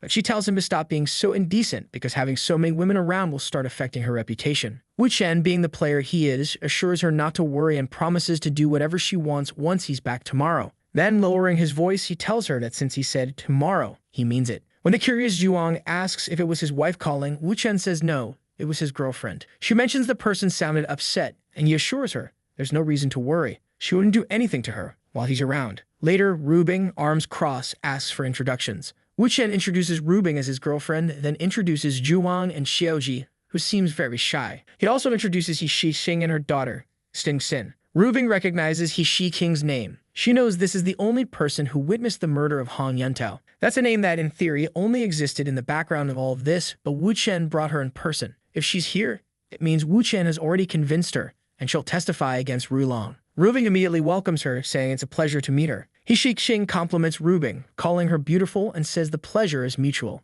Rubing looks at Wu Chen and comments that he always brings surprises. She then turns to Zhuang and Xiaoji, asking if this is them. Poor Xiaoji, trembling and embarrassed, confirms it's her. Rubing asks how old she is, and Xiaoji answers 21. Rubing remarks that she's a very young little sister. Seeing how nervous she is amuses Rubing. At least this time, Wu Chen didn't bring someone crazy who doesn't understand the rules. Wu Chen then suggests they rest after the journey and tells Xing Xin to go play around for a while. The poor girl doesn't have much to say. Rubing then approaches He Xing and asks if she slept with Wu Chen. Before He Xing can answer, Rubing says she's sure she did. He He Shixing, flustered, first denies it, then admits it, apologizing and explaining she only did it to make Ding Rulon the cuckold. She reassures Rubing not to worry since she takes medication and won't have Wu Chen's child. Rubing says it's fine and knows the real culprit is Wu Chen in the end. Rubing realizes he Shixing doesn't want to get emotionally involved with Wu Chen, but she warns him to watch out for Zhuang Xiaodi. Rubing then tells Wu Chen he has to join them for dinner tonight, and he says he'll do whatever she wants. Meanwhile, Zhuang is still unsure what she's doing in this place. Dinner time arrives and everyone heads out. People greet Wu Chen by bowing to him. He says he likes this kind of reception and she thinks she's not in the mood to argue with him today, so she'll just ignore his remarks. They walk into the room and come across two of Wu Chen's friends who pretend not to know who he is. Then another woman arrives, calling him a naughty boy and asking if he missed her. The scene is chaotic with so many women that the animation struggles to show everyone's reactions. Zhuang thinks this woman is bold, acting so openly in front of his girlfriend. Rubing steps forward and asks if he missed her too. The woman laughs, and Rubing tells Wu Chen to turn his face. She wipes lipstick off his mouth while Zhuang wonders how terrifying this Miss Wu is. Zhuang is already realizing how hard it will be to adapt to this level of competition. While one of the women is confused about Rubing being Wu Chen's girlfriend, another woman walks over and gives him a kiss. Meanwhile, the youngest girl is trembling nervously until Wu Chen leans close and asks why she's just standing there scared. She insists she's fine. Su Qingying, watching the audacity of the other women, decides she won't just keep pretending anymore. She calls Wu Chen husband and asks why he hasn't come home in so many days. She says she's learned many new dishes and wants him to try them all. The women are all shocked, wondering why Su Qingying has decided to confront everyone so directly. The most humble one, Zhuang, is questioning whether she even qualifies to be part of this competition. Wu Chen sits down, tells them to order, and asks Qingying how things are going at the company. Once again, she calls him husband and says everything is going well. She just wishes she had more time to spend with him. Yuron, the woman with short hair, comments she didn't know about this relationship with Qingying. Rubing interjects, saying she decided to gather everyone to sort everything out at once and avoid future problems. However, she's upset because Qingying seems too infatuated with Wu Chen. Rubing had been thinking of using Qingying to deal with Yuron. Wu Chen questions whether all this effort is just for everyone to admit that Rubing is the first and top girlfriend. She calls him ridiculous. Su Qingying says she didn't expect this from the legendary businesswoman of Donghai. Yuron comments she didn't expect to see someone as young as Kanshin here. She thought Wu Chen only liked women with established careers. Kanshin starts crying, saying she's known Wu Chen longer than everyone else, over 10 days. Rubing acknowledges this and declares that everyone should call her big sister because of it. Qingying asks when they'll settle everyone's positions in this arrangement. Wu Chen, meanwhile, is at a loss for words. At least Rubing isn't trying to push anyone away. She has accepted all of them. Kanshin insists that since she was the first to meet Wu Chen, she doesn't want to be considered the youngest. With that, the ranking is set. Rubing is at the top and poor Zhuang Xiaodi is at the bottom. Kanshin and Rubing quickly bond as friends. Yuron then asks Wu Chen where he'll be staying tonight. Naturally, everyone looks at him, eagerly awaiting this critical piece of information. Zhuang is shocked that the second-ranked woman is already making her move. Rubing says that since Wu Chen just returned from another city, it would be wrong for him not to stay at home. Wu Chen says there's no better place than his home, so that's where they're going. This seems to be an open invitation as Qingying is excited to spend the night with him, while Kanshin wonders if it's really appropriate for her to join. Wu Chen tells them not to misunderstand, he just arrived and has things to organize. Besides, he and Rubing need to prepare a few things. This leaves the two disappointed women sad and teary-eyed. Yuron leaves, telling him not to tire himself out too much tonight. Back home, Wu Chen tells he Shixing and Sin they'll need to find a hotel, but for now, Zhuang Xiaodi will stay with them. Rubing agrees, saying that's fine by her. Poor Zhuang doesn't have much of a choice and just goes along with it. The atmosphere is filled with emotions and shouting in the house. Overhearing everything, Zhuang Xiaodi tells Wu Chen he doesn't need to be so harsh. Meanwhile, Rubing wonders why Wu Chen didn't seem as passionate when they were together. The scene shifts to the next day where a pink-haired girl is calling Yuron's daughter. This is the girl for whom Wu Chen wrote a song to get closer to the mother. It turns out the caller is the daughter of the owner of the Huangsen Group, who has had a successful music career since she was 17. Song asks if the woman is really looking for her. Yuron's daughter responds that yes, she liked her music and wants a one-on-one conversation. Song agrees, and the woman adds that she wants to know if Song has any connection to Mr. Wu Chengyu. She'd like an introduction because she also wants to meet him. Song says she understands and will message her after talking to Professor Wu Chengyu. As she heads out the door, she tells her mother she's stepping out for a bit. The mother wants to ask some questions, but the daughter just replies that she doesn't have time right now. Yuron decides she'll tag along to see what's so important. The next day, Wu Chen meets Yuron, who pretends not to know him. The daughter mentions that Wu Chen also graduated this year. The two introduce themselves and exchange names. She asks how old Wu Chen is, and he replies that he's only 22, still very young. She questions if he comes from a big family, and he says no, he's from a village. Yurong tries to ask more, but the daughter interjects, saying she's prying too much into his life. Song hands over a paper, saying it's the contract for the 2 songs he wrote. Yurong could look over it, but she excuses herself to the bathroom. Once alone, Yurong asks if she should call him husband or Mr. Wu. Wu Chen, unfazed, says it doesn't matter. She stands up, complaining that he spent the night with Wu Bing, but is cold toward her today. Wu Chen tells her to sit down before someone sees the scene she's making. The mother remarks about the daughter taking so long in the bathroom, only for her to appear suddenly, asking what's going on. Yurong gets up, saying she'll explain, but the daughter storms off, crying, saying she doesn't want to hear anything. It seems the poor girl had feelings for Wu Chen. Wu Chen puts his hand on his face, thinking he'll need to reset the relationship between the mother and daughter. He tells them they'll talk again tomorrow and leaves. Yurong, confused, mutters about what he means by tomorrow we'll talk today. Wu Chen decides to check on the rest of the day's events and investigate if something unusual happens. Apparently, he gets into a car accident and several things go wrong, prompting him to reset the day. Once again, he meets Yurong and she asks the same question about what to call him. This time, he warns her to sit down within 3 seconds, or her relationship with her daughter will be ruined. Yurong is confused, but Wu Chen signals for her to stay put. At that moment, Song reappears, saying she forgot something important before going to the bathroom. Yurong realizes that without Wu Chen's warning, she might have been caught in an embarrassing situation. Song then asks Wu Chen if he knows a woman named Menglin, who is extremely famous. She mentions that Menglin wants to sign a contract with both her and Wu Chen. Wu Chen recalls the name Menglin clearly, knowing that in all the lives he's lived, it has always been challenging to develop a good relationship with her. Song asks if she can give his name to Menglin, pleading for him not to refuse because it will help her. However, Yurong tells her daughter that she should be asking her for permission regarding this. Song clings to her mother, insisting she doesn't want to get involved in business matters, she just wants to focus on music and her studies.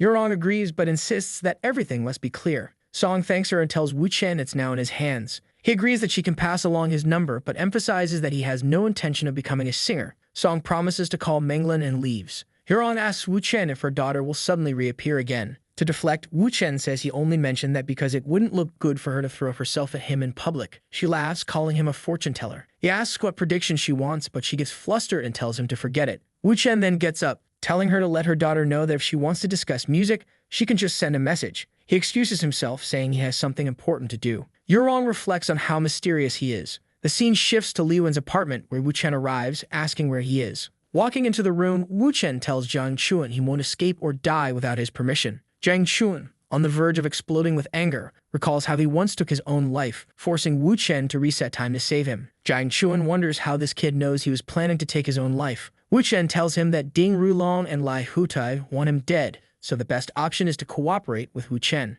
Jiang, however, doubts that Wu Chen can defeat Ding Rulong and fears for his family's safety if he gets involved. Wu Chen, showing his ruthless side, warns that he knows Jiang's family is living peacefully in the US. It would be a shame if they were to suffer an accident. Jiang Chuan realizes he has no choice: betray his young master and risk his family's lives, or defy Wu Chen and face certain doom. Wu Chen steps closer, repeating one last time that Ding Rulong must die. Jiang's expression shifts, and Wu Chen is convinced he won't try to take his own life again. Wu Chen then orders the men to loosen Jiang's ropes and let him stay there peacefully for now. The guards comply, and Wu Chen checks his phone, realizing he has 20 minutes left before an important meeting. The scene shifts to Wu Chen in a bar as 2 people walk in. He arrives just in time and starts recording everything. In the video, the man asks if the woman will return home that night. She replies she must because an old Hu has returned home, and if she doesn't, he'll start getting suspicious. The woman then asks if the man's wife isn't suspecting anything. He smugly replies that the last time she suspected something, he slapped her,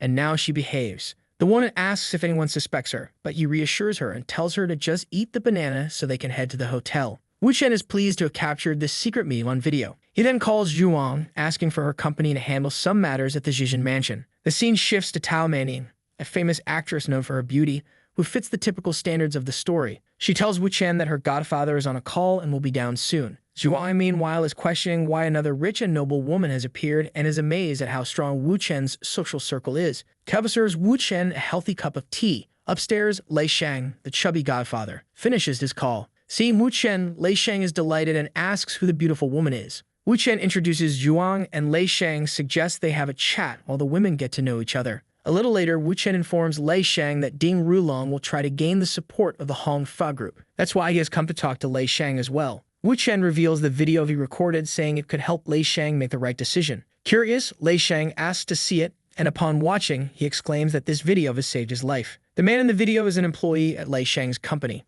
The woman, however, is the wife of Hu Xilan, a significant figure in the same company. Hu Xilan was once a close ally of Lei Shang during tough times but became antagonistic when Wu Chen sought support for a contract with Tao Mening, likely influenced by Ding Rulong. Wu Chen adds that he believes Ding Rulong is trying to sabotage Lai Rubing's company to coerce her into marriage. Lei Shang fumes, declaring that these people want to use him as a pawn, but he won't let it happen. Meanwhile, Tao Manning is chatting with Zhuang, asking how long she has known Wu Chen. Zhuang shyly admits they just met. Tao warns Zhuang to be careful because Wu Chen's girlfriend, Rubing, is quite dangerous. Zhuang defends Rubing, saying she has been kind and polite. Tao laughs, recalling her own experiences, and advises Zhuang that being innocent and humble can lead to missed opportunities. While eating a banana, Tao says Zhuang must learn how to win a man's heart. It's not just about cooking. Zhuang blushes, and Tao promises to teach her more later. At that moment, Tao announces that someone is calling for Lei Shang. The camera shows Hu Xilan, the cuckolded husband, whose wife was in the video. Lei Shang tells Wu Chen that Hu Xilan wants to meet with him, though he initially refused.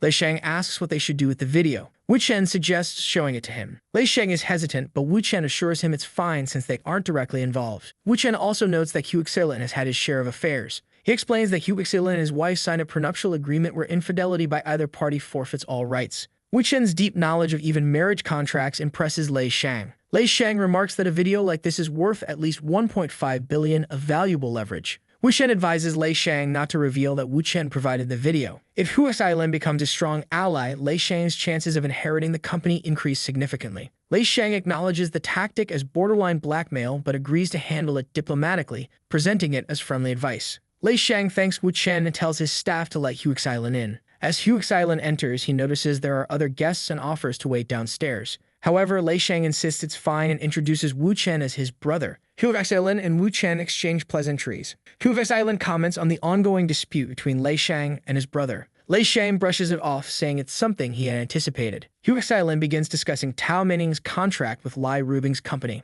He mentions that Tao Menning working with Lai Rubing angers Ding Rulong. Hu Xilan suggests Lei Shang break the contract, but Lei Shang points out it would ruin the actress's career. Hu Xilan dismisses this, proposing they forge medical records to justify it. He claims he's friends with Lai Rubing, so it won't be a problem. However, Lei Shang denies even knowing Lai Rubing, claiming they've never met. Hu Xilan asks why he's helping her company, and Lei Shang reveals it's because of his brother, pointing to Wu Chen. Shocked, Hu Xilan asks if Wu Chen is the infamous Wu Chen. Wu Chen casually confirms. Realizing his plan with Ding Rulong has been exposed, Hu Xilan slams the table, accusing Lei Shang of deliberately deceiving him. Lei Shang internally smirks, knowing Wu Chen will take over from here. Hu Xilan admits to suggesting tricking Lai Rubing, but defends it as being in good faith. Wu Chen retorts that Hu Xilan is working for the wrong person, revealing Lei Yu, Lai Shang's brother, caused a car accident 10 years ago to seize control of the company. Wu Chen warns that evidence is being collected and Lei Yu will soon be imprisoned. Wu Chen shows Hu Xilan a video of Zhu Habo, Lei Yu's ally, in a compromising situation. The video suggests Zhu Habo and his lover plan to strip Hu Xilan of his assets,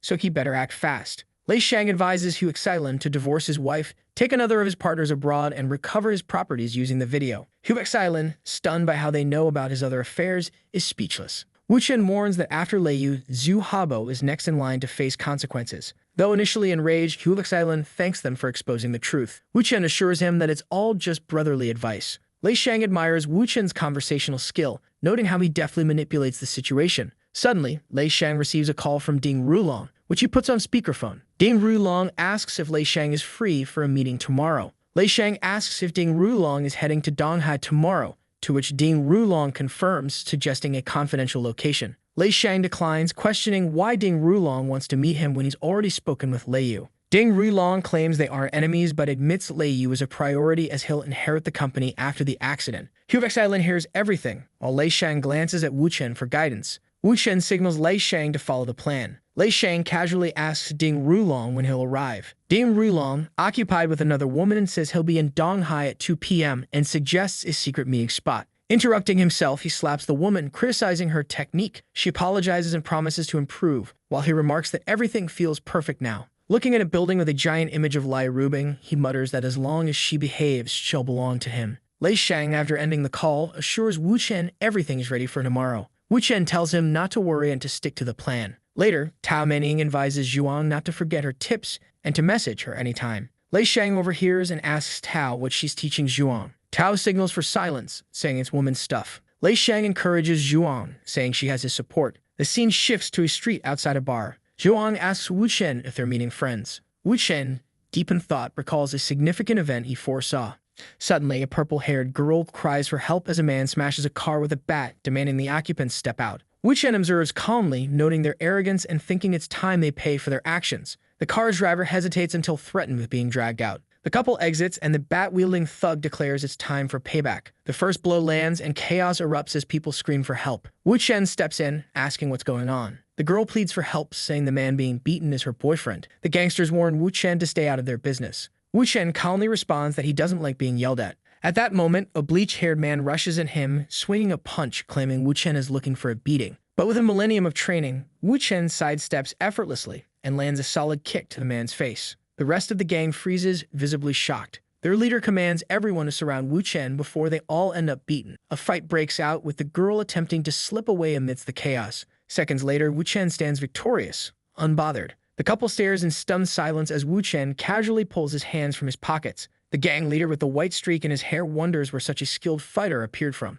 Wu Chen introduces himself as Wu Chen and asks if the man knows him. In an instant, the leader falls to his knees, apologizing, admitting he's heard the name but didn't recognize him. Wu Chen dismisses it, saying it's fine, but warns them to stop acting like mafia thugs. The gang leader thanks him and assures him there will be no further trouble. Wu Chen then turns to the couple, asking how they are. The man thanks him profusely, saying he has no idea what would have happened to him and Kiki without Wu Chen's intervention. Wu Chen, recognizing him, asks if he's called his second uncle yet. The man is startled, wondering how Wu Chen knows him. Wu Chen explains that he recognized the customized GTR and the love story with Gu Kiki, making him well known among Shanghai's youth. The man laughs but quickly grows serious as more people arrive in a suspicious-looking car. Zhuang had called someone to report what happened, and now additional gang members were coming after Wu Chen. She reads their license plate, noting their intentions seem sinister. Suddenly, the men point a gun at Wu Chen. Unfazed, Wu Chen disarms the first one with a swift kick. The gang panics, and one of them orders the others to lower their weapons, realizing the situation is out of their control.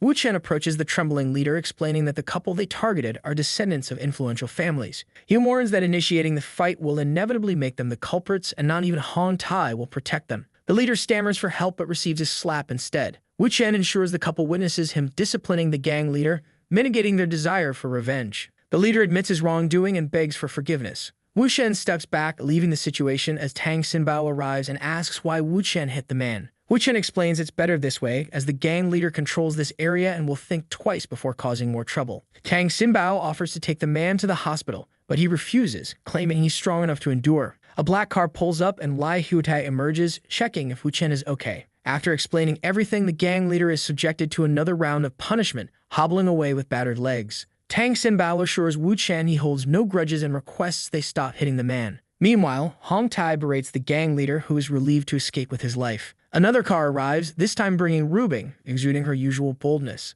Ignoring her brother, she strides up, pulls out a gun, and presses it against the gang leader's forehead, demanding to know how he dared point a gun at her man. Even Wu Chen is taken aback by her intensity. Tang Xinbao cautions her, saying things are escalating too far. Hude pleads with her not to shoot, but she fires, grazing the side of the man's head. Ruby asks her brother why he's protecting someone who nearly killed Wu Chen. Her brother tries to explain the misunderstanding, but Rubing drops the gun and kisses Wu Chen passionately. Wu Chen, surprised, asks if she really rushed over to save him. Rubing admits she lost her mind when she heard someone aim a gun at him. He laughs, and she confesses her fear of never having a child with him. Wu Chen remarks that it's just like her to think that way. Rubing then instructs her brother to take Tang Xinbao to the hospital and look after Zhuang, calling her Wu Chen's woman. Her brother is baffled, wondering why Zhuang is Wu Chen's woman when Rubing is supposed to be with him. Meanwhile, the bewildered couple reflects on how cool Rubing is. Rubing turns to Wu Chen, stating that tonight no one will disturb them. Wu Chen agrees, saying he will follow her lead. In the bedroom, Rubing explicitly tells Wu Chen there will be no safety measures tonight.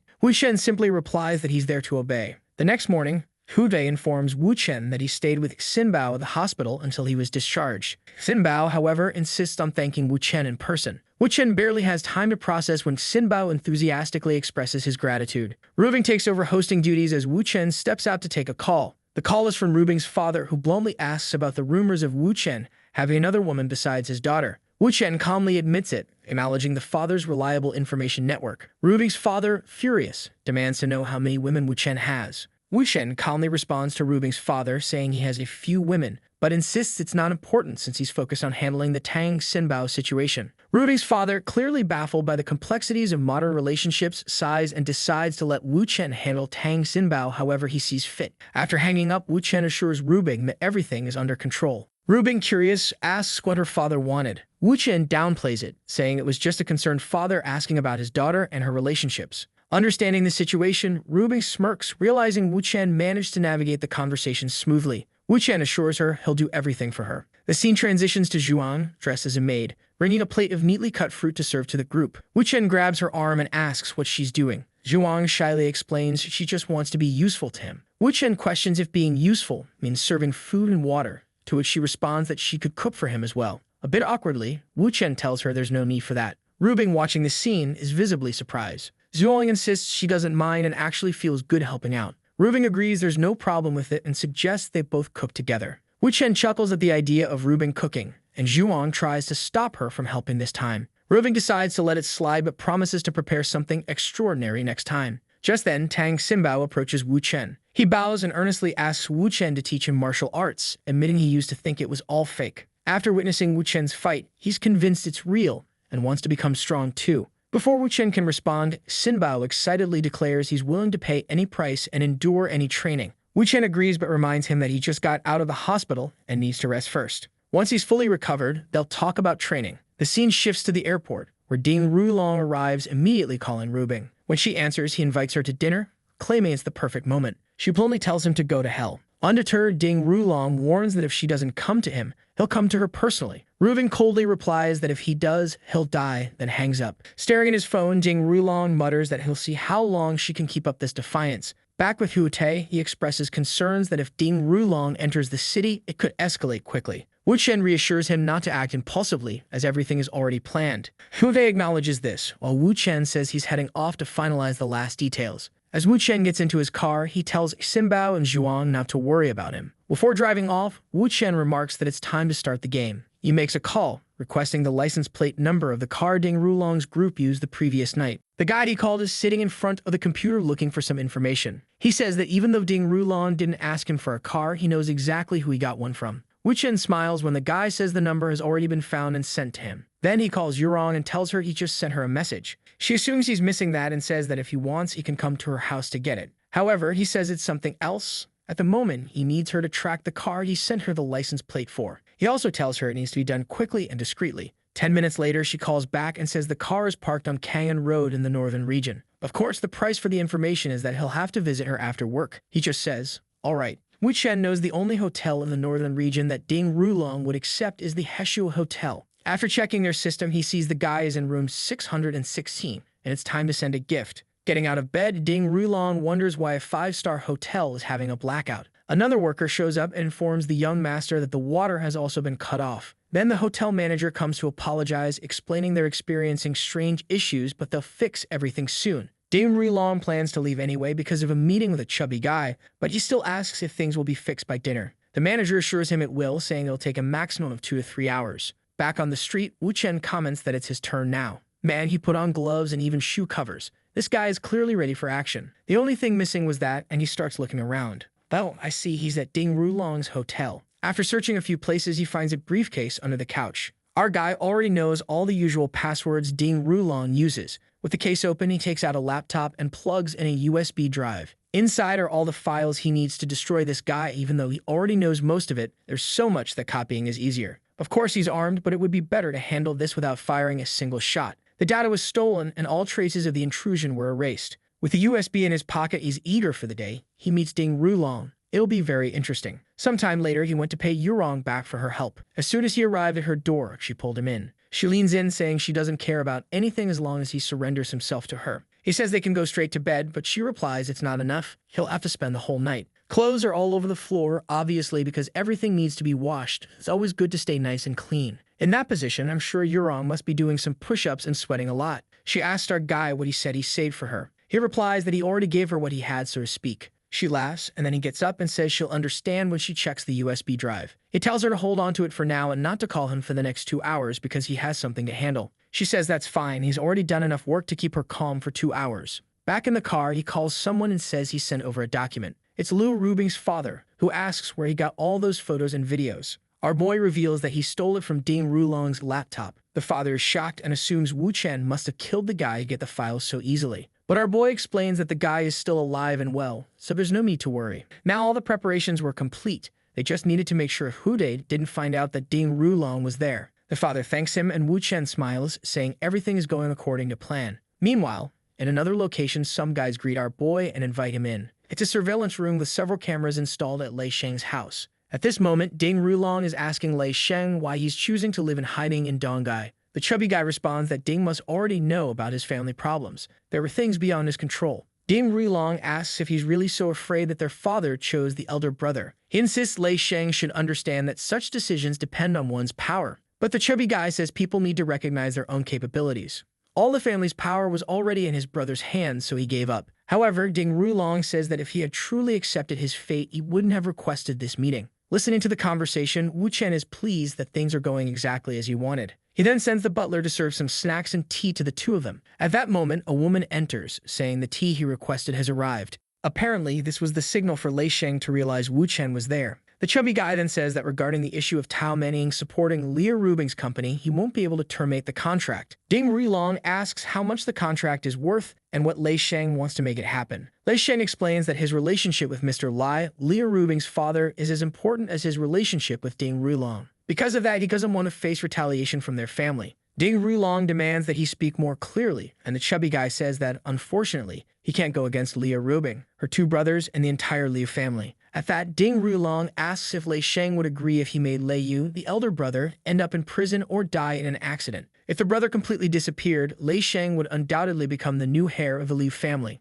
Lei Sheng immediately asks if he's serious about this. Ding Rulong reassures him, saying that while they aren't that close, he guarantees things will change. Lei Sheng asks if he's really saying that, in exchange for terminating Tao Menning's contract, he'll kill his elder brother. Ding Rulong confidently states that he guarantees it. While Lei Sheng may not know this, he's someone who can make anyone in this city disappear. Wu Chen smiles, saying this is exactly what he needed Ding Rulong to say. Lei Sheng smiles and remarks that he's heard Mr. Jing is a man of his word, so they should enjoy more tea. The more they talk, the more Lei Sheng is enjoying getting to know him. Ding Rulong asks if the decision is made, and the chubby guy says that for today, the contract won't be terminated. The man gets angry, but Lei Sheng quickly explains that the contract needs to be ended gradually. They would wait for a conference in 2 days, then file a lawsuit against Rubing. In 2 months at most, the contract would be nullified. The accusation Tao Menning planned to make was that Rubing's products were of poor quality and caused her to develop acne all over her face. At that moment, Ding Rulong smiles and says the plan is perfect, exactly what he wants. They toast, saying everything is now ready.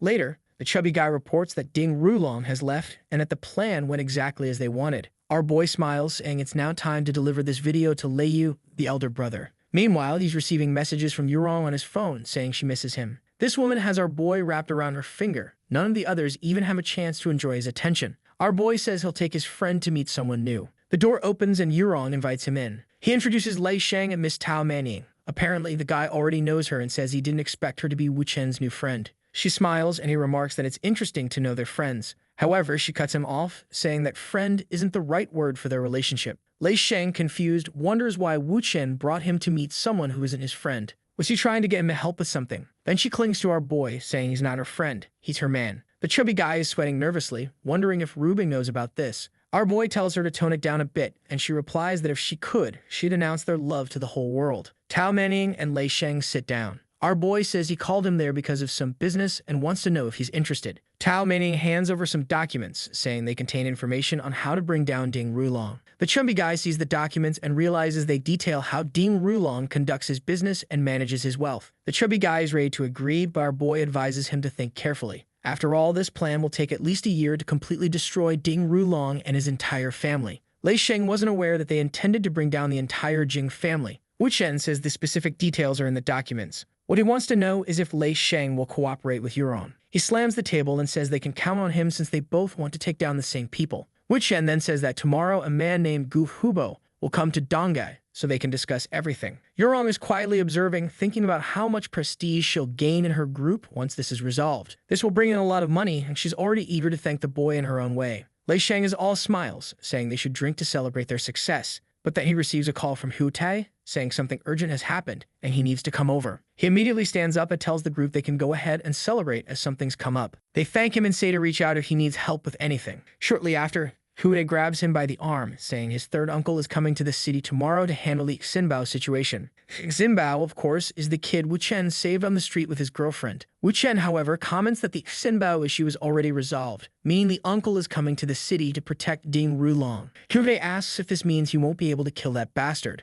Wu Chen says yes, the uncle was sent specifically to prevent him from doing anything. Frustrated, Hude asks what they can do to vent their anger. Even if they can't kill the guy, they need to do something. Wu Chen says he has a plan, though it's not guaranteed. Hude agrees, saying he'll do whatever it takes. Wu Chen then whispers the plan into his ear, and Hude lights up, saying it's brilliant. Just then, Wu Chen gets a call from Xinbao, who says his second uncle is also coming to Dongai and wants to meet him. He turns to Hude, saying tomorrow is going to be a lively day. The scene shifts to the next day. Someone greets Uncle Tang, saying it's a pleasure to meet him. The man dressed like a monk is the second-ranking member of the Tang family. Standing before him is Xinbao. Jingbin says that if it weren't for the person next to him, he would have been in big trouble. Of course, it's Wu Chen standing there, who modestly says it was nothing. But the man throws 50 million on the table, saying that since he saved a family member, their families are now connected, and Wu Chen must accept it. Wu Chen agrees, saying he won't be modest, and now their families are one. Jingbin knows that because of the trouble caused by Hude's men, theoretically, Hude himself should kneel.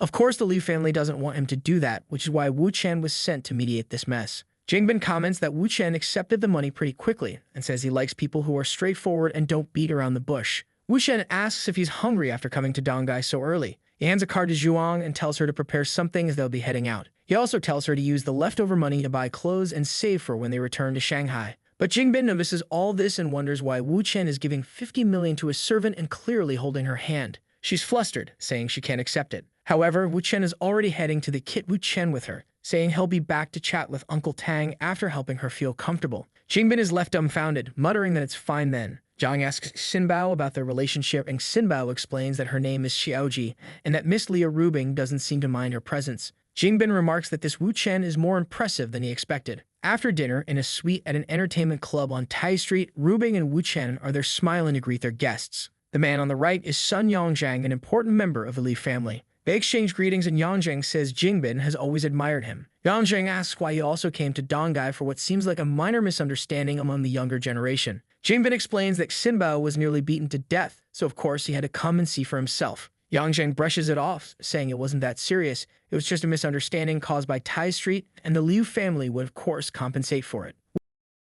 It wasn't that serious. It was just a misunderstanding caused by Tai Street, and the Liu family would of course compensate for it. Wu Chen interjects, telling everyone to calm down and talk first. Jingbin says he's eager to hear this so-called conversation. The discussion takes place, and Yongzhang covers his face, saying Jingbin might start suspecting something. Even Wu Chen admits he isn't entirely sure what Jingbin might suspect, but he says he did it on purpose. Yongzhang suggests they fake an argument, but Wu Chen says it's unnecessary. Jingbin isn't that important. However, Yongzhang mentions that Ding Rulong is about to arrive, and he doesn't want it to become known that the Jing and Liu families are at odds. Wu Chen says they'll bring the Tang family on board and get them to cooperate with the Liu family against the Jing family. Yongzhang counters, saying those families don't trust each other, making cooperation impossible without trust. Wu Chen smirks, saying what's impossible today will become possible. Yongzhang asks what he plans to do. Wu Chen replies that he doesn't need to know everything, just be present and listen to the conversation. He tells them to head back, and Yongzhang and Wu Chen return to the room. Jingbin notices Wu Chen smiling too much and guesses something good must have happened.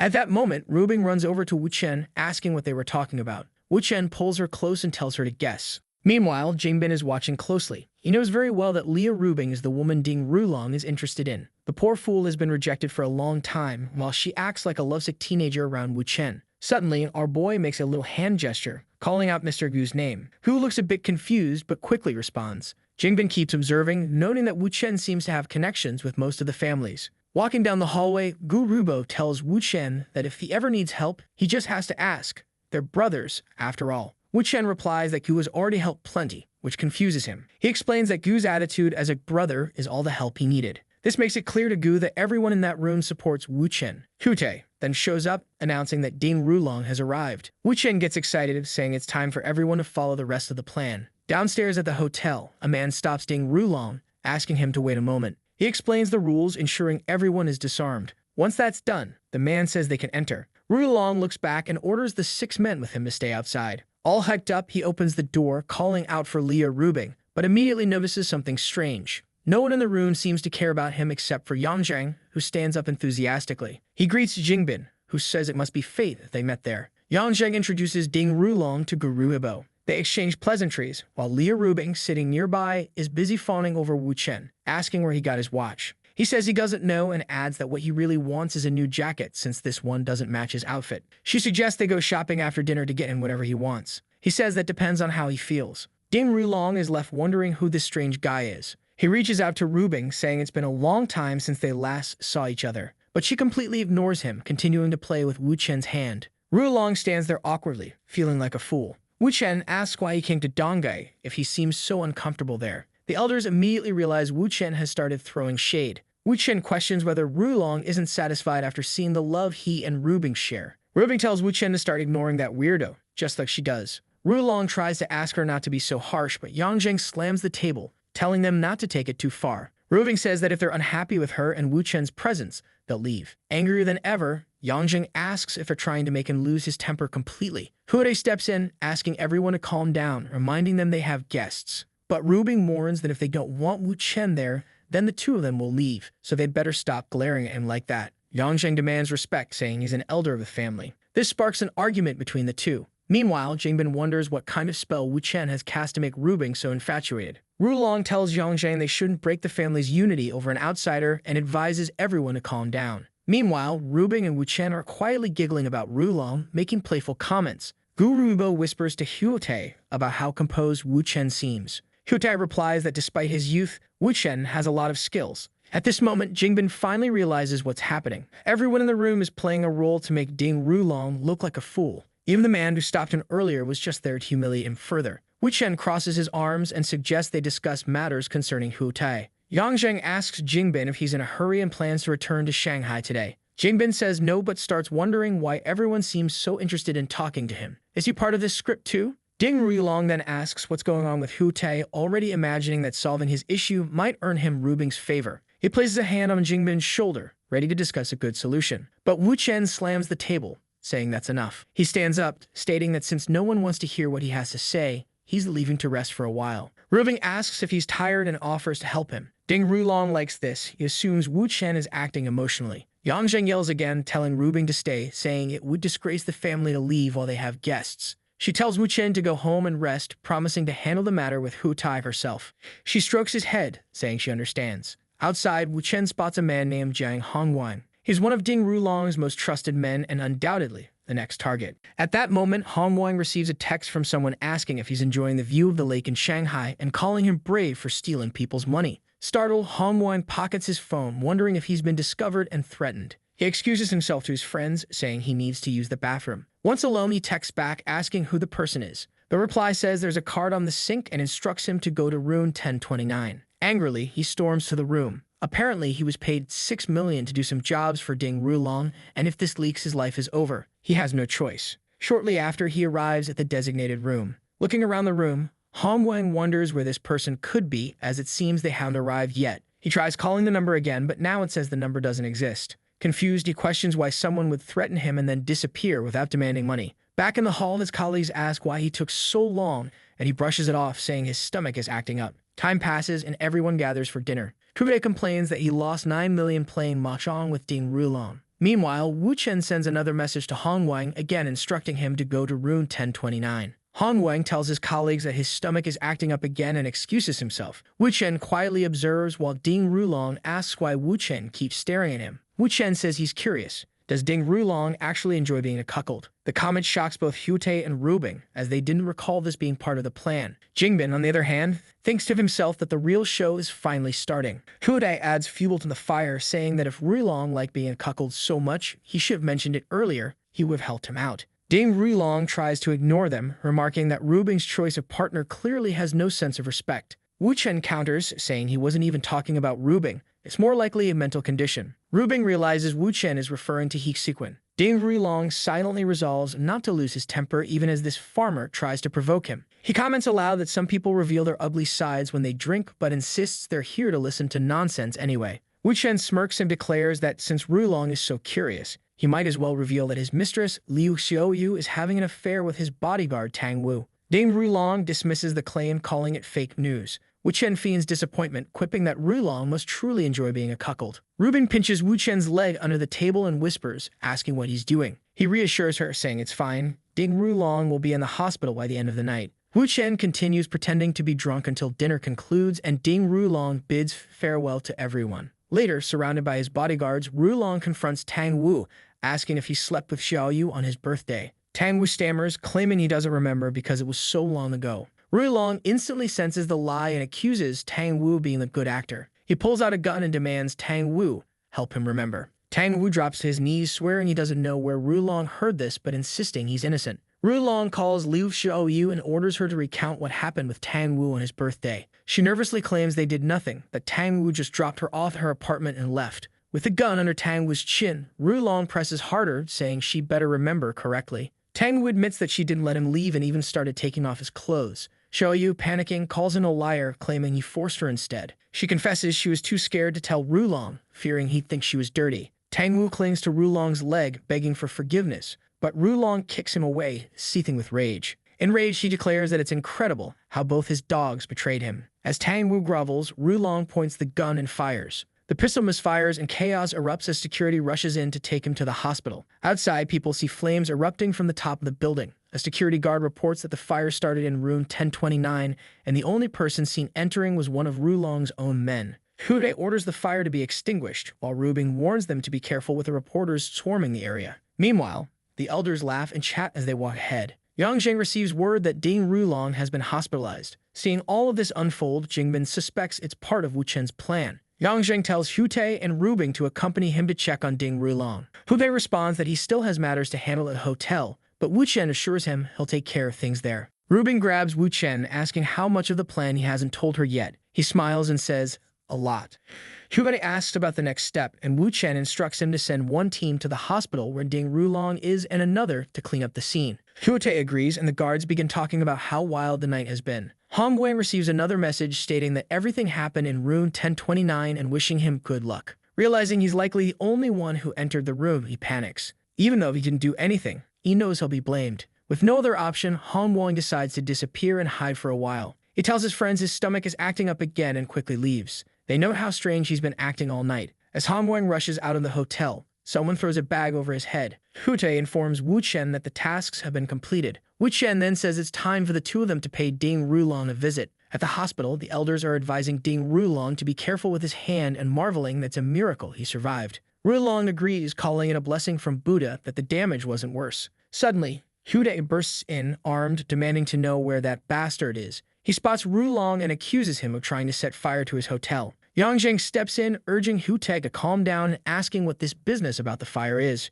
Hute shows a video of Rulong's henchman entering the room twice where the incident happened. With a gun to his face, Rulong trembles as he tries to explain that the man has disappeared and someone must be trying to frame him. Hute scoffs, saying it's ridiculous to think he'll prove his innocence with just the disappearance of the culprit. Rulong insists he's as eager to find out the truth as anyone else and asks a woman nearby to check Hongguang's transactions and recent calls. A short while later, she announces that they found suspicious messages linked to Hongguang's visit to the room. Hute acknowledges that this proves someone was giving Hongguang instructions and it wasn't him, he was playing cards with everyone else. He orders her to trace the number that sent the messages to Hongguang. The woman hesitates, clearly reluctant to answer. Growing impatient, Hute demands she speak, and she finally reveals that the messages came from Jiang Xuan's phone. For those who don't remember, Jiang Xuan is the man Wu Chen detained a while ago who's now living alone in a remote house. Hute points the gun at Rulong again, declaring that it all makes sense now since Jiang Xuan works for him. Rulong tries to explain that Jiang Xuan disappeared a long time ago, further proving there's someone orchestrating all of this. But Hute silences him with a pistol whip, grabbing him by the collar and asking why he shouldn't pull the trigger right now. Yang Jing plays peacemaker, pulling Hute away and escorting him out of the room. Outside, they meet Jingbin and comment that he must have found today's events quite amusing. For now, they decide it's best to find a place to rest before explaining everything. The next day, the scene shifts to Tang Xinbao, his girlfriend, and the group gathered in a room. Wu Chen is strategizing like he's playing 4D chess. He notes that Jiang Xuan and Hongguang's disappearances seem like part of Ding Rulong's plan. If they believe Rulong is innocent, they'll be falling for his tricks. Yang Jing mentions they need to discuss business, but Wu Chen insists they first resolve the matter involving Tang Xinbao. Since the incident concerns Xinbao, they suggest letting him decide what compensation he wants. Jingbin, reluctant to oppose Wu Chen given his influence over the Liu family, agrees to the proposal. Wu Chen pulls a USB drive from his pocket, saying that in addition to whatever Xinbao wants, he'll provide a major benefit to the family. The drive contains information that would greatly aid the Tang family. Wu Chen explains that the Liu and Tang families fought a war 20 years ago. Both sides paid a heavy price, but the Liu family ultimately emerged victorious. Jingbin asks Wu Chen to elaborate on what he's offering. Wu Chen says that when Jingbin reviews the information, he'll likely want to strike back at the Liu family. When that time comes, the Liu family will support him. Jingbin finds this odd. Wu Chen is proposing that he initiate a war with the Liu family over Xinbao's incident. As far as he knows, the Liu family is working to bring down Ding Rulong's family, so why would they get involved here? Moreover, Yang Zhang, supposedly a more important figure, hasn't said a word about this. Jingbin asks Wu Chen how he can guarantee Liu family support for the Tang family. Wu Chen casually pulls out his phone and makes a call, requesting confirmation from Liu Rubing's father. On the other end, Rubing's father replies that they've already agreed. Wu Chen represents the Liu family and has their full backing. Hearing this, Jingbin no longer doubts the offer. If the head of the Liu family and Yang Zhang both agree, there's nothing more to question. For Jingbin, this proves that the proposed war isn't just Wu Chen's idea, but a decision everyone supports. Rubing's father, meanwhile, reflects that Wu Chen didn't even greet him this time. Still, the chance to destroy two families disrupting his business is too good to pass up. With the USB in hand, Jingbin smiles, saying he never doubted Wu Chen, but needed extra reassurance. He shakes Wu Chen's hand, saying he's lucky to have someone like him around. Wu Chen asks if the deal is sealed, and Jingbin confirms, saying he'll return to Shanghai to share the information with the family elder. Wu Chen then asks about the Xinbao matter. Jingbin dismisses it, calling it a childish accident and nothing to worry about. Wu Chen insists that they can't let the incident with Tang Xinbao slide. If word spreads that the Tang family didn't demand accountability, it would hurt their reputation. This in turn could weaken the cooperation between the Tang and Liu families. Jingbin sighs and agrees, telling Wu Chen to handle it as he sees fit. He trusts him completely. As Jingbin boards his plane, he tells Xinbao and Kiki to follow Wu Chen's advice and trust his guidance. Xinbao, excited, reassures him, saying Wu Chen is practically his mentor already. Sometime later, Wu Chen informs Putai that everything is now resolved with the Tang family. Putai celebrates, commenting on how Ding Rulong has fled Dongai, but he's curious about the exploding pistol. Wu Chen, keeping his secret, says it's too complicated to explain. Suddenly, Wu Chen receives a call from Menglin. For those who don't remember, she's the singer referred to him by another acquaintance during a music lesson. Menglin asks if he's interested in pursuing a music career. Wu Chen immediately declines, but she suggests meeting up to discuss something else. With a hint of mischief, he agrees, saying a meeting would be great. At the same time, Huday mentions that they need to celebrate his sister's birthday soon. Meanwhile, Menglin muses that dealing with Wu Chen won't be easy. At a celebration for Rubing's brand success, Wu Chen and Huday clap along with the crowd. Yuron's daughter excuses herself to take a call, explaining to her mother that it's about her music career. In a different setting, someone comments that music is an abstract art form that expresses the emotions of its creators, making it incredibly complex. Song remarks how impressive Wu Chen seems, and another woman nearby responds that he's a genius. The artist, working on a massive painting inspired by their conversation, spends nearly an hour crafting it. Menglin reflects on her conversation about Wu Chen's potential music career, mentioning his immediate refusal. Song speculates that Wu Chen's family background in running a noodle shop doesn't seem to be the reason behind his reluctance. Menglin insists that his musical talent shouldn't be wasted and wonders what other secrets he might have. Song claims to know one but urges Menglin not to tell anyone. Apparently, Wu Chen was under the influence of an older woman who was strict about what he could do. Menglin questions the certainty of this claim. Song admits she never met the woman but had spoken to her on the phone, where she seemed cold and authoritative. Menglin remains skeptical, asking for proof. Song explains that Wu Chen was humble during college but started driving a Ferrari and wearing expensive clothes right after graduation. It's unlikely he earned all that money overnight, so it's clear someone was supporting him. Menglin asks if Wu Chen is really that attractive. Song replies with an emphatic yes.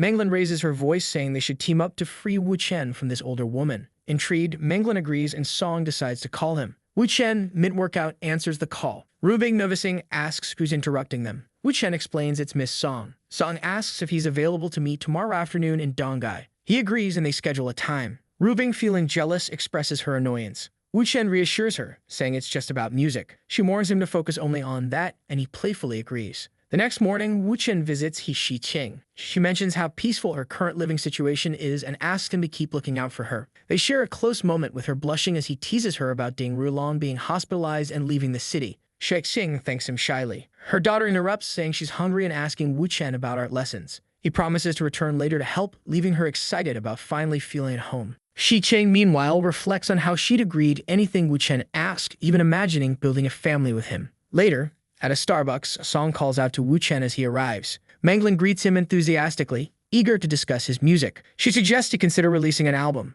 but he firmly declines. They chat for half an hour, during which Manglin grows increasingly impressed with Wu Chen's deep musical knowledge. When she proposes he become a singer, he refuses again, stating he has no interest. She presses on, asking if his reluctance is due to his girlfriend being jealous. Wu Chen instantly realizes Song must have said something. He clarifies that no one is stopping him. It's simply not something he wants to do. Manglin proposes at least having dinner together, asking him to bring this girlfriend. Wu Chen agrees, and they plan to meet that evening. Later, as Wu Chen and Rubing arrive at the venue, they're greeted by a crowd waiting to welcome them. Rubing, surprised, asks what this whole ceremony is about. Wu Chen explains that Song believes he's being financially supported by a wealthy woman. Rubing, dressed elegantly, smirks and says if that's the case, she'd love to see what tricks these women will try. Wu Chen enters the room, apologizing for keeping them waiting. Song looks startled and immediately asks about the woman next to him. Wu Chen introduces her as his girlfriend, Miss Liu Rubing. He introduces Song to Rubing, and Song is shocked to see someone much younger than she had expected. Manglin notices the name and asks if she's from the Liu family. Rubing confirms and says she's exactly the person Manglin is thinking of. She talks to Song and mentions that they've spoken on the phone before, leaving Song visibly embarrassed. Wu Chen suggests they place their orders, and Song quickly agrees, eager to move past the awkwardness. At that moment, Song calls her mother and mentions that she's having dinner with Manglin, Wu Chen, and Rubing. Naturally, since it involves Rubing, Johan becomes curious and wants to know what's going on. At dinner, Manglin praises Wu Chen, saying he's incredibly talented when it comes to music and that the sound he released was very popular. Rubing congratulates Wu Chen. Manglin gets straight to the point and asks Rubing if she has a problem with Wu Chen pursuing a career as an artist. Rubing replies that she has no issue with it, but Manglin would have to discuss it with him directly. Wu Chen immediately reiterates that he has no interest in becoming an artist. Manglin seems confused and says she thought Rubing was the reason he wasn't pursuing it. Rubing clarifies that, as far as she knows, Wu Chen has no interest in the entertainment industry. Manglin asks what he does, and Wu Chen answers that he's an assistant at Rubing's company.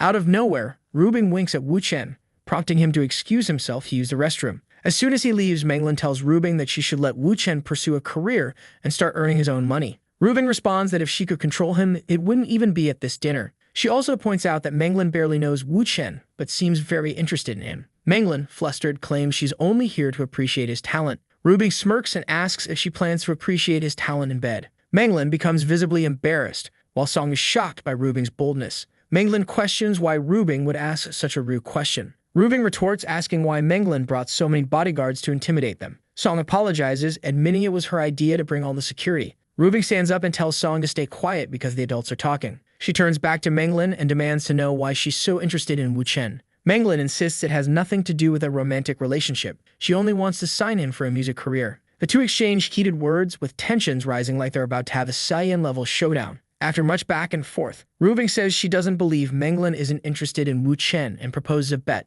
Manglin asks what the bet is, and Rubing wagers that within a month Manglin will be interested in Wu Chen. It seems the world of bets has turned upside down. As Wu Chen returns from the restroom, Yonghan appears. She wants to know why her daughter, Rubing, and Manglin are having dinner with Wu Chen. Wu Chen explains that Song thought he was being supported by an older woman. Yonghong assumes the woman must be her. He dismisses the idea, clarifying that it's Rubing. Yonghong moves closer, jokingly saying that this time his target must be Manglin. Wu Chen tells her to stop with the nonsense, as he just met Manglin. Yonghong abruptly changes her tone, teasing that she's only jealous, and they can settle it later. And a while later, Wu Chen returns to the table and senses the tense atmosphere, asking what's going on. Song, embarrassed, tries to explain but ends up rambling incoherently. Manglin finally reveals the bet that Rubing proposed. Rather than being shocked by the bet, Wu Chen calmly asks about the conditions. Manglin explains that if she loses, she'll have to kneel publicly and apologize to Rubing. Wu Chen facepalms and says they must be incredibly bored to make such a wager. Rubing insists it's not boredom, but a friendly warning. She advises Manglin to avoid seeing Wu Chen for a month if she doesn't want to lose the bet. Manglin counters, accusing Rubing of playing games to keep Wu Chen from pursuing a music career. Manglin turns to Wu Chen, saying that even if he doesn't want to be an artist, they can still collaborate through songs, music, and lyrics. She adds that their cooperation will extend only that far, and Wu Chen thanks her for the opportunity. Song, feeling awkward, suggests they eat before the food gets cold. Suddenly, Yunhong appears, looking serious and questioning why she wasn't informed about this dinner involving her daughter. Rubing recognizes her as a rival and braces for conflict. Manglin also looks uneasy, not understanding why Song's mother is there. Song hugs her mother, saying it's a surprise. Yeohong glances around and comments on Wu Chen's presence, greeting him with a smile. Wu Chen waves back and she remarks that it's a pleasure to see him again. Yeohong then asks Song to explain what they were discussing, saying she'll listen, and Song reluctantly mentions the bet. She keeps thinking that Rubing is always full of tricks, but it wouldn't be as fun without them. He then raises a glass of wine and says it's to wish for a good cooperation. Everyone toasts. 2 hours pass, Song is already drunk, and Yurong says it's best for her daughter to go home and rest. Yurong watches quietly, clearly plotting something as her daughter excuses herself, saying she'll speak about music later. Rubing immediately senses that Yurong, having sent her daughter away, is about to make a move. The door opens. Yurong tosses her coat aside and she plants a kiss on Wu Chen's cheek. Rubing knew this was coming and visibly braces herself. Manglin, observing the shift in energy, is left confused by the sudden tension. Wu Chen asks Yurong what she's doing and she teasingly replies, "Can I give my husband a kiss?" Rubing, annoyed, dismisses the gesture, stating it's fine now that Song has left. Manglin notices the familiarity between Yurong and Rubing, realizing they've likely schemed together. When Rubing calls Manglin back to attention, she apologizes for being distracted. Rubing warns her once again about the dangers of Wu Chen, further unsettling Manglin. Manglin, now slightly paranoid, resolves to sign the contract quickly and keep her distance. Yurong, pleased with her maneuvering, smiles inwardly, knowing her actions will cause Rubing to lose the bet. The next morning, Manglin wakes up in her room. She opens the curtains, thinking it's a good day to immerse herself in melodies and create new songs. However, as she sits at her desk, she finds herself unable to write. The events of the previous night linger in her mind, distracting her. Determined, she decides to finalize the contract with Wu Chen to put everything behind her. But a small voice in her head warns her to be cautious as he seems dangerous. Manglin hesitates, considering abandoning the collaboration altogether. Then she shakes off her doubts, telling herself she has a clear conscience and nothing to fear. All she wants is a professional musical partnership, nothing more. Meanwhile, Rubing tells Wu Chen she's going shopping with Kim Ying. He encourages her to have fun, mentioning he has plans today. Rubing immediately guesses it involves Manglin. When Wu Chen confirms, she remarks on Manglin's bravery after what Yurong pulled. Wu Chen shows her a missed call from Manglin, and Rubing teases him, saying he seems to enjoy the attention. He denies it, explaining that all he's doing is gathering information. Later at a cafe, Manglin greets Wu Chen and quickly dives into the business discussion. She outlines the operational risks and signs the contract. Wu Chen suggests they get to know each other better, as she might not accept the price he's about to propose. Intrigued, Manglin asks what this scary price is. Wu Chen explains he plans to buy a studio and wants her to purchase 50% of its shares by exchanging 50% of the shares in her current studio. Shocked, Manglin argues that her studio is worth $3 billion, making his proposal ridiculous. She advises him to rethink the idea if he doesn't want to look foolish. Feeling relieved that the conversation remains purely business, Manglin realizes her earlier fears were unfounded. But Wu Chen insists he's serious and reiterates the importance of getting to know each other. Manglin recalls Song's warning about Wu Chen's greedy side and begins to see what she meant. To demonstrate his abilities, Wu Chen offers to write a song for her on the spot. He tells her to choose any genre, confident he can deliver. Skeptical, Manglin assumes he's pulling another trick and accuses him of using pre-prepared songs. She demands sincerity, urging him to drop the theatrics. Wu Chen calmly asserts he's being completely honest, which is why he's confident in his price. Reluctantly, Manglin agrees to let him write a song, but on the condition it's for her, not Song. As he starts writing, she watches, expecting him to stumble. However, within a short time, Wu Chen announces he's written 7 songs for her to choose from. Manglin, holding the pages, is dumbfounded. The collection spans various genres: pop, rap, rock, punk, and jazz. He smiles and asks which one she'll choose. Overwhelmed, she requests more time, saying she needs to test a few before deciding. Wu Chen heads to the piano and Manglin, feeling a mix of disbelief and admiration, sings along to the pieces. She sends him detailed feedback, describing how one song evokes childlike wonder, while another energizes her. But Wu Chen is more curious about her final choice. Manglin decides to keep all 7 songs and plans to release an album titled Final Chapter. She leans forward, apologizing for doubting his abilities. Wu Chen asks her to stand up, assuring her there's no need to apologize. They toast the success of the album. As they drink, the conversation shifts to music, instruments, and careers in the industry. Amidst it all, Manglin cautiously asks about his relationship with Miss Rubing. Wu Chen says their relationship is complicated. Manglin responds that it's fine and that's not what she wants to discuss. He asks what it is, and she says she'd like more of his time to practice the songs. It might take part of the night, considering there are 7 songs to go through. He agrees and she sits down at the piano. As she starts playing, she makes a mistake, and he comes over to correct her. While he's standing beside her, she imagines herself calling his name and giving him a kiss on the cheek. She feels like they're already in bed, but it turns out it was just her imagination. She apologizes for kissing him on the cheek, saying she drank too much. As she questions why she acted without thinking, he sits at the piano and starts playing again, saying he'll show her how it's done. She relaxes on the sofa, listening to the music. A while later, she falls asleep and he carries her to the bedroom. The next morning, she wakes up realizing she must have drunk too much to end up there. Suddenly, she wonders where her clothes are and who took them off. She remembers Wu Chen carrying her to the bedroom but has no memory of anything else. Now confused, she questions what really happened. Manglin appears and says breakfast is ready. Immediately, Manglin wonders if something happened last night. Feeling awkward, she wants to ask Wu Chen about it. At that moment, someone knocks on the door. She gets up to answer, but Wu Chen, suspecting it might be room service, tells her not to open it. He guesses it's a paparazzo and warns her to stay quiet. The door opens and a man takes a picture. Wu Chen snaps a photo of him in return. Manglin quickly shuts the door, panicking that she made a mistake. Now she's flustered, worried about being seen in the room with Wu Chen. She fears that if Rubing finds out, things will get complicated. Wu Chen tells her to relax and have her coffee while he takes care of it. He makes a call instructing someone to find the man who took the photo at the Jinghai Hotel and ensure the images are deleted. He reassures Manglin, saying the man won't leave Donghai. Grateful, she joins in for breakfast. An hour later, Hude calls to report that they've found the man, but there's a problem. Hude, stepping on the man, says the photo has already been sent. It turns out the man works for Wave Studio, and Hude asks what they should do next. Hearing the studio's name, Manglin panics, realizing they must have followed her to Donghai. Wu Chen knows the studio's owner, Peng Wei, who is known as the top paparazzo in China. After rising in the industry, Peng Wei partnered with foreign entities and now leads one of the most influential entertainment groups, Wave Studio, rivaling Hejiang Group. Wu Chen understands that this group will likely use the photo to create a scandal. Unfortunately for Peng Wei, he doesn't realize who he's dealing with. Peng Wei receives a call, asking who's on the line. Wu Chen tells him he's just seen the photo and questions why Peng Wei is asking. He orders Peng Wei to delete the image, warning that bad things will happen otherwise. Peng Wei laughs off the threat, assuming Manglin is trying to handle the situation herself. Wu Chen calmly repeats that he doesn't want the photo going public. Peng Wei, oblivious to who Wu Chen is, dismisses him rudely. Wu Chen introduces himself and advises Peng Wei to do some research before getting into trouble. Peng Wei responds that he's never heard of Wu Chen and doesn't care. Manglin knows that threatening a paparazzo is taboo in the entertainment industry, but notices that Wu Chen doesn't seem concerned. She asks what he plans to do, but he replies that it's nothing serious. Manglin finds this risky, given how quickly news spreads in the entertainment world. She tries to offer ideas, but Wu Chen asks if she has a way to retrieve the photo. Realizing she doesn't, he tells her to leave it to him. Suddenly, there's a knock at the door. Rubing's voice calls out, asking if the couple is inside. Manglin, startled, wonders why Rubing is there. Wu Chen opens the door, and Rubing comments that everyone seems to be gathered here. Rubing and Manglin exchange tense glances. Rubing asks Wu Chen if he spent the night there. Looking embarrassed, Wu Chen admits that he did. Rubing then asks if Manglin's bed is comfortable, to which he responds that it's perfect. Pretending to be indifferent, Rubing hides her anger. She turns to Manglin and bluntly asks if she slept with Wu Chen. Flustered, Manglin stammers, saying she doesn't know since she drank too much.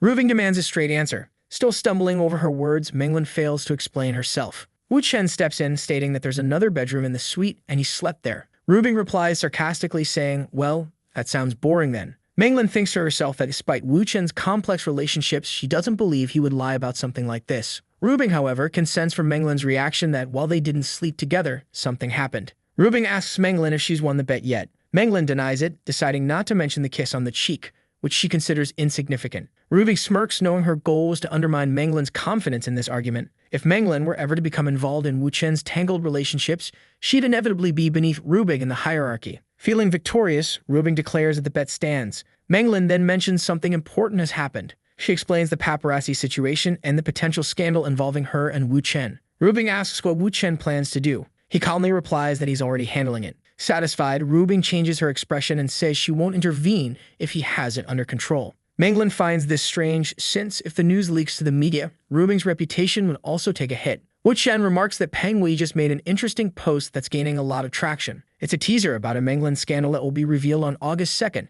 giving them a week to prepare. Wu Chen confidently says that Peng Wei will likely contact them before posting anything. In the meantime, they should focus on recording her album. Manglin agrees, suggesting they use Song's house since it has the best equipment. Rubing gives Wu Chen a quick kiss, wishes him good luck, and says she's heading out to meet Qin Yang. Peng Wei, meanwhile, makes a call to someone in Donghai seeking advice. The person warns him not to mess with Wu Chen. Peng Wei hesitates, feeling uneasy since he knows the most dangerous person in the region is Hu Tai. He lights a cigarette and decides to investigate Wu Chen further. Upon learning that Wu Chen is Hu Tai's sister's boyfriend, Peng Wei gains confidence, thinking Wu Chen is just a regular boyfriend and nothing to fear. Besides, the photo suggests infidelity, so Wu Chen is probably scared of being exposed. At 6 p.m., Wu Chen receives a call inviting him home for dinner. Saw and Manglin decide to continue recording songs. Elsewhere, Zhu Hong Shouji picks Wu Chen up, saying Rubing sent her. Peng Wei observes and notices Wu Chen's interaction with Zhu Hong, concluding that he's involved with multiple women. He orders his paparazzo to keep following Wu Chen and gather as much material as possible. Wu Chen enters the venue and remarks how full it is of familiar faces. Rubing receives a call informing her of a suspicious photographer near her house. Wu Chen adds that he saw similar individuals at the restaurant earlier. She orders them to detain the paparazzi and bring them to her. Shortly after, both paparazzi are immobilized. Wu Chen says they only need to wait for Peng Wei to call. Rubing asks if Peng Wei is behind everything, and Wu Chen confirms. Peng Wei eventually calls, asking to speak with Wu Chen one-on-one. Wu Chen dismisses the request, saying he's enjoying dinner and isn't interested in leaving. Peng Wei retaliates, calling Wu Chen a gigolo who clings to powerful women and warns that his life will be ruined. Wu Chen doesn't react, and Rubing decides to accompany him to the meeting. However, Wu Chen explains that it's unnecessary. They just need patience. Rubing asks if it's really that simple to control Peng Wei. Wu Chen replies that it depends on how extraordinary the people involved are. The women, curious, smile, eager to hear how they can help. Rubing, sensing a plan, urges him to explain. Wu Chen suggests Qin Ying, Qian Qian, and Xiaoji each give him a kiss. Rubing demands to know her role, only for Wu Chen to ask her to take the photo. She's incredulous, but eventually agrees. The scene unfolds as each woman plants a kiss on different parts of Wu Chen's face. Rubing questions the purpose of the stunt. Wu Chen leans in and whispers his plan to her. The scene shifts to Qin Yuan tea house, where Peng Wei demands Wu Chen release his men. Wu Chen insists that he'll only consider it if Peng Wei shows some sincerity. Peng Wei lays photos on the table and taunts Wu Chen, asking if he wants Rubing to see these pictures. Wu Chen counters, stating there's nothing between him and Menglin. Peng Wei points to the photos, claiming they tell a different story. Wu Chen pulls out his phone and asks if Peng Wei would prefer another kind of story, showing him the photo with all the women kissing him. Peng Wei, assuming Wu Chen is reckless and cheating on Rubing, can't understand why he's so bold. Wu Chen challenges Peng Wei, asking which photo Rubing would prefer to see, the one Peng Wei took or the one on his phone. Before Peng Wei can answer, Wu Chen sends the photo to Rubing. Peng Wei panics, warning Wu Chen about the consequences of exposing himself. Wu Chen ignores him and sends a voice message asking Rubing if she saw the photo he just sent. Peng Wei watches in disbelief at Wu Chen's confidence. Rubing replies, casually asking if Wu Chen means the photos she took with her sisters. Peng Wei is overwhelmed, trying to process how many women are involved in this dynamic. Realizing that Rubing isn't bothered by the pictures, Peng Wei understands he has no leverage. Rubing comments that if there's nothing more to say, she'll hang up as she has other matters to attend to. Wu Chen thanks her, then turns to Peng Wei and firmly states he doesn't like being threatened. Peng Wei, sweating, realizes he underestimated how powerful Wu Chen and his allies are. Acknowledging his miscalculation, Peng Wei offers to compensate Wu Chen for the trouble caused. Wu Chen asks if Peng Wei plans to pay him off with money. Seeing this as an easy solution, Peng Wei agrees and asks Wu Chen to name his price. Wu Chen asked Peng Wei if his company's annual profits exceed 100 million yuan. Peng Wei, already nervous, worries about how much he might be extorted. He quickly denies having that much money. Wu Chen reassures him, saying he won't ask for money because that would be extortion. Now utterly confused, Peng Wei asks what Wu Chen wants. Wu Chen explains that he's been interested in entering the entertainment industry and is looking for a partnership. Realizing Wu Chen doesn't want money or his life, Peng Wei feels relieved. He immediately agrees, saying that if it's a partnership, it's entirely possible.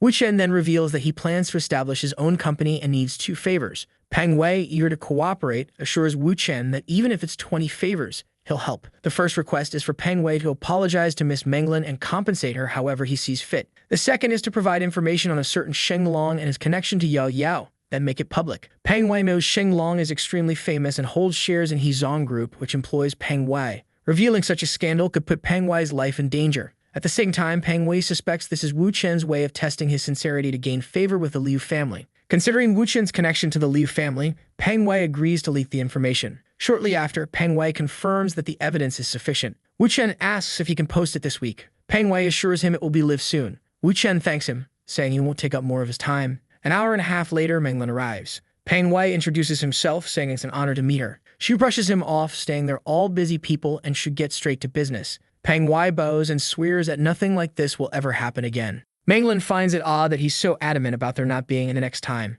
She cuts him off, telling him to stop apologizing and get to the point. Trying to resolve the Xinglong issue, Peng Wei offers her 30 million yuan. Menglin hesitates, thinking it's a bit low, but agrees to settle the matter quickly. Peng Wei thanks her for being straightforward, but then notices something strange. Menglin is writing him a check for 30 million yuan, assuming that's the price to bury the photos. He quickly clarifies that the 30 million is for her. Menglin, confused, asks why. Peng Wei explains that it was part of the deal he made with Wu Chen. The money is compensation for the psychological distress he caused her. Manglin realizes Wu Chen has already resolved everything and that she's simply here to receive compensation. She asks if Rubing was involved in this plan. Peng Wei denies it, saying he doesn't even know who Rubing is. He only negotiated with Wu Chen. Manglin concludes that Wu Chen didn't even leverage the Liu family's influence, though his connection to them likely played a role. Feeling flustered, she accepts Peng Wei's apology and the money, deciding they'll part ways. For Peng Wei, this is ideal. He doesn't have to pay out of pocket and can put the issue behind him. He stands up, saying it's best if they never meet again.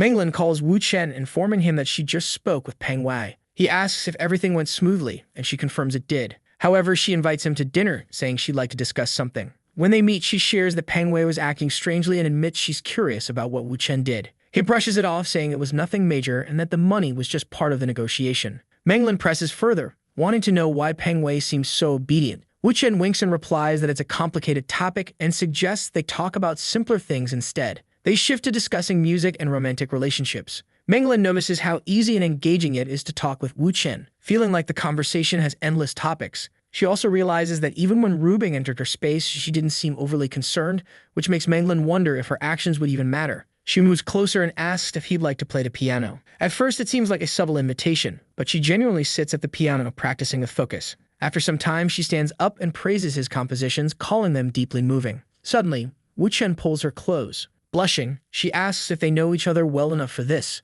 Without answering, he kisses her passionately. She playfully remarks that it feels like they've known each other forever. He smiles and replies, "Better late than never." The next morning, Manglin wakes up to sunlight streaming through the room. Looking to her side, she immediately knows what happened. She crossed the line with Wu Chen, and now there's no turning back. Already in the bathroom, the poor girl is disappointed in herself, saying she only called him to give him a little kiss, but she lost control. She tells herself that she's become a dirty woman who seduces other people's boyfriends. And at that moment, she remembers Robin asking when she was going to sleep with the boy. And obviously, now she has no idea how she's going to face that woman. What if our guy shows up saying she woke up early? She's all twisted up, unable to say anything, and he asks what's wrong. She then asks him please not to tell Leo Rubing about what happened. This is the only way she can deal with it. He simply says that Leo Rubing isn't going to ask, so she doesn't have to worry. She was too lazy for that, but maybe she would confront her directly. Manglin is startled at the thought of being confronted. However, she then thinks that maybe it would be easier. She can just lie and say nothing happened, since Robin has no evidence. Wu Chen smiles and asks if she's scared.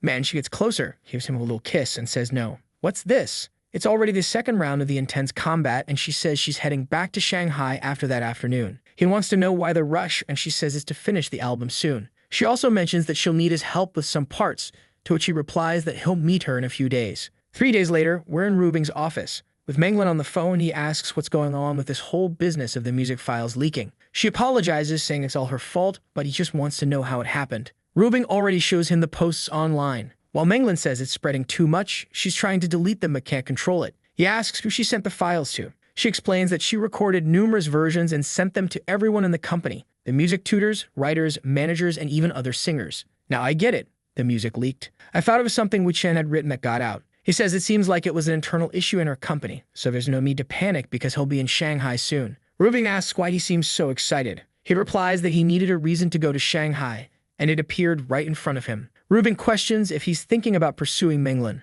but he denies it, saying he's not the type of person who only thinks about chasing women. Immediately, she asks if he's planning to pair Manglin's family with Ruilong's too. Considering so many dangerous plans, he needed to take better care of himself. Wu Chen asks if she's jealous, to which she says yes, she's very jealous indeed. He tells her that since she bet with Manglin, she now has to be willing to lose too. Rubing says that doesn't matter and wants to know how he's going to make up for her jealousy. He gives her a classic kiss, and she points out that they're still in the office. From the mood shift, you already know what happened, right? Lots of documents were signed. By midday, he's already in Shanghai, sending a message to that Peng Wei, asking him to investigate some people. Gaia Bao asks our guy to visit him once everything is resolved, to which he agrees. In another part of the city, in some buildings, people wonder why there's so much fuss just to receive this Wu Chen guy. Another man in a suit says not to worry too much and just follow the boss's rules. Manglin is all smiles, saying he finally arrived. The guys behind her are laughing, saying they thought he'd be an experienced man, not so young. However, she turns and orders them to go greet him right away.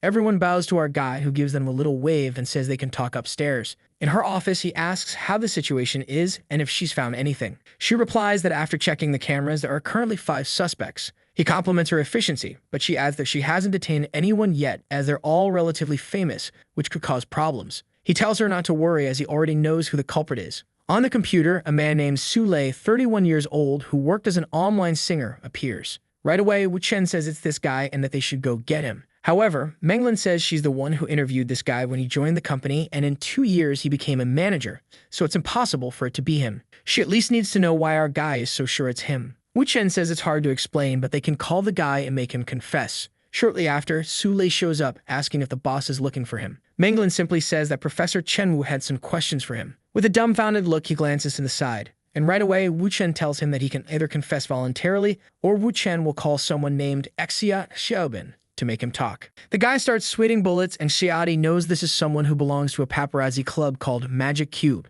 Sule adjusts his glasses and says he doesn't really understand what Wu Chen is asking. Wu Chen just asks if he's still using the number that ends in 6546 and if the money was transferred to his stepmother's account. Sule knows everything Wu Chen said is correct, but they aren't conclusive pieces of evidence, so he doesn't need to admit to anything. He tells Wu Chen that his suspicions are personal and that he'll need clearer evidence. Wu Chen turns to Menglin and says that if she doesn't trust him, there's no reason for him to be there. But Wu Chen then asks Sule if he really thinks he'll leave this place unscathed. Still, Sule turns to Menglin again and says they can call the police if they have a problem. Besides, they can't restrict his right to leave. Menglin asks him one more time if he did it, and suddenly, he yells that he didn't. Wu Chen tells him to stop yelling and to come to his office so he can check his computer. Now Sule is pleased, thinking the guy is an idiot because he already deleted all the files. In Sule's office, he crosses his arms confidently, saying Wu Chen can look at whatever he wants. As soon as Wu Chen starts checking, he praises Sule for successfully deleting everything. But Sule says to stop making things up because there's no evidence left.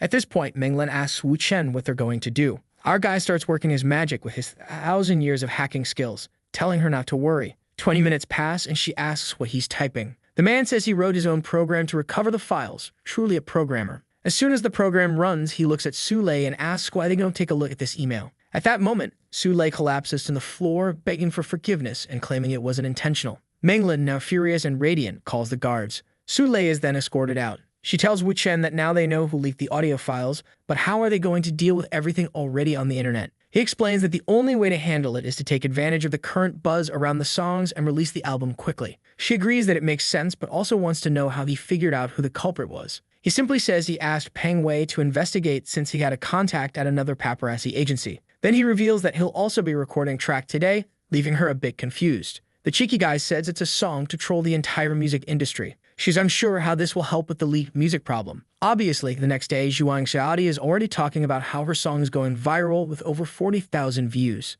Menglin comments that it's sparking a lot of controversy and everyone wants to roast the guy. From the comments, it's clear he slammed all the artists, calling them a bunch of untalented fools. Menglin is a bit puzzled because the song is very popular but simultaneously damages his reputation. At this moment, the music producer Yu Xiao walks in, asking if it's true that her entire album was made by Wu Chen. She confirms it and asks why he's asking. The producer smiles and says that's perfect, calling Wu Chen a genius. Menglin asks him to explain further. The producer explains that now that her song is going viral online, with everyone wanting to criticize Wu Chen as soon as she releases her songs with him as the director, everyone will want to check them out. She realizes that what Wu Chen did was use the criticism as a trap to pique people's interest in her upcoming release. Now her album would launch with the popularity of the leaked music, coupled with Wu Chen's newfound fame, making the chances of success very high. She's already thinking about how she can thank him for all the help he's been giving her. The producer continues discussing their success, and Wu Chen simply says it's the best he can do for now. Menglin starts to say something, but he turns around and says he has some things to take care of and will message her later.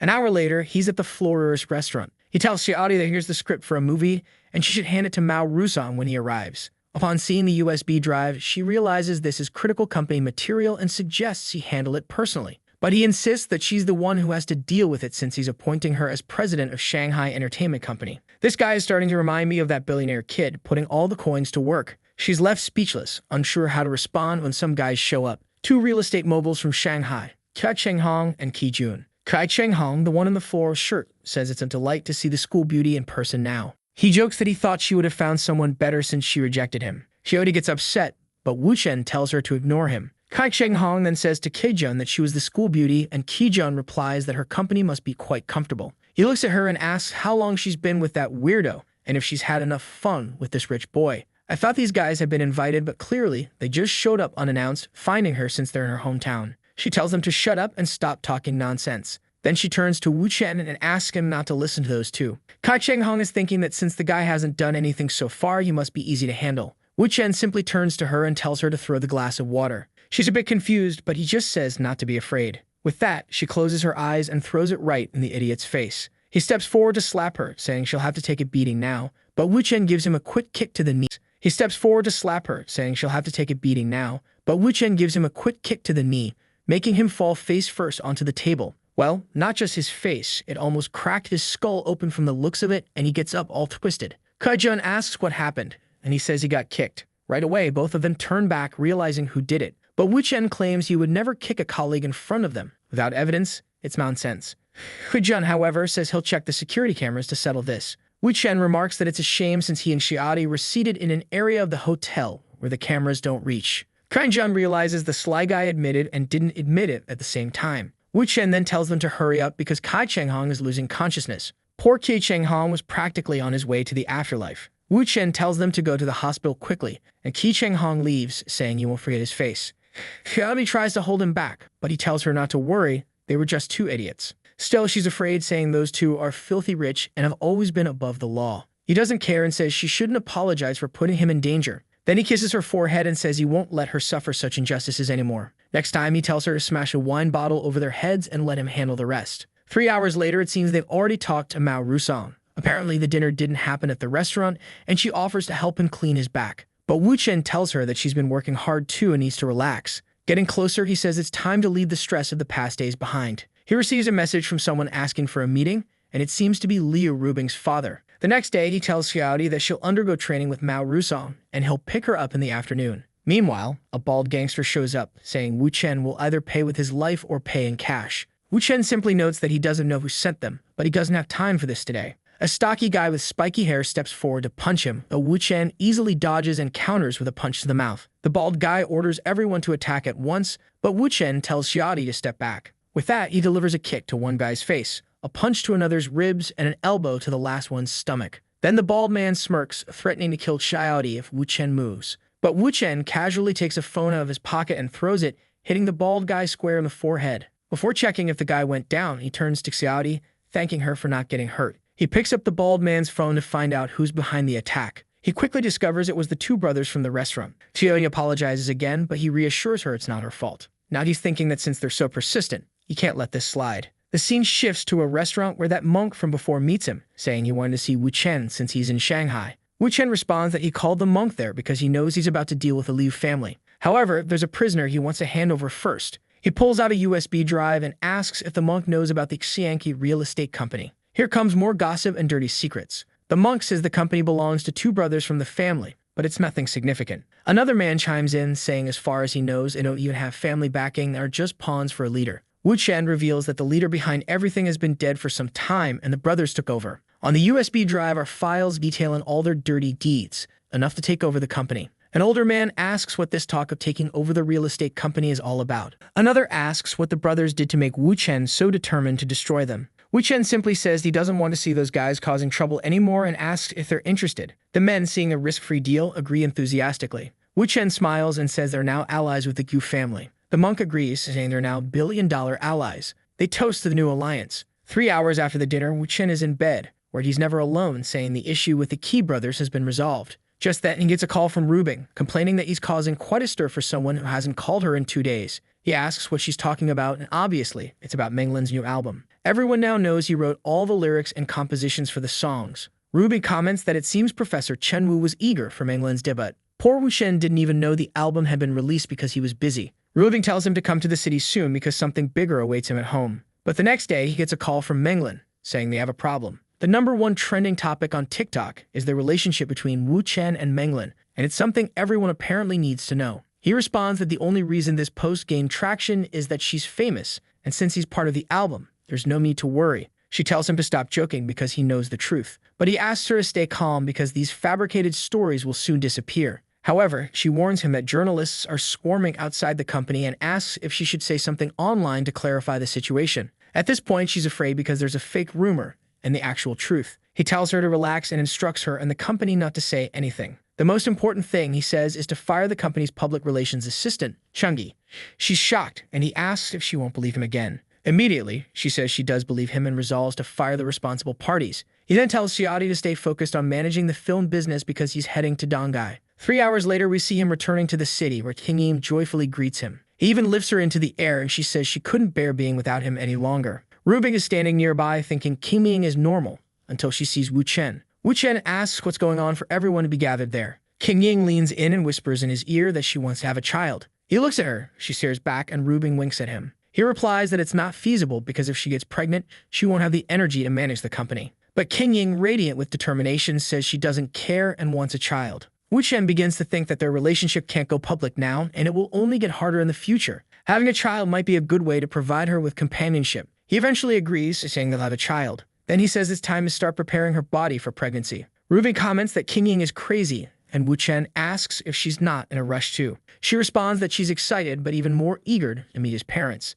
Wu Chen thinks that King Ying's behavior will only make Rubing more competitive. She urges them to hurry, and the scene shifts to the city. Looking at the buildings, Rubing asks if that's where he grew up. He confirms and asks if she doesn't like it. She replies that it's not about not liking it. She just doesn't understand how a place like this produced such an incredible man. He jokes that maybe it's because he's a genius. She grabs his arm, tells him to stop being silly, and insists they go meet his parents. Wu Chen introduces Rubing to his father and mother. I can't even remember if we've seen his parents before. Am I losing it? As soon as they enter, someone knocks on the door. Wu Chen's father answers and asks why the man is there. The man says he has something to report. It turns out he works for Liu Rubing and calls her Boss Liu. This confuses Wu Chen's father, who wonders why the man is addressing his son's girlfriend as boss. The man enters the room and introduces himself as Shengyi from a chemical group. He notices Wu Chen standing nearby and asks about their relationship. Rubing replies that he's her boyfriend. Wu Chen's father tells them to stop standing around and sit down. Shengyi leans in and tells Wu Chen's father that his son is incredibly lucky, barely out of school and already dating a billionaire Harris.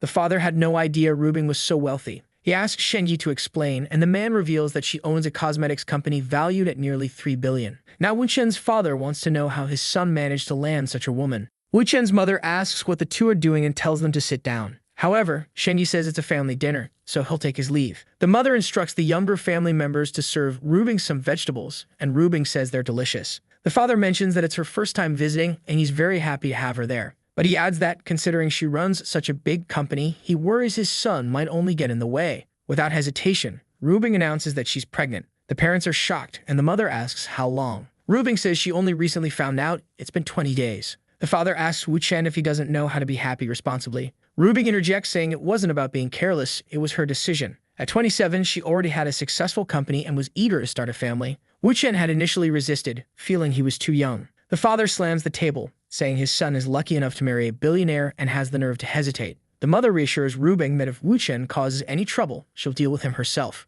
Later that night, Rubing apologizes to Wu Chen for mentioning a pregnancy that hasn't even happened yet. He says it's fine, they'll just implement the plan. She warns him that his life will get harder since King Ying also wants a child. He pulls her close, telling her not to worry. He can handle it. She then starts naming all of her competitor friends. He tells her she's paying too much attention to details and says it's time for her punishment. The next day, Chief Tang calls Wu Chen, informing him that Mao Rusong had an accident. Mao Rusong, the film industry guy, was hit by a truck running a red light while crossing on green. Jingbin suspects it was the Qi brothers, but Wu Chen doubts they have the guts. He then asks them to hold everyone back and make sure no one does anything while he figures out who's behind this. All he needs are the surveillance camera recordings of the incident, and Jingbin tells him to give it 30 minutes, and they'll have it ready. 30 minutes later, he already knows it's someone named Kei Lianpeng from Shanghai. Herivati asks how he's so sure since there are plenty of people who'd want to take down Mao Rusong. He explains that at the time of the accident, 80% of the cars on the street belonged to a group connected to Lianpeng. She questions how he knows this, and he responds that he's like an encyclopedia. Knowing which cars belong to which groups isn't that hard. Wu Chen then calls Gu Ruibo and asks him to check the calls Lianpeng made before and after the accident. Gu Ruibo simply replies that he'll handle it. By midday in Shanghai, Gu Ruibo is there not smoking a cigarette while a beaten man lies on the ground begging for forgiveness for acting against Mao Rusong. The blonde guy is only thinking that Wu Chen was right. It was Lianpeng's doing. He drops his cigarette to the ground and orders them to keep beating the man. What happens to Mao Rusong will determine how they proceed. Sometime later, Wu Chen is speeding down the highway in his Ferrari. Rubing wants to know if he's heading back to Shanghai because of Menglin. He simply tells her to answer the call, and she'll find out. Apparently, it's a call from Menglin, who quickly recognizes that it's Rubing. The boss asks how many shares Wu Chen requested. Menglin replies that they resolved the issues with the investigation and mentions that he asked for 50% of her music group. Rubing didn't expect him to be so ruthless as to demand half the company and questions if Menglin is really going to accept that. Menglin says she's not sure yet but wants to have a good conversation with him and asks when he'll return to Shanghai. Rubing already knows that by asking this, Menglin has likely conceded defeat. She asks if Menglin has anything else to say, and Menglin replies no, only asking for the message to be passed on to Wu Chen. Rubing remarks how amazing it is that he spent 2 days in Shanghai and managed to get 50% of the poor woman's company. He tells her to leave that matter for now because he's heading to meet King Ying.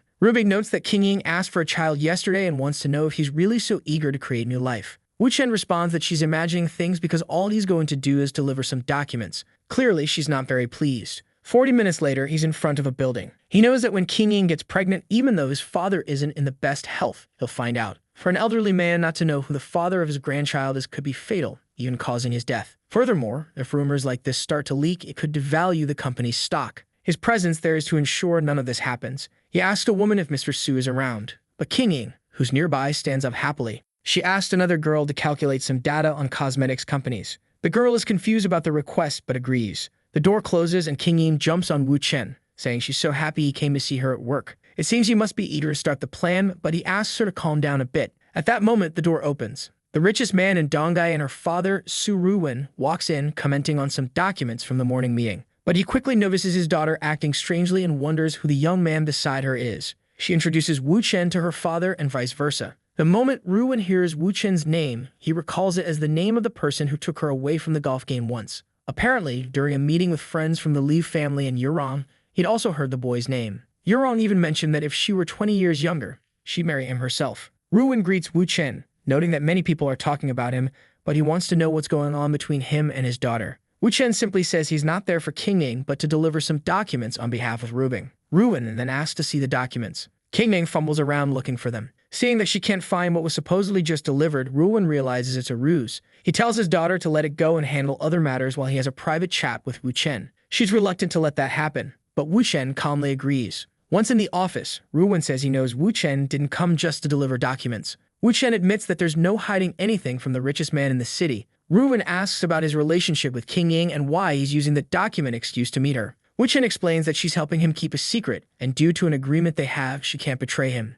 Now Ruwen wants to know what this secret is. Naturally, Wu Chen says he can't reveal it, but he's there to solve a problem with their group that Rubing asked him to handle. Ruwen chuckles, remarking how amusing it is that Rubing knows about a problem. Ruwen says it's funny how Rubing knows about a problem that even he, the owner of the company, isn't aware of. At that moment, Wu Chen mentions the name Genuine. The father says that guy is a bit messy, but highly capable people tend to be like that. He doesn't think there's anything wrong with him or that he will do anything against the group. Wu Chen says the guy hasn't done anything yet, but the problem isn't that he will cause trouble. It's that his presence itself is a problem for the group. The father asks him to explain, and our boy mentions that King Ying wants to become a director there. Ruwen asks if he's saying that Genuine will be dissatisfied when King Ying becomes president. Wu Chen warns that once she becomes president, Genuine will undoubtedly spark a power struggle. The best way to avoid this is to deal with him now. So Ruwen, King Ying's father, wants to know how Wu Chen and Rubing plan to resolve this. Wu Chen bluntly suggests either sending the man to prison or shooting him. Ruwen is startled. He points out that sending Genuine to prison would require leveraging old smuggling charges from years ago. And the idea of shooting the man isn't something he expected from Rubing or anyone else. Besides, if Rubing and Wu Chen are working this closely, what happens when she distances herself in the future? It's all too risky. Wu Chen insists that Genuine is a ticking time bomb and it's better to neutralize the threat now. Ruwen asks for an explanation, and Wu Chen states that Ruwen might see Genuine as an unlucky man who got tangled in the underworld. But the reality is that Genuine is an incredibly dangerous person. Wu Chen recounts that the only man King Ying ever fell for ended up in a wheelchair back in school. One of Genuine's drivers was beaten senseless for no reason and is still hospitalized. On top of that, his last mistress demanded to be made his wife, and now she's 6 feet under. Wu Chen adds that the list of Genuine's atrocities is long and could go on for hours. He declares that someone like this shouldn't be anywhere near Su King Ying. Ruwen questions whether all of this is true, noting that Genuine has worked for him for over a decade, and he's never heard a word of these accusations. Wu Chen calmly replies that everything is easy to verify and that Ruwen doesn't need to take his word for it. Ruwen concedes that if Genuine has done such things, he can't remain near King Ying, let alone compete with her. Wu Chen provides the exact location where Genuine's former mistress is buried. In a past life, when he became involved with King Ying, he uncovered all of this. Ruben then asks if Shivi genuine, beyond the power struggle, poses a financial risk to the group. Wu Chen smiles, saying that now they're finally getting to the heart of the issue. An hour later, as Wu Chen is leaving, Ruben thanks him, acknowledging that he owes him one. Wu Chen calls Ruben, and as soon as she answers, she's bombarded with gratitude. Ruben thanks her for supporting King Ying and says he can always depend on her. Wu Chen mentions the matter of the buried body, leaving Ruben unsure how to respond. Noticing her silence, he asks why she's so quiet. Ruben is confused, unsure what Wu Chen expects her to say. Meanwhile, Ruben discusses how Wu Chen provided names related to Xu Zhenyuan's corruption and asked Ruben for additional details. Still unsure, Ruben awkwardly excuses herself, mentioning an upcoming meeting. As Wu Chen ends the call, he realizes that if Ruben doesn't know anything, it must have been him who discovered it all. It's becoming clear that Wu Chen's growing reputation in the city isn't solely tied to the Liu family. The scene shifts to workers digging, and suddenly they inform their boss that they found the remains of a woman. The body was inside a suitcase, confirming to Ruben that Wu Chen was telling the truth. Back with Wu Chen and his companions, Ruben warns him not to put her in situations where she doesn't know how to respond. King Ying adds that she was scared too, and Wu Chen showed up to speak with her father. Their boss jokes, asking if Wu Chen has some kind of superpower. Wu Chen keeps his thoughts to himself, knowing it's better to hide his abilities. Kanshin gently touches his face, teasing that he's always pulling stunts like this. He then jokingly asks if she's also planning to have a child, to which she, flustered, replies that she's too young for that. He taps her forehead and says in that case she's not allowed in his room tonight. The poor girl pleads for him to stop bullying her. He walks away laughing, saying there's something he needs to talk to Kanshin about. On the balcony, she asks what it is. He asks her never to tell anyone how they first met without his permission. Kanshin responds that they met at a bar and chatted, so plenty of people had already seen them together. He realizes she doesn't even remember that on that day he had predicted everything she said because he wasn't afraid to reveal his power. He gently strokes her hair and says it's fine, but just to keep it a secret. Then she gives him that sly smile and agrees on one condition. He thinks it's another request for a child, but she only asks him to take care of her in the city and help her with any problems. He strokes her hair again, saying that even if she hadn't asked, he already planned to help her. She smiles, declaring that they're now accomplices in this lie. He shrugs and says fine, but tonight she's definitely staying out of the room because the factory is opening.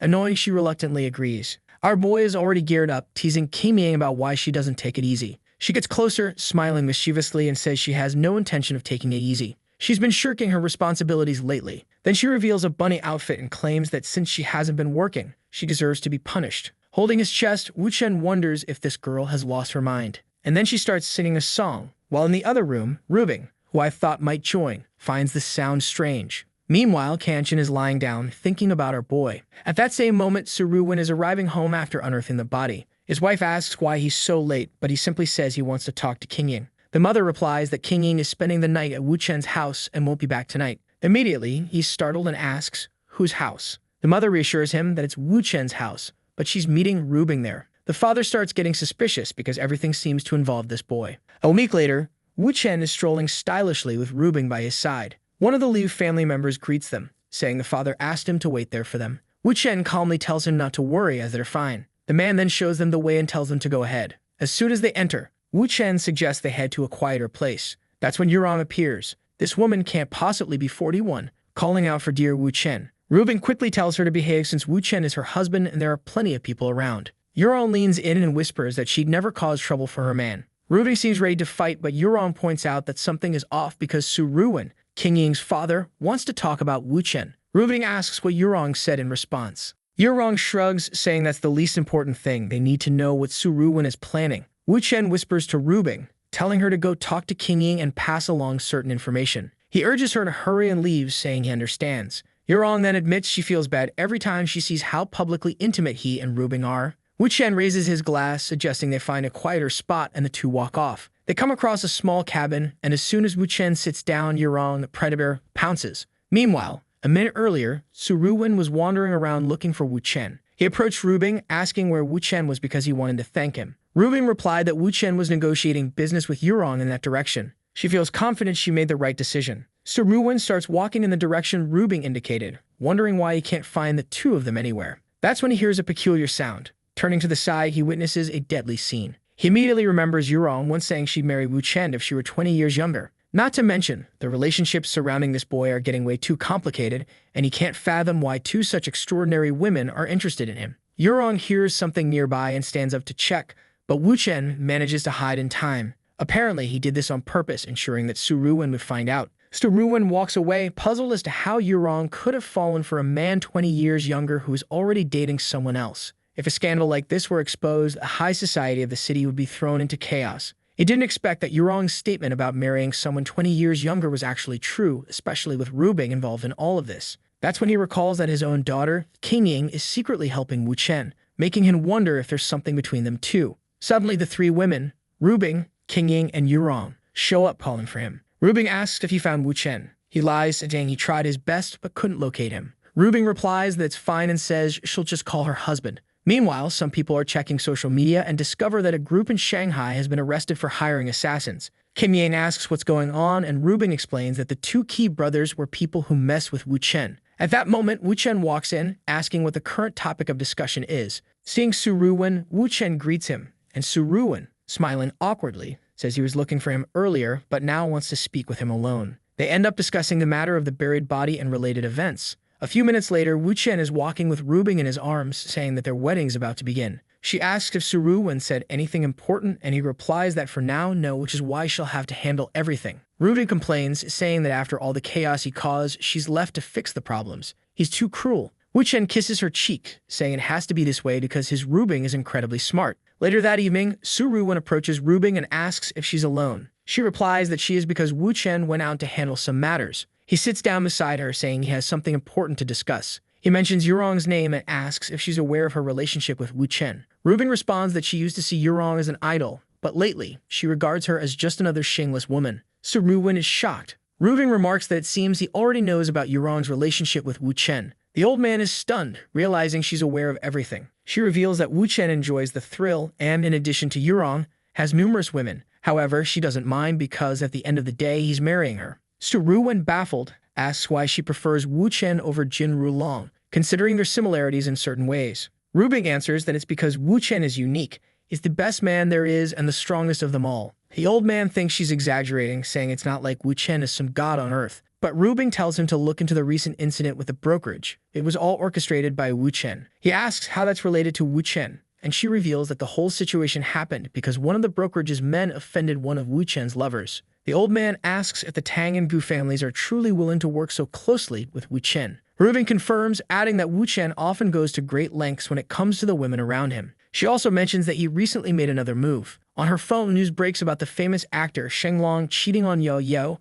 causing the stocks of the Hezon company to plummet. The old man is curious about which of Wu Chen's lovers is behind this scandal. Rubing, disappointed, reveals it's the youngest one, and Menglin. She explains everything that happened with her music release and how Wu Chen handled the situation. The old man listens intently as Rubing continues to praise Wu Chen and all the chaos he's caused. Then the old man mentions that most of the company board now supports Qingying and asks if that's Wu Chen's doing too. Rubing confirms, saying even she wasn't fully aware of his involvement. Finally, Su Ruwen asks the big question. Is Qingying one of Wu Chen's lovers? Rubing responds that if he's asking, it means he already knows the answer in his heart. The poor man stays silent, overwhelmed. He asks how long this has been going on, and Rubing reveals it all started on that day at the golf course. He slams the table, realizing that on the day Wu Chen confronted his wife, Qingying took her seat on the board of directors. He's now thinking that his Jinfu group, worth tens of billions, cannot fall into the hands of this cunning Wu Chen. Rubing immediately asks if the old man is planning a blind date for Qingying to get rid of Wu Chen. She advises him not to do such a thing, warning that someone might end up dead.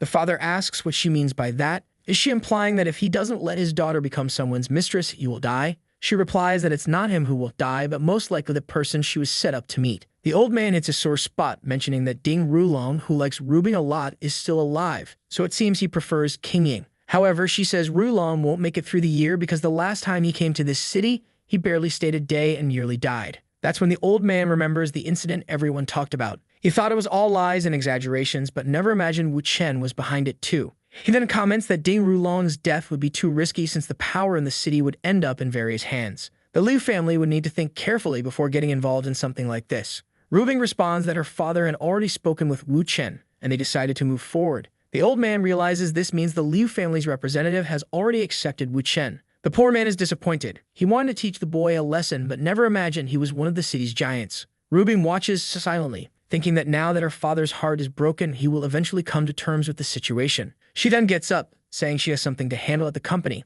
and suggests they continue the conversation another day. Rubing stays behind, reflecting that, despite everything Rubing said, he can't rely solely on her words. He decides that he will personally uncover the truth about Wu Chen. 5 minutes later, Wu Chen is lying down relaxing when he gets a call from Yurong. She tells him that Su Ruwen wants to have dinner with her, and that Rubing seems to have told him everything. Wu Chen simply tells her to be honest. She responds that this is ridiculous since her daughter is only 20 years old and maybe she'll just tell Ruwen not to get involved in the relationship. However, Wu Chen insists that she be completely honest and says he'll arrange dinner for the three of them. She agrees and tells him to send her the details for 8 p.m. The scene then shifts to a restaurant where Ruwen is asking Yurong how long they've known each other. She replies that it's been over 30 years since they met back in school. Ruwen comments that he's getting too old and his body might give out soon. When that happens, King Ying will take over the company, and there's nothing more he can teach her in the time left. Given their long-standing friendship, he wants her to be honest about her relationship with Wu Chen and why she agreed to become his mistress.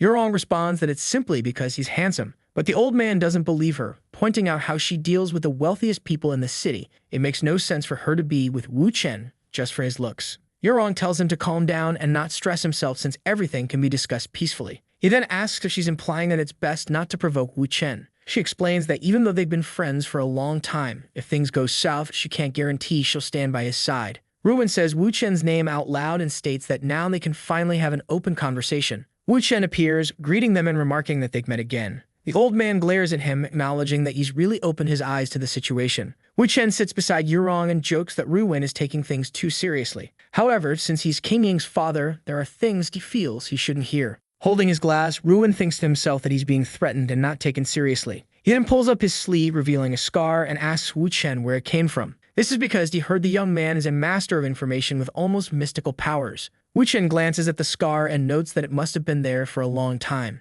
In truth, Ruwen is testing Wu Chen by fabricating a story about the scar. The only people who know the real story are his wife and one other brother. Meanwhile, Yurong knows that Ruwen is testing whether he can trust Wu Chen. But Ruwen made a mistake by asking this to the biggest gossip in China. Wu Chen immediately says it was from October 8, 1990, when Ruwen was about to turn 20 and was in northern Myanmar. The old man instantly realizes that Wu Chen has accurately pinpointed the date and location. Wu Chen continues explaining that Ruwen got involved with a jade mining gang, a fight broke out, and he ended up getting stabbed and shot. Ruwen admits that Wu Chen is correct, it happened 30 years ago, but still feels fresh in his memory. He then asks what else Wu Chen knows about him. Wu Chen replies that he knows a lot, including matters involving someone named He Meijuan, and wonders if Ruwen wants him to go into details. The old man freezes. This must be a lover or something of the sort. Yurong knows that He Meijuan is the central figure of the family, which is no weaker than the Liu family. So it's a woman, huh? Yurong starts wondering if there's a relationship between the two of them. She always believed his marriage was perfect, and as a friend of 30 years, she doesn't want to hear these secrets.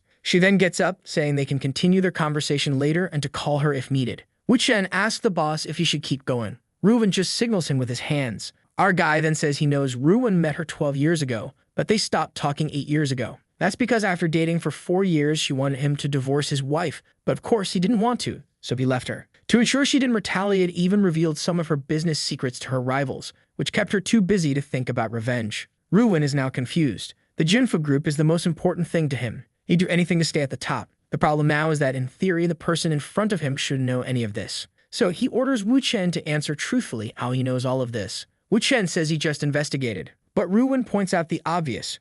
Back when it happened, Wu Chen should have still been in school. Wu Chen replies that it's irrelevant. He then tells the boss to stop seeing him as a target because he genuinely likes King Ying. He's sworn never to betray her, and while a man's word might not mean much, this is the way he's chosen to live. In this case, betray seems to mean stealing the company or abandoning her, because, as for other women, well, that ship has long sailed. King Ying obviously isn't thrilled to support this since Wu Chen is asking her to become a mistress without even getting a title. By title, it's clear he means no marriage or formal acknowledgement, just a mistress, plain and simple. Wu Chen says they can handle things traditionally, respecting Chinese customs of listening to elders and family. Ruwen realizes Wu Chen is suggesting that he, as the most experienced person in the room, should be obeyed. At this point, Ruwen understands why Ding Rulong could never beat this guy. Our man is pouring tea, and Ruwen warns him that as long as he's alive, they'll keep a close eye on him, and you better not do anything to harm King Ying. An hour later, Wu Yurong is wondering why she hasn't received any updates and starts worrying about what's happening. She's already imagining the two men locked in a duel that could end with one of them dead. While she's lost in thought, Wu Chen shows up, giving her a hug. She's relieved to see he's okay, and he assures her it's obvious he'd be fine. She hugs him back, saying he's not allowed to leave the house today. And just like that, the scene jumps to the next morning with him waking up. She's putting on lipstick and casually mentions she's withdrawn all support funds for the Ding family, though she's only managed to pull out 10 billion so far. Apparently, there's an issue involving the shares her father owns.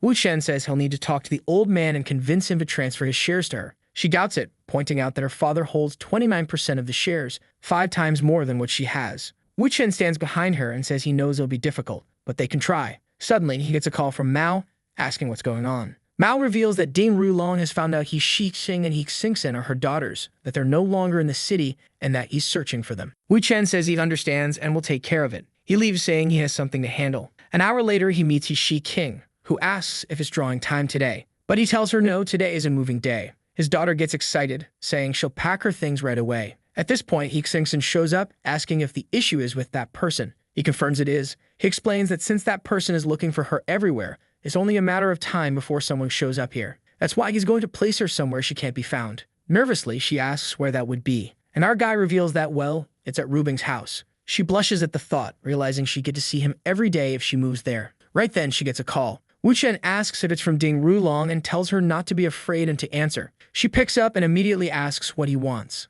He yells, demanding to know where she is and where she's taking Xingxin. Wu Chen tells her to tell the truth, and she says she's in Dongai City. Ding Rulong curses her out and asks who she's with there. But she responds that they broke up over a decade ago, so it doesn't matter who she's with. He screams at her, telling her to return to Shanghai now, or he'll send someone to kill whoever she's with. Now she's scared and falls silent. But Wu Chen hugs her, saying he's nearby and she doesn't need to be afraid. She replies that she hasn't had enough fun in Shanghai and won't return. As soon as she hangs up, Ding Rulong slams his phone on the table, vowing to find that bastard and skin him alive. Wu Chen holds her in his arms, reassuring her that he's ensured she has a long life to enjoy and won't let Ding Rulong ruin it. With tears in her eyes, she gives him a small kiss to thank him. Our boy pulls out his phone. Was he about to take a picture? She asks him what he's doing. He replies that Ding Rulong is pretty angry, so it's time to add a little more fuel to the fire. She smirks and suggests that if they're going to stir things up, why not take it a step further? Wu Chen, however, points out that her daughter is home, so there's no need for them to express themselves too much.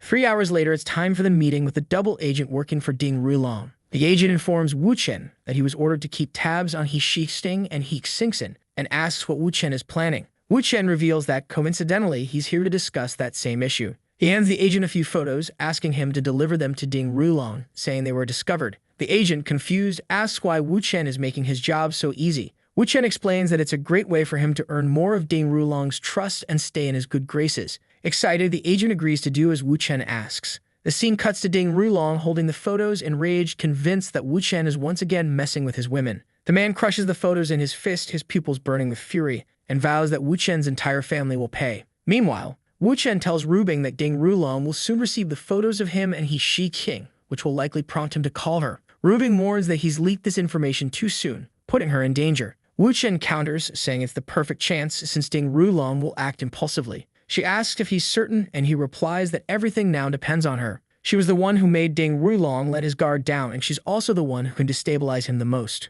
Rubing sarcastically notes that she's already had to deal with King Ying's father, and now Wu Chen is giving her another problem. She remarks that she's basically turned into his employee. But Wu Chen, ever clever, responds that he belongs to her just as much as she belongs to him. They're a team, and this is normal. Rubing tells him to stop spouting nonsense and asks for the new plan. Wu Chen explains that the goal is to make Ding Rulong as angry as possible, pushing him to act recklessly. She guesses he's trying to lure Ding Rulong back to Dongai and reminds him that he can't kill him there. Wu Chen replies that he never said he'd be the one to kill Ding Rulong. Confused, she presses him on what he'll do if Ding Rulong comes after him instead. Wu Chen assures her that one of Ding Rulong's many enemies will surely take justice into their own hands. He specifically mentions Lei Yu, the brother of Lei Shang, whose plans Ding Rulong had tried to sabotage. At that moment, Wu Chen receives a call. It's the double agent who informs him that Ding Rulong has put a 200 million yuan bounty on Wu Chen's head, and he's agreed to it because refusing would look suspicious. The agent also mentions he's planning to flee the country to avoid getting caught up in all this.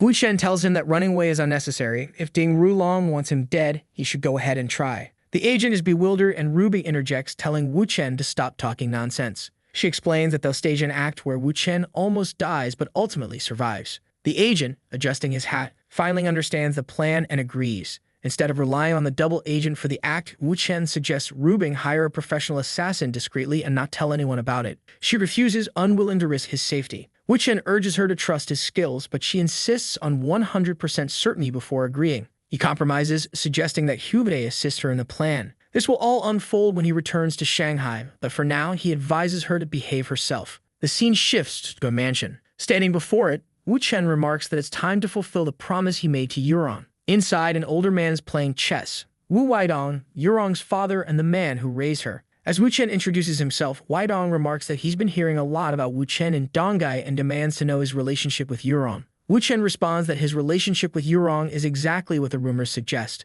Weidong's expression shifts and he asks why Wu Chen is there. Wu Chen explains that Yurong didn't want him to talk about these matters, but given how many people are involved, he thought it best to bring it up. Weidong comments on Wu Chen's arrogance for his age but tells him to continue. Apparently, Wu Chen recounts the entire saga involving Ding Rulong, the Liu and Bu families, and the chaotic entanglements of the story. 20 minutes later, though it seems like it should have taken 3 hours, Weidong remarks that Yurong didn't tell him any of these details and asks why Wu Chen is sharing them now. Wu Chen says he's doing it out of respect for the senior of the Wu family and also to request that he transfer all his shares to Yurong. Weidong asks if Wu Chen has lost control of Rubing and is now trying to manipulate someone else. Wu Chen asks him to choose his words carefully, asserting that he's not manipulating Yurong. Weidong then questions whether Wu Chen, after playing around with the Liu family's daughter, intends to marry Yurong. Wu Chen says he wouldn't go that far. Their relationship is built on love and respect. He explains that he's asking for the shares to be transferred to Yurong because she's about to execute a major plan and he wants to help her succeed.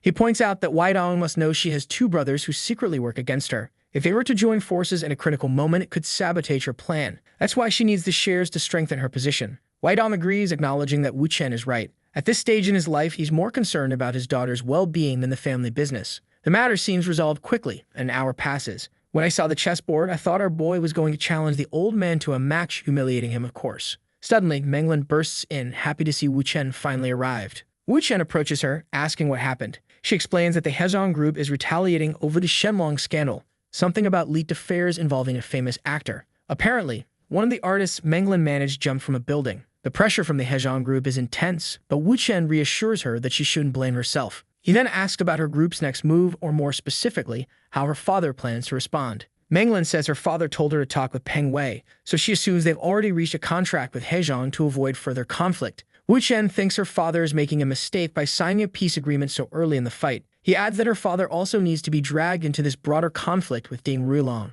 Touching her shoulder, he tells her not to worry. He already has a plan. If her father calls again, she should say her partner refuses to let her be humiliated by Hezong group. Menglin, however, is worried that more artists might die because of this. Wu Chen assures her that the death was an isolated incident caused by the artist's sensitivity. It wasn't her fault, and it won't happen again. 1 hour later, in a district of Dongbu, Shanghai, a woman, presumably Shang Yunlu's companion, asks if he always takes this long. Shang Yunlu, head of the Hezong group, dismisses her impatience, but his phone rings and he's already irritated by the interruption. When he answers, the caller accuses him of sleeping with his boss's wife, saying he must have a death wish. Shang Yunlu is startled, demanding to know who's speaking. The woman overhears this and becomes terrified as well. The caller reveals his name, Wu Chen. He hasn't told Shang Yunlu's superior yet, but he's given him a chance to resolve this quietly. Wu Chen instructs Shang Yunlu to come to Shanghai immediately, otherwise Peng Wei will publicly announce everything. Meanwhile, Peng Wei is nearby, thrilled that Wu Chen plans to use this scandal to cover up the artist's death. On the phone, Wu Chen reminds Shang Yunlu how quickly news spreads these days. Terrified, Shang Yunlu agrees to leave immediately and asks for the address. The scene shifts to Menglin's father, Huego. Seriously, the story has introduced more waifu dads than any other. Huego wonders who this partner of his daughter's is, the one escalating the situation instead of following his orders. Half an hour later, Wu Chen notices Menglin looking uneasy and asks what's wrong. Menglin says her father is on his way to Shanghai and seems furious about what Wu Chen is doing. Wu Chen shrugs it off, saying that was expected since they ignored his instructions and escalated the conflict. He reassures her that he'll explain everything to her father face to face. Nervously, she asks if he's also going to tell her father about their intimate relationship. Wu Chen grins and says he'll tell him everything. Menglin immediately imagines herself kneeling in front of Rubing, begging for forgiveness, and is certain she doesn't want that to happen. Wu Chen tells her not to worry and stop overthinking. Turning to Peng Wei, he says it's time to meet Shang Yunlu. 2 hours later, they're face-to-face with Shang Yunlu, exchanging greetings. Wu Chen introduces himself and asks Shang Yunlu to sit. He immediately gets to the point, asking if Shang Yunlu knows why they're meeting. Shang Yunlu, annoyed, tells him to skip the small talk and get straight to the matter. Wu Chen begins by commenting that Shang Yunlu seems to be in love with his boss's wife, Bai Naoi. He adds that he envies such a pure romance and asks if Shang Yunlu intends to marry her. Before Shang Yunlu can respond, Wu Chen advises him to calm down, assuring him that he wasn't summoned to Shanghai to be threatened. Instead, Wu Chen asks him to imagine what would happen if his boss were sent to prison. Shang Yunlu would likely be promoted to vice president, and the boss's wife would still be available. Shang Yunlu says he understands but insists he doesn't have any information that could incriminate his boss. He's just an ordinary employee.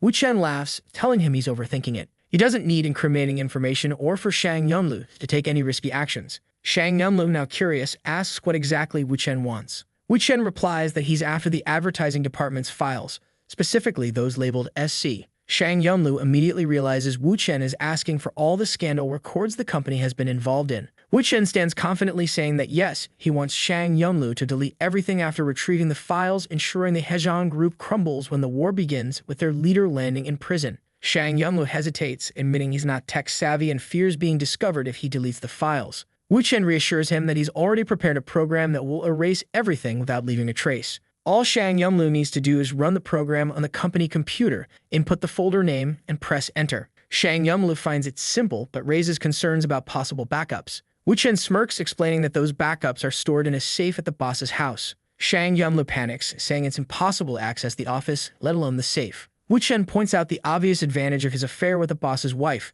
Realizing Wu Chen plans to involve her too, Shang Yunlu hesitates. Wu Chen's expression hardens, reminding him that this isn't some romantic drama and asking if he's in or out. Shang Yunlu, pressured, agrees and immediately calls the boss's wife. She reluctantly agrees to help but says she doesn't know the safe's password. If there's one thing Wu Chen knows, though, it's how to crack any safe. He gives her detailed instructions, how to turn the dial and when to input the code, which combines a sequence of movements and numbers. After following the steps, the safe finally opens. Holding the cash and USB drives from the safe, she asks what to do next. Wu Chen instructs her to take a photo of everything, plug in the USB drive somewhere to delete the backups, and then destroy the evidence. Shortly after, Wu Chen declares that everything is settled and Shang Yunlu can leave. Shang Yunlu nods, but Wu Chen informs him that they'll have another meeting tomorrow. Meanwhile, elsewhere in the city, Menglin questions why her father, Huego, arrived so suddenly. Huego brushes off the question, demanding to know where this partner of hers is and instructing her to call Peng Wei as well. Menglin protests, reminding him that he promised not to interfere with her music career. Her father counters, saying the situation changed when he discovered 50% of the company's shares were transferred to someone else.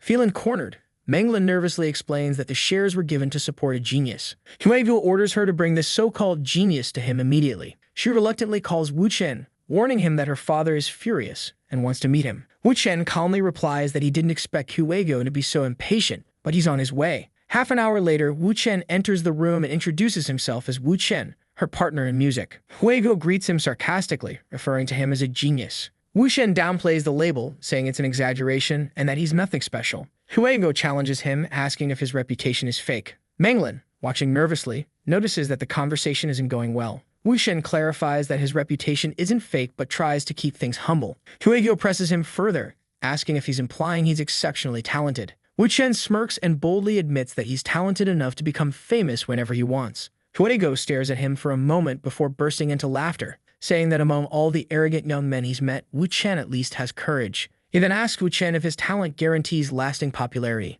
Wu Chen calmly replies that he doesn't aspire to eternal fame as music is just a hobby for him. He emphasizes that he's not here to discuss his career. Turning to Menglin, Wu Chen gestures for her to come closer. Confused, Huego wonders why his daughter is suddenly acting so shy and obedient. Wu Chen takes her hand and declares that he and Menglin will be together for the rest of their lives. Huego nearly explodes, demanding an explanation. He confronts Wu Chen, saying he's heard rumors that Wu Chen is involved with another woman. Wu Chen candidly confirms, admitting that he's in a relationship with Leah Rubing, the eldest daughter of the Liu family. Enraged, Huego scolds Menglin, asking what trick Wu Chen used to deceive her. Menglin tries to explain, but Huego silences her, vowing to deal with Wu Chen himself. Wu Chen steps forward, calmly announcing that he and Menglin are officially dating. He also mentions that he's about to marry Rubing, but Menglin doesn't mind. Huego clenches his fists, furious, and demands to know how Menglin could agree to be this man's mistress. Shockingly, Menglin admits it's true, saying Wu Chen treats her well and that they love each other. Huego lashes out, saying he never imagined his daughter could do something so foolish for love in 20 years. He declares that no matter how talented Wu Chen is, he won't allow the relationship to continue. Wu Chen, unfazed, warns Huego to tone down his aggression or he'll regret it. Huego laughs, calling Wu Chen crazy, saying there's no way he regrets stopping his daughter from becoming a mistress. Grabbing Menglin by the arm, Huego says they're going home and she'll never see Wu Chen again. As they leave, Wu Chen remarks that Huego's daughter will still be involved with him, and that's why he's prepared a special engagement gift. Huego pauses, demanding to know what Wu Chen means. Wu Chen cryptically mentions that the golden era of the Hong Kong market has come to an end.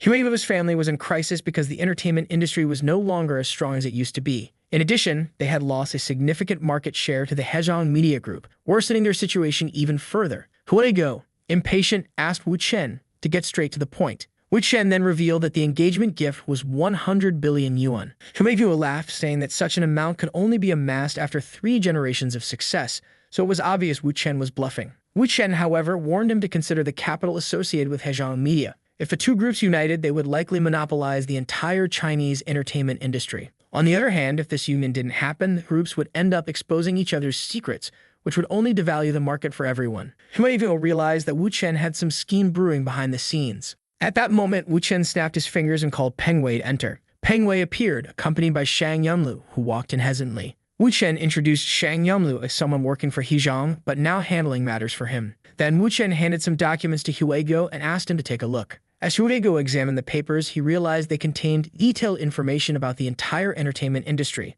Huego commented that he appreciated the investigation, but that Wu Chen was naive if he thought Hezhong didn't already have these files. At that moment, Wu Chen revealed that he had already copied all the information and deleted the original sources, leaving Hezhong without access. He explained that when the advertising war began and Hezhong was defeated, the plan was to make Menglin the new leader of the entire industry. Huego, exhausted, stood up and began to leave the room, saying he was tired of the conversation and that everyone there was insane. He said he would give them one day to figure out whatever they needed to. Menglin, distraught, began to cry. Later that night, Menglin told Wu Chen that it would be their last night together. Before Wu Chen could respond, Menglin had already made her move, leaving him speechless.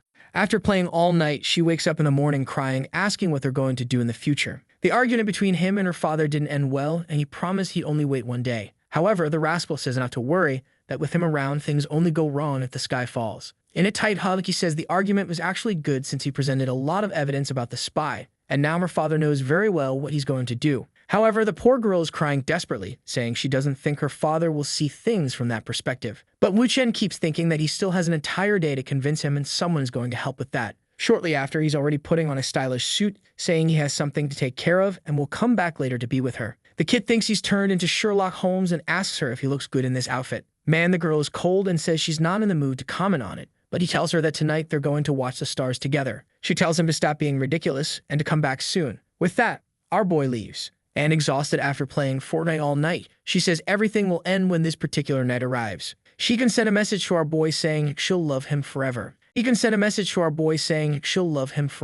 Half an hour later, the whole city is talking about how Queen Menglin confessed her feelings. They want to know who the lucky guy is that became her boyfriend. Ruving is already face-bombing, asking if she really wants to stoop so low. King Ying says Menglin is brave and Yurong finds it quite interesting, doesn't she? That one's already eager to toy with the next one. Meanwhile, Peng Wei is asking our boy if they're going to be affected by what she did. Our boy walks into the room saying not to worry about those old guys because they don't care about the entertainment industry. As soon as he enters, the head of the Li family says the 4 people sitting there aren't strangers, so no formalities.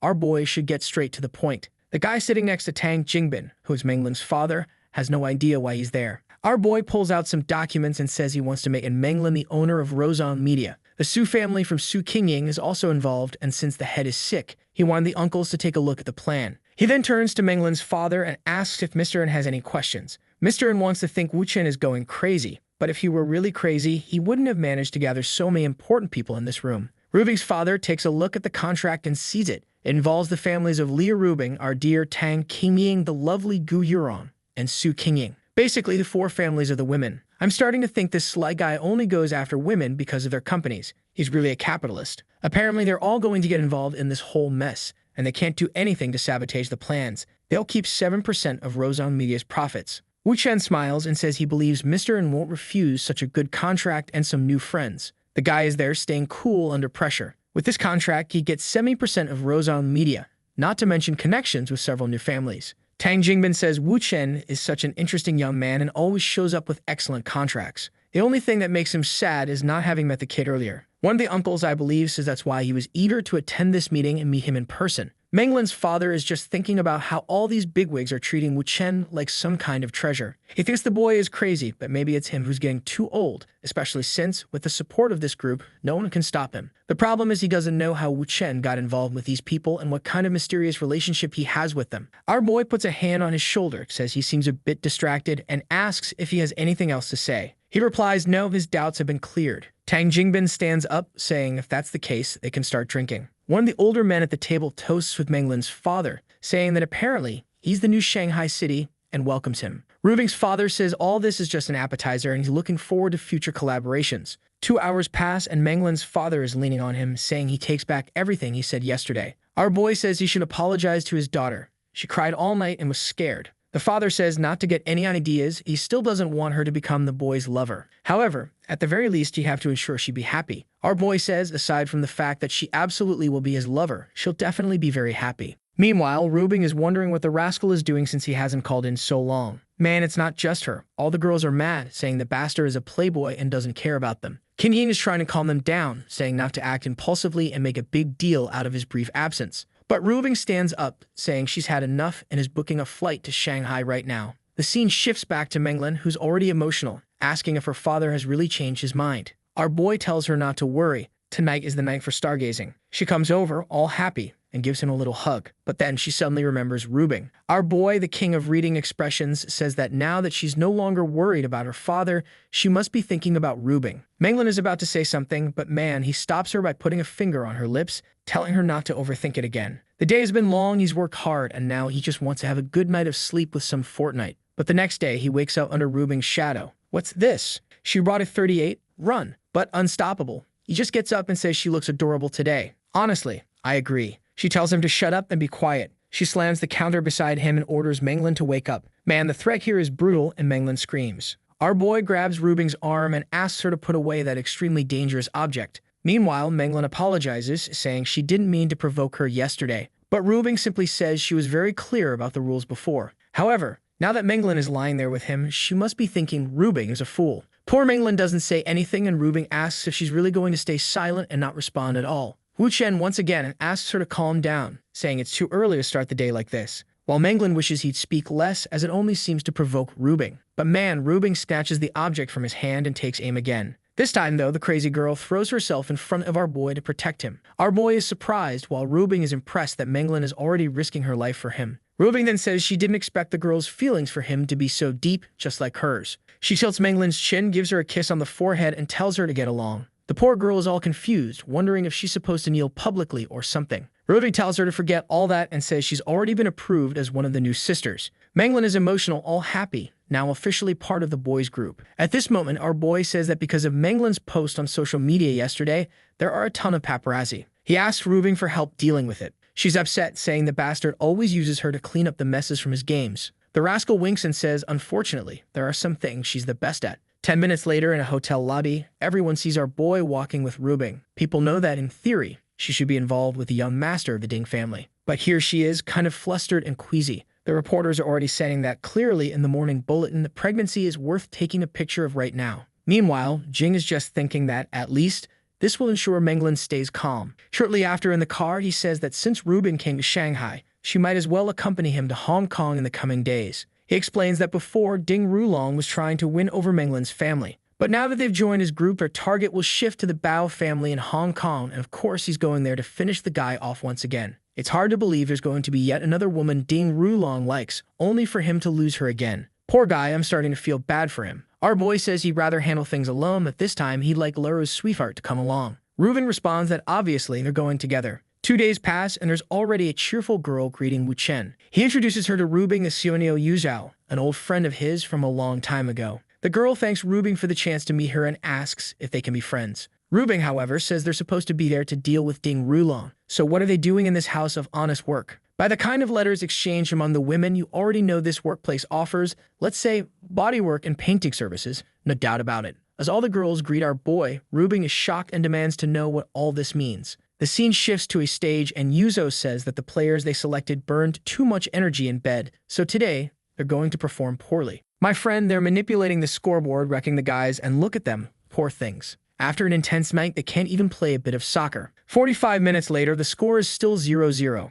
The third descendant of the Zhao family, Bug Zhenhui, asks why the score is like this and how they're supposed to make any money. Man, it's Ding Rulong's doing, who tells him to ask the coach what's going on. The poor coach stands there, saying that this year's been tough and all of his plans are falling apart. That's when he spots Rubing, accompanied by our boy, right ahead and wonders what the hell she's doing there. Zhenhui asks if there's anyone on the field he knows, and the coach replies that it's a piece of trash who makes everything go wrong wherever he is. Zhenhui figures that must be why things feel off. He starts imagining that something's gone wrong, especially since Wu Chen brought the boss of the stronghold herself, Ms. Yu Zhao. He even stands up, saying the game's already lost. These guys won't even be able to run 10 meters on the field. Ding Rulong tries to say something, but the man just leaves, saying he has no idea what happened to the boys. But man, the guy already saved Wu Chen's name and swears this bastard must think his family is weak for coming to Hong Kong and stirring up trouble. After the game ends, in a room surrounded by the ladies, our boy thanks them for their hard work. He tells them to eat, have fun, and do whatever they want. He'll foot the bill for everything. One of the workshop girls winks and says he's welcome to come back anytime for some fun. At that moment, Yuzho glances at her phone and asks our boy if he has a moment for a private chat. He says not right now since the work isn't done,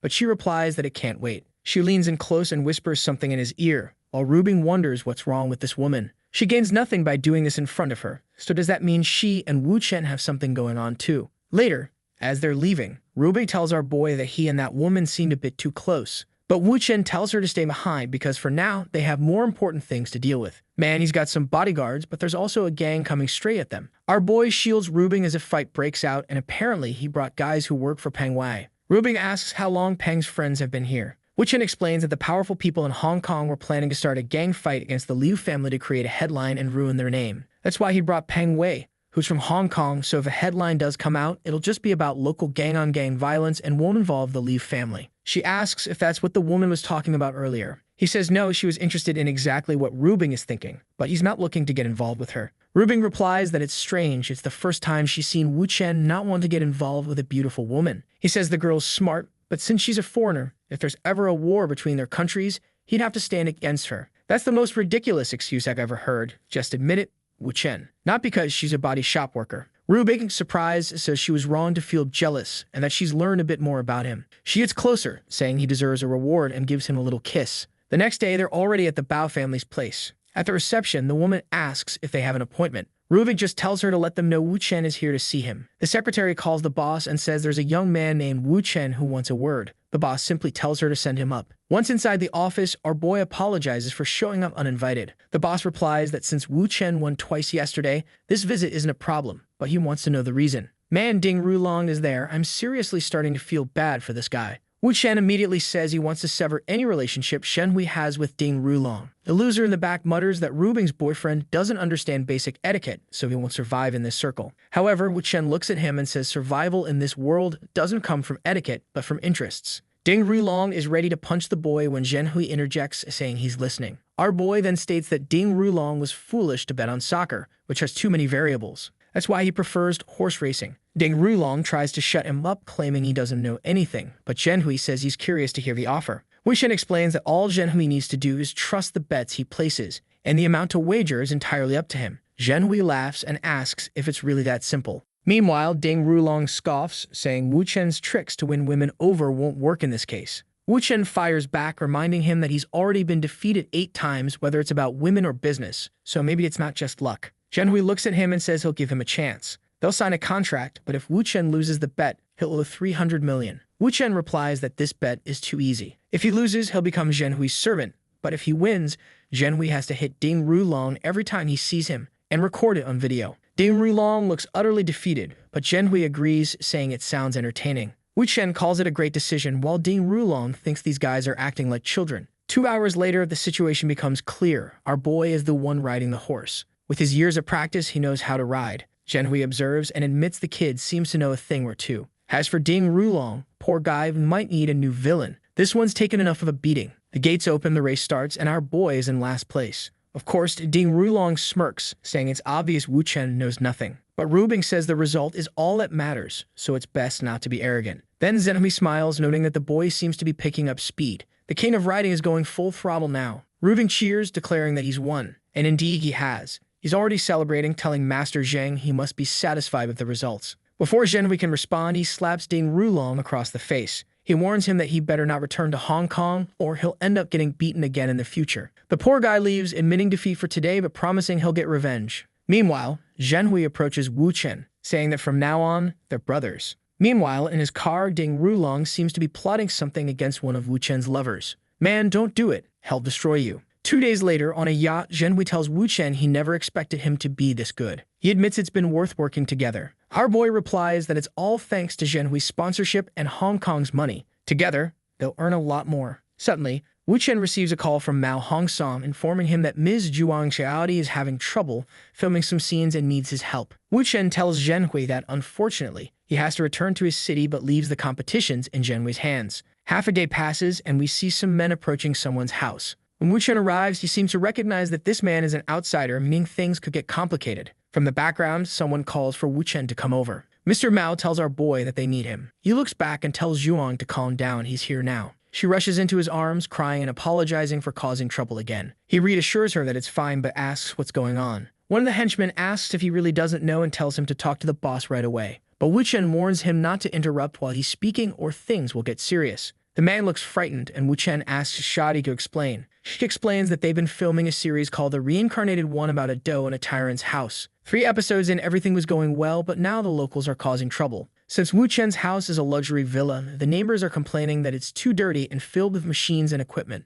She apologizes, but he tells her that if a house is his, it's also hers and they'll handle this calmly. He turns to the men and asks if they're looking for compensation. He says to bring their boss so they can talk. An older man arrives with a contract saying the villa hosted his grandson's wedding. The furniture belongs to the English royal family, and now it all needs replacing or it'll bring bad luck. The cost is 120 million. Wu Chen knows this could be resolved quickly through other means, but they even brought an invoice. He figures that since this is Xiaodi's first project, escalating things to a legal battle wouldn't be ideal, so maybe the easier route is best. He tells the old man that the series being filmed here is making a lot of money. Instead of 120 million, he could take a share of the profits, which would amount to far more in the end. The old man considers it, sees the series' success, and agrees. However, even though his granddaughter Xiaoi signed a contract, he wants her removed from the production. The young woman sitting nearby doesn't understand why she's being excluded, and Wu Chen asks who she is. Xiaodi then explains that Xiaoi is the protagonist of the story and incredibly talented. Her acting skills are one of the reasons the show has been such a success.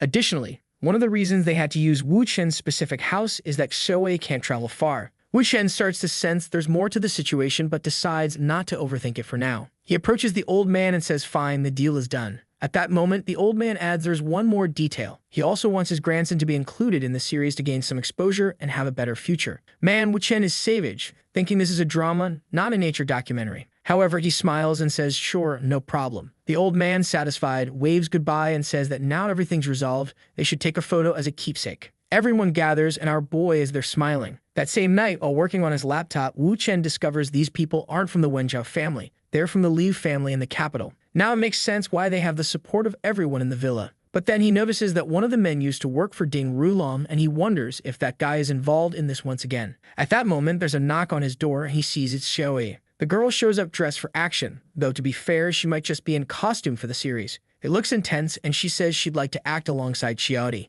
Wu Chen laughs and asks if she's thinking about running away from this place. She explains she was adopted when she was young by the family of those men and taken in. But now that she's grown, they're trying to force her to marry that horrible chubby guy. She says she'd rather die even if it means paying back double the amount they spent on her. She then makes her request and now the drama becomes clear. You can already guess the offer. To fix his car, and she's willing to use all the tools. But our boy buttons up his shirt and says she's no mechanic, so it's best she leaves. He turns to her and says to stop calling him sir and just call him Wu Chen. He hands her a glass of water and asks how the filming has been affected since the changes. Wu Chen keeps roasting her. She says that ever since her fiancé joined the cast, a series title changed to the new king of the dynasty. Our boy realizes they've started something entirely different. He asks Mr. Mao why that happened. Mao hands him the papers, saying it was the screenwriter's proposal. He doesn't think it'll be a problem since it avoids ruining the reputation of the original series. Additionally, it's cost-effective. But Wu Chen, looking at this, feels something isn't adding up. The next day, he wakes up, looks out the window, and comments on how exhausting it is to work so much. He notices everyone on set and quickly spots a dust bomb being set up. Man, he doesn't even hear the bomb. He runs out, shouting that the girls are in danger. Meanwhile, the chubby fiancé is boasting about how spicy noodle sauce is his specialty. But just as the sauce is about to hit the pan, everything explodes into chaos. Wu Chen grabs the nearest girl by the waist and runs as everything detonates. However, he realizes it wasn't a perfect rescue, resets the scene, and springs into action again. He rushes into the courtyard, grabs water from the noodles, and says they'll shoot that scene later. The girls, startled, ask what's going on. He explains that the combination of factors on set could cause an accident, proving someone is trying to sabotage the production. He orders them to bring the screenwriter to his office because he has questions. The awkward screenwriter stumbles in, wondering why they want to speak with him. Wu Chen demands answers, asking if he wrote the script alone. The man explains that Mr. Mao requested a script so urgently that he had to hire some old friends from the crew. The pay was good, so it seemed worth it. Wu Chen tells him to calm down and just reveal who sold him the script. Shortly after, Wu Chen discovers that the person who provided the script received a huge sum of money right before. The funds were transferred by one of Ding Rulong's associates, proving the guy is meddling again. Wu Chen heads back to the set and demands to see the head of the family involved. An old man appears, claiming to be in charge, and asks Wu Chen to say what he wants. But Wu Chen states that the man's property was almost reduced to ashes, so he better call someone with real authority or things will get serious.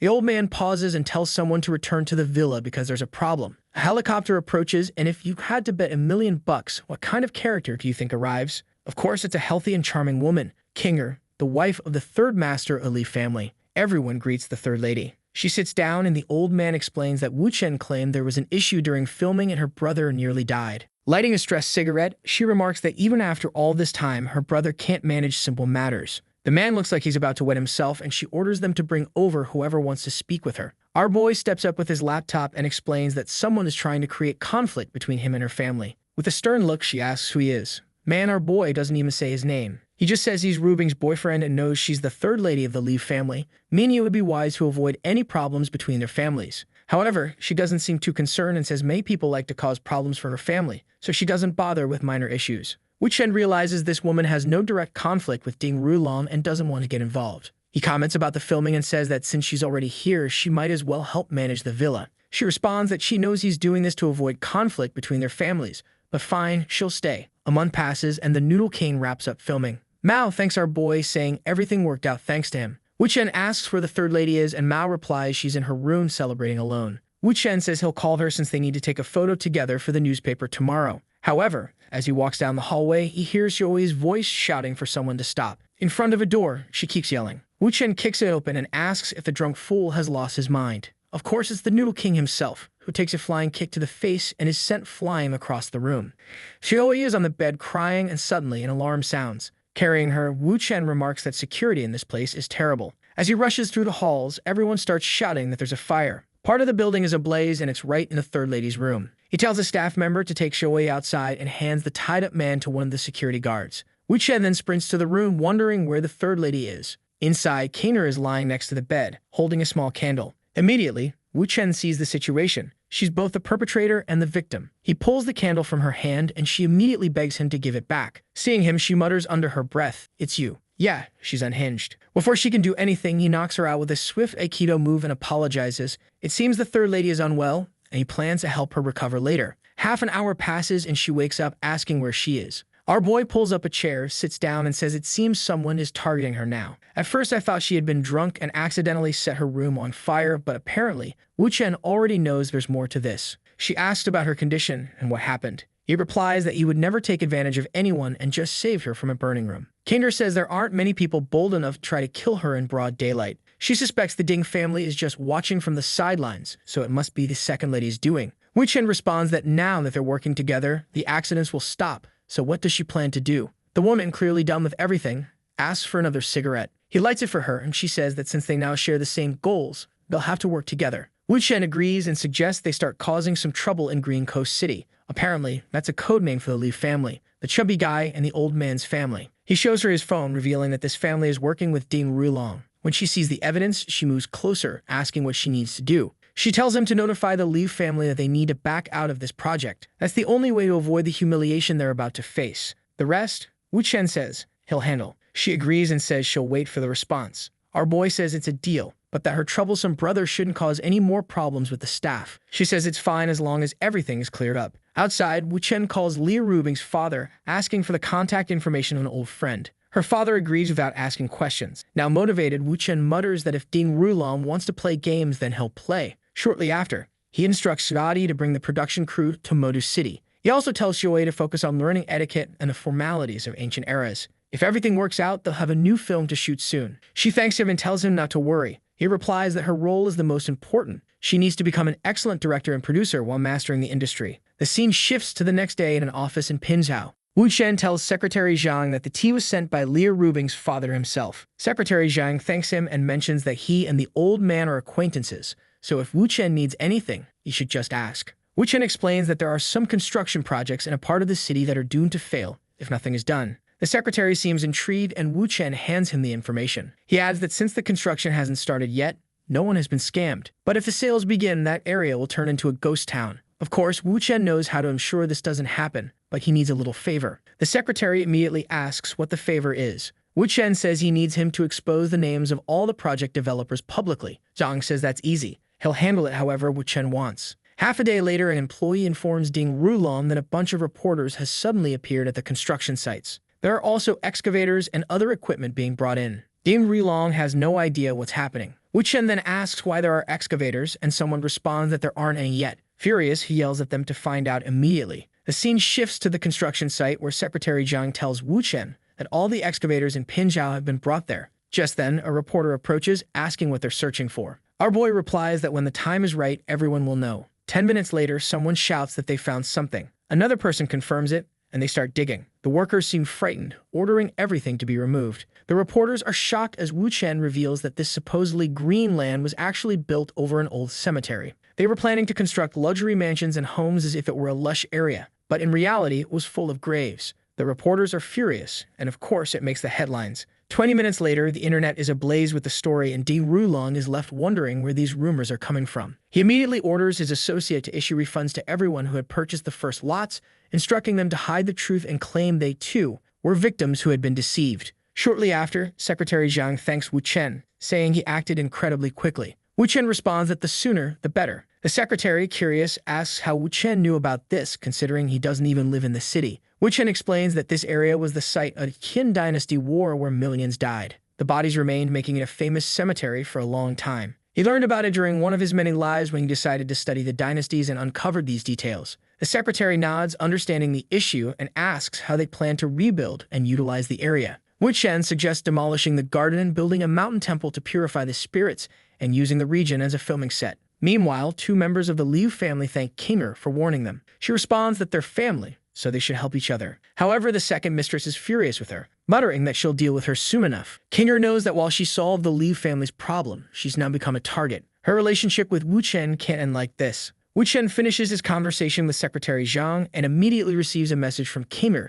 saying she needs to talk and continue their work together. Our boy already senses something interesting is about to happen. He asks when, and she says in 2 days. 2 days later, Wu Chen is standing in the middle of the city, wondering what's going on. Kinger instructs him to follow someone. An elderly woman walks by, opens a taxi door, and tells him to get in. The scene shifts to a building in the area. Inside a room, the woman removes her disguise. It's Kinger herself. She explains that after what happened in the city, her family has been targeting her, leaving her no choice but to move in secret. It seems the Liu family has learned about Wu Chen's issues with Ding Rulong. However, they prefer Ding Rulong and are now causing problems for Kinger because of her involvement with Wu Chen. She reveals that to the elders of her family, Ding Rulong can do as he pleases, even without justification. This is because they are collaborating with him on a project to build a solar-powered city in southern Arabia. Things take a strange turn. Wu Chen, trying to piece it all together, comments that it looks like she's in trouble now that she's become the target. She confirms this, adding that her husband is in charge of the project. On top of that, he's gotten close to more than one prince in Arabia, as well as the prince's wife.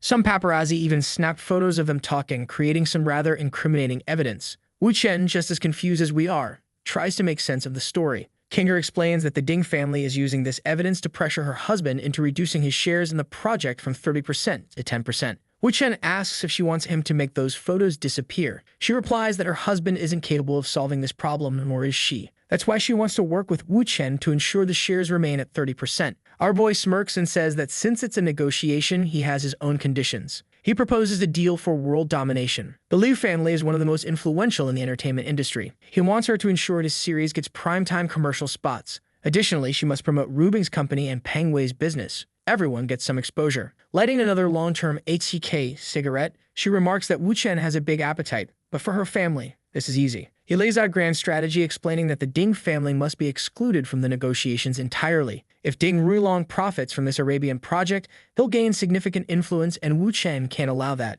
She hesitates, saying it will be difficult to remove Ding Rulong since he's a key collaborator. Wu Chen clarifies that he never said she needed to do it. Kinger asks if he can handle it himself. Wu Chen points out that once the photos disappear, the Ding family won't have any leverage to threaten them anymore. She moves closer and says it's all settled now, and it seems like he's going to handle both tasks. An hour later, whether they played Uno or not is unclear. Our boy is on the phone with someone. At a club in Jinza City, Dong Shengang, the father of Dong Yuantao, the ex-husband of He Shi Xing, is enjoying himself. For context, this is the same guy Ding Rulong ordered to be killed so he could get the blue-haired woman with a daughter. Yeah, this plot demands notes to keep up. Nearby, Yuzhou, Wu Chen's informant from the workshop, is on the phone with him. He asks her to retrieve the project files Dong Shengang has on the Middle Eastern Solar City project. Naturally, Shengang is the guy chilling at the bar. Yuzhou, however, warns Wu Chen that if anything happens to this man, a lot of people will lose a great deal of money. She asks how he plans to compensate for that. Wu Chen says he's open to any requests, as long as she solves this problem. She agrees, saying she'll handle it right away, and he just needs to wait for the news. She approaches Shengang, suggesting they move somewhere more private since the place is too crowded. Our boy really knows how to utilize resources, whether it's women, their fathers, or enemies' weaknesses. A true genius of heavy machinery management. The scene shifts to Shengang making advances on poor Yuzhou, who complains that he should at least take a shower first. As soon as he steps out, the hacker whips out her laptop and starts copying all the files. 3 minutes later, he returns. She assures him there's no rush and pours him a glass of fine wine. An hour later, Shengang is completely knocked out. She sends a photo to Wu Chen, letting him know she worked hard and you should come get the files. With this, Wu Chen successfully removes the Dong family from the project. The remaining problem is acquiring the incriminating photos of Kinger's husband. A day passes and Rubing is furious as Wu Chen finally returns. She scolds him for staying in Hong Kong for so long without calling to explain. He moves in closer, but she tells him it won't work. She's not forgiving him this time. One kiss and 3 minutes later, she demands he explain everything. Wu Chen details the situation with Ding Rulong and the construction project. Immediately, Rubing perks up, saying that if he made Ding Rulong lose a ton of money, then he's forgiven. But our boy isn't satisfied with such an easy pardon. He says he wants her to show her true feelings. I thought he was going to make a bold move, but instead he pulls out a romantic flower, saying he thought of her every day during the 6 days he was away. She thanks him, admitting she never expected him to be the kind of guy who gives flowers. But her expression changes as she accuses him of either planning to ask for something or trying to deceive her. Wu Chen, ever the charmer, tells her she's too smart and has figured it all out. That's why he loves her so much. The man's a genius, praising her, confessing, and still coming out on top. He explains the whole Middle Eastern project and how he needs to deal with Kinger's husband's photos, which are currently in Ding Rulong's possession. It won't be easy, but Wu Chen lays out his plan. First, he'll go to the Middle East and invite a girl to play Valorant. During the match, Rubing will catch the two together. Even if there's nothing suspicious about their relationship, this time she'll lose her temper and refuse to forgive him. A heated argument will ensue, and Ding Rulong will undoubtedly see it as his chance to swoop in and save the damsel in the Orient. Rubing points out that even if they break up, she doubts Ding Rulong would fly all the way there just because of this. There'd need to be more at stake. Wu Chen counters, saying she doesn't understand Ding Rulong. The moment she's single, he'll come running. That's why she needs to ignore him as much as possible. The less Ding Rulong knows about her, the more desperate he'll get. Rubing, already overworked, agrees to the plan since it doesn't require much from her. However, she insists Wu Chen give her extra attention afterward. Our boy slyly says that's difficult since she's been on his mind every day for the past month. The next day, Ding Rulong slams his desk, demanding to know if it's true that Rubing broke up with that idiot. He celebrates, declaring that his long-awaited opportunity has arrived and it's time to rescue the damsel in the Orient. Half a day later, he's already chasing her down, flowers in hand. Even Wu Chen chuckles, saying Ding Rulong is faster than he expected. Wu Chen has hacked the city's systems, giving him access to surveillance across Arabia. As soon as Rubing ignores Ding Rulong, he sulks back to his hotel, the Ding family's base of operations in the Middle East. At 8:29 a.m. the next morning, Wu Chen is ready. It's almost time to set his plan into motion. Inside the hotel, staff rush to inform the manager that the entire sewage system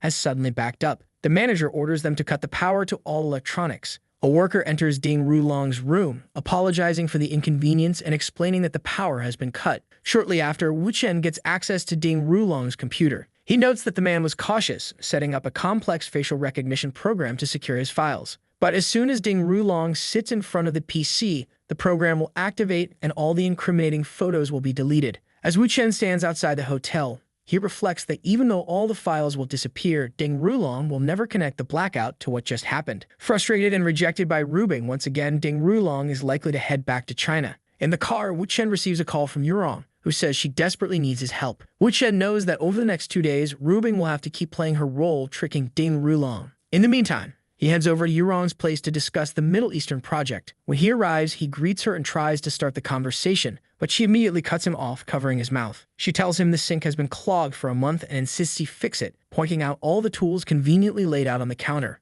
Wu Chen hesitates, saying it's still early and that this might take too long so they could handle it later. But Yurong doesn't give him a choice, pushing him toward the sink and ordering him to get started. A short while later, the sink is back in working order and the water flows freely. She compliments him, saying he's truly amazing. He thanks her, and about half an hour later, she returns, saying they can finally sit down and talk. Walking through the house with him, she shows off some clothes she had custom-made for a company and asks him to try something on. Dressed like a European beggar, he jokingly asks if he looks good. Before she can mention more things around the house that need fixing, Wu Chen interrupts, saying it's time to discuss business. He then explains the entire Middle Eastern project and the situation with the Dong family. Yurong nods, saying she understands, but points out that her family specializes in apparel, so they can't operate like the Dong family. She also mentions that she's already spending half her resources to corner Ding Rulong. Wu Chen reassures her, explaining that his company is launching some projects they'll be part of. Additionally, he suggests she expand her business into the Middle East and even establish a jewelry brand with Qingying, which would sell exceptionally well in that region. It seems Yurong doesn't really care whether the plan succeeds, commenting that Wu Chen has clearly been busy and thought a lot about it. And judging by his actions, he's already fixing his jacket. Another repair must have happened. Wu Chen then mentions that later he plans to meet Lei Shang to resolve some issues and will be leaving in a few days. Half an hour later, he's meeting with Lei Shang, saying he has a small favor to ask. Lei Shang replies that no matter what it is, he'll make it happen. Wu Chen brings up the film industry, saying he'd really like Tao Manning to join a project. However, since he's not very close to her, he feels awkward about making such a direct offer. Lei Shang reassures him, saying it's no problem since they're practically family. Wu Chen tries to emphasize that the series Tao Manning would join is bound to be a hit and would make her even more famous. But Lei Shang simply tells him not to worry, he's already guaranteed she'll be involved. Still, Wu Chen insists on maintaining professionalism, saying business is business. He also talks about Xiaodi's projects, mentioning his plans to translate them into English, and asks if Lei Shang wants to be part of the venture. Looking through Wu Chen's phone, Lei Shang sees the success of Xiaodi's series and realizes it's basically free money, thanking him for the opportunity. The deal is done, and half a day later in Shanghai, Xiaodi is practicing in a training room when Xiaodi enters, telling her to take a break. Xiaodi gets a call, asking her to come to the office because an important client wants to meet. She agrees and takes Xiaodi along. Later, they're introduced to a man named Lin Zhang. Lin Zhang says he's seen the series Xiaodi stars in and is impressed by her beauty and talent. He offers 2 billion yuan to transfer her to his company. Xiaodi, confused, asks Xiaodi if she's excited or scared. Judging by the older man's demeanor, it's clear he's up to no good. He argues that while the series is successful, it likely doesn't earn more than 1 million yuan per episode. Paying 2 billion for her transfer would be equivalent to giving her 5 years' worth of work upfront, making it an obvious choice. Xiaodi steps outside with Mr. Gu to discuss the matter, questioning if they should consult Wu Chen about this. Mr. Gu dismisses her concerns, saying they've only invested in Xiaodi for a month and will make a 1.9 billion profit by selling her. With that money, they can hire more experienced talent who will quickly reach Xiaodi's level. Poor Xiaodi thinks this will make Wu Chen happy, but I doubt that's the case. Meanwhile, Lin Zhang impatiently asks for their decision. Just as Xiaodi is about to agree, Xiaodi speaks up, accusing Lin Zhang of not caring about her development and only being interested in her body. She declares that since she was hired by Wu Chen, she's his woman and will only lead if he approves. Everyone is stunned, wondering when this crazy girl became Wu Chen's woman. Even Xiaodi is taken aback, having had no idea about this. Lin Zhang quickly runs off, saying he'll call Mr. Wu to confirm. Wu Chen answers the call and someone asks if Xiaodi is his woman. He pauses, knowing that she's critical to his long-term plans, and asks them to keep the negotiation open for now, as he'll be in Shanghai tomorrow. After hanging up, Wu Chen reflects on how challenging it will be to deal with a wealthy man trying to buy Xiaodi. The next day at Xiaodi's company dormitories, Wu Chen asks if she's finished packing and if she wants to join him at the meeting with Lin Zhang. Xiaodi apologizes for what happened the previous day, explaining that she had no choice. All she wanted was to make a little money from the company and live a relatively simple life, but it seemed impossible. She pulls her usual dramatic move, essentially daring Wu Chen by saying he can do whatever he wants. Wu Chen laughs and asks if she thinks she has to be his woman to continue acting, or if she believes that, like with her previous family, she'll be prevented from acting again. She replies that she doesn't want to stay with them because Wu Chen is 10 times better. She confesses she's admired him since the day they met and is willing to follow this path because of him. However, Wu Chen points out that her admiration is platonic. He notes that when she looks at him, there's no romantic or physical attraction. Xiaowei insists that despite this, she still wants to stay at the company. She's terrified of losing her chance to act and swears that if Wu Chen lets her stay, she'll work 5 or 10 times harder than everyone else. When he asks why she's so determined, she says her ultimate goal is to surpass Tao Manning. This catches Wu Chen off guard. He starts reflecting on how he struggles to deal with women who are both strong and beautiful. It's clear she's asking for a new identity, but Wu Chen knows it's risky, especially if she ends up ruining the new film. Handing her back the towel, he says that if she truly wants to pursue her dreams, they'll talk again after the film results come in. It's a subtle way of saying she can stay in the company for now, at least until the project is completed. But Xiaowei, ever relentless, quips that if she's going to pretend to be his woman, she'll need to be more convincing. Wu Chen resigns himself, realizing it's pointless to resist, and heads to the meeting with her. At the meeting, Lin Zhang skeptically asks if Xiaowei is really Wu Chen's woman. Meanwhile, Mr. Gu is panicking in the background, thinking about how he almost sold the boss's woman the day before. Wu Chen sits down, calls Xiaodi over, and with both women by his side, declares that his company exists solely to make them happy, so selling them would make no sense. It seems the Xiang family didn't do their homework. Confused, Lin Zhang asks why Wu Chen is suddenly bringing out the Xiang family. Wu Chen brushes it off, saying he doesn't need to explain, it's already clear enough. He suggests that Lin Zhang leave quietly to avoid unnecessary trouble. Without saying a word, Lin Zhang exits. The group then bombards Wu Chen with questions about why the Xiang family is involved. Wu Chen explains that Lin Zhang is controlled by the Xiang family. He adds that other people under the Xiang family's influence include the Qi brothers, whom he had previously crossed, possibly sparking their current meddling. Xiaodi realizes he's referring to the Qi brothers and asks if they're seeking revenge again. Wu Chen clarifies that the Lin family is one arm of the Xiang family. While the Lin family is deeply entrenched in politics, the Xiang family dominates the online entertainment industry. Tao Manning is incredibly famous, but she rarely appears in films since Lei Shang doesn't push her to work much. However, the Xiang family knows that if Tao Manning joins this project, things will get complicated for them. That's why they're trying to sabotage everything. Xiaobi remarks that this explains why they were willing to pay so much for Xiaowei. Xiaowei, still confused, mutters about how all these major families are causing trouble over something that hasn't even been released yet. With his hands behind his head, Wu Chen says they have no idea what's about to happen. The next day, rumors spread online, branding Xiaowei and Xiaodi as the witches of the city and heavily criticizing them. An associate informs Wu Chen that it's impossible to suppress all the negative news. Xiaobi vents her frustration, calling them disgusting, while Wu Chen asks Xiaowei if she's scared. She responds confidently that she's not. Wu Chen reassures her, saying that if that's the case, they have nothing to worry about. He reveals that he has a contact in the entertainment industry who can help. He calls Kinger, who remarks that he hasn't even fulfilled his end of their deal and is already asking for more favors.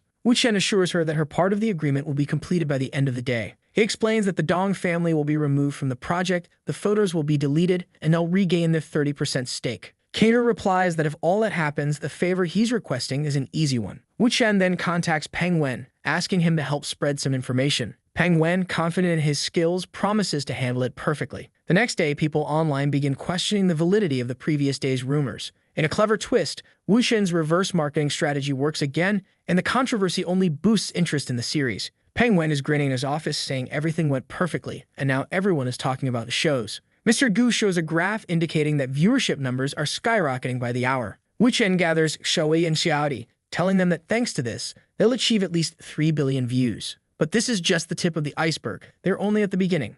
Xiaowei thanks Wu Chen, promising to work even harder to ensure everything goes well. Meanwhile, Xiaodi jokes that no matter which family tries to meddle, they always manage to protect her. Wu Chen tells them to stay focused because Tao Manning will arrive in 2 days, and they'll start shooting the new films. Later in the car, Wu Chen calls Yuzhou, the owner of the tool shop, and invites her to spend a night in Shanghai. He knows Dong Chenggang, the man they tricked with the wine to steal files, has arrived in the city, and it's time to execute the final part of the plan. At the meeting with Dong Chenggang, the man asks why Wu Chen came alone and didn't bring Yuzhou. Wu Chen calmly reassures him, saying she's on her way, but advises Dong Chenggang to stop pursuing her. Dong Chenggang scoffs, demanding to know who Wu Chen thinks he is to make such demands. Wu Chen replies that he should care because Yuzhou likes him, and that he can't ignore that fact. Dong Chenggang mocks Wu Chen, calling him delusional, right when Yuzhou arrives. Surprise, Yuzhou didn't know Dong Chenggang would be there. Wu Chen stands, stating that he's not here to cause trouble. Yuzhou tells him to calm down, while Wu Chen insists they both get to the point. She sits, and Wu Chen explains that while Yuzhou likes him, it's more of a friendly or sibling-like affection, not romantic. Yuzo admits she's in a difficult spot because both Dong Chenggang and Wu Chen have invested so much money into her, making it hard to refuse them. But Dong Chenggang reveals a message he received implying Wu Chen isn't just a businessman. He has other exotic interests, and the money he's pouring into Yuzo is part of some hidden agenda. The overweight man is furious, feeling threatened once again because of a woman. Wu Chen, unfazed, tells Dong not to be embarrassed, saying, "We're all adults here." Wu Chen shifts gears, saying that if Dong Chenggang wants to stop harassing Yuzo, he's fine with that. However, Wu Chen says there's still a more important matter to address. Dong asks what it is, and Wu Chen brings up the film his company is producing with Tao Manning. He offers Dong a chance to collaborate and make significant money. But Dong Chenggang dismisses it, saying he's not interested in these games. Wu Chen insists, saying he's only trying to be friendly. Dong Chenggang scoffs, accusing Wu Chen of trying to buy his friendship after stealing Yao Xiai. Wu Chen responds with a smirk, saying, "What kind of friend would I be if I didn't help you?" He reveals that sensitive information about Dong's family's involvement in the Middle Eastern project has been hacked. If those details are leaked, the 4 major families involved will likely expel Dong's family from the project. Still skeptical, Dong Chenggang questions why someone he barely knows is offering him money and help. Wu Chen replies with a cryptic line, "A wise man doesn't share his secrets, but your information is spreading in hacker circles." He mentions that he has a program to protect files, ensuring no further hacks can occur. Intrigued, Dong sits down and asks if Wu Chen is using this entire situation as an excuse to sell him a program. Wu Chen says Dong needs to be more cautious or situations like this will keep happening. Dong sarcastically comments that Wu Chen is probably planning to use Tao Manning's film to market the program as well. Wu Chen admits it's one way to look at it, but insists he's just offering friendship. Reluctantly, Dong raises his glass, saying Wu Chen talks in circles, but that the deal is good enough to accept. From that moment, Dong Chenggang considers Wu Chen a friend. 3 hours later, after sending Dong Chenggang on his way, Yuso praises Wu Chen for dealing with him so cleverly. However, she points out that Dong has no idea it was Wu Chen who leaked the information in the first place, a true betrayal. Wu Chen asks her to hand over the files he needs to proceed with his plan. She reminds him of his earlier promise to do whatever she wanted in exchange for the files.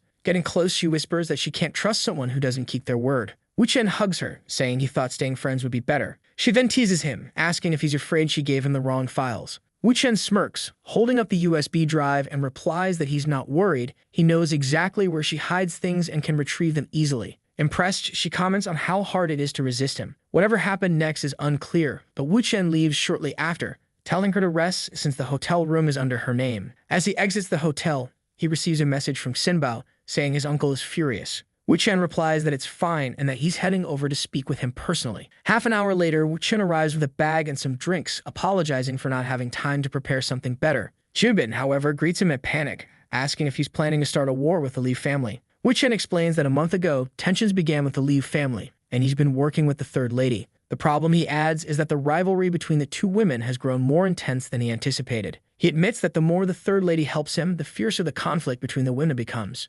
Jimin warns Wu Chen that going against the Li family is madness, reminding him that everyone who opposed them over the last 20 years has been destroyed. Wu Chen calmly begins explaining the situation surrounding the Middle Eastern project. Wu Chen continues explaining the situation with the photos of Kinger's husband, emphasizing that the Ding Rulong family won't sit back and allow anyone to hold 30% of the shares. That's why, Wu Chen explains, they need to exploit the rivalry between the 2 ladies and Ding Rulong's involvement. The elder agrees, saying that since the Tang family won't get directly involved, Wu Chen should feel free to ask for their help whenever needed. Wu Chen smiles and says he'll take them up on that offer, making a slightly larger request. He needs assistance from a construction company capable of building bridges, ports, and tunnels. Surprisingly, the elder agrees without hesitation, raising his glass in a toast. Meanwhile, at Rubing's house, Yixi Xing wakes up looking refreshed. She heads to the kitchen and finds Wu Chen there. He asks if she's been doing well, considering that Ding Rulong has been hunting her again. She sighs, saying no, not when she and her daughter haven't even left the house. Wu Chen reassures her, handing her a prepared breakfast and telling her to take care of herself. Flustered, she blushes, thinking it's the first time a man has ever made her breakfast. She plants a small kiss on his cheek, thanking Mr. Wu. Rubin clears her throat from nearby, sarcastically commenting that she didn't know her husband had already arrived. Wu Chen chuckles, telling her not to get jealous because she already knows how things work. Outside, Rubin remarks that now that Ding Rulong has given up, life is returning to normal. She mentions they need to visit King Ying soon, and Wu Chen agrees. However, King Ying suddenly appears at the house, excitedly exclaiming that Wu Chen has finally returned. Even Wu Chen looks surprised, not knowing she had been living there. She explains that living far from him felt like being centuries apart, so she decided to move in before wrapping up her current matters. He pulls her into a hug, calling her silly. She tears up, saying she missed him so much and asking him not to ignore her for so long again. Wu Chen reassures her, but then Qian appears, chiming in that he should apologize because King Ming lost 6 kilograms out of worry. He pats Qian on the head, admitting he missed them all during his month-long absence for filming and travel. With everyone gathered, Wu Chen takes the opportunity to discuss his plans. He talks about Xiaoti's projects the clothing brand Qiming will co-create with Ms. Wu and the ongoing developments involving the families.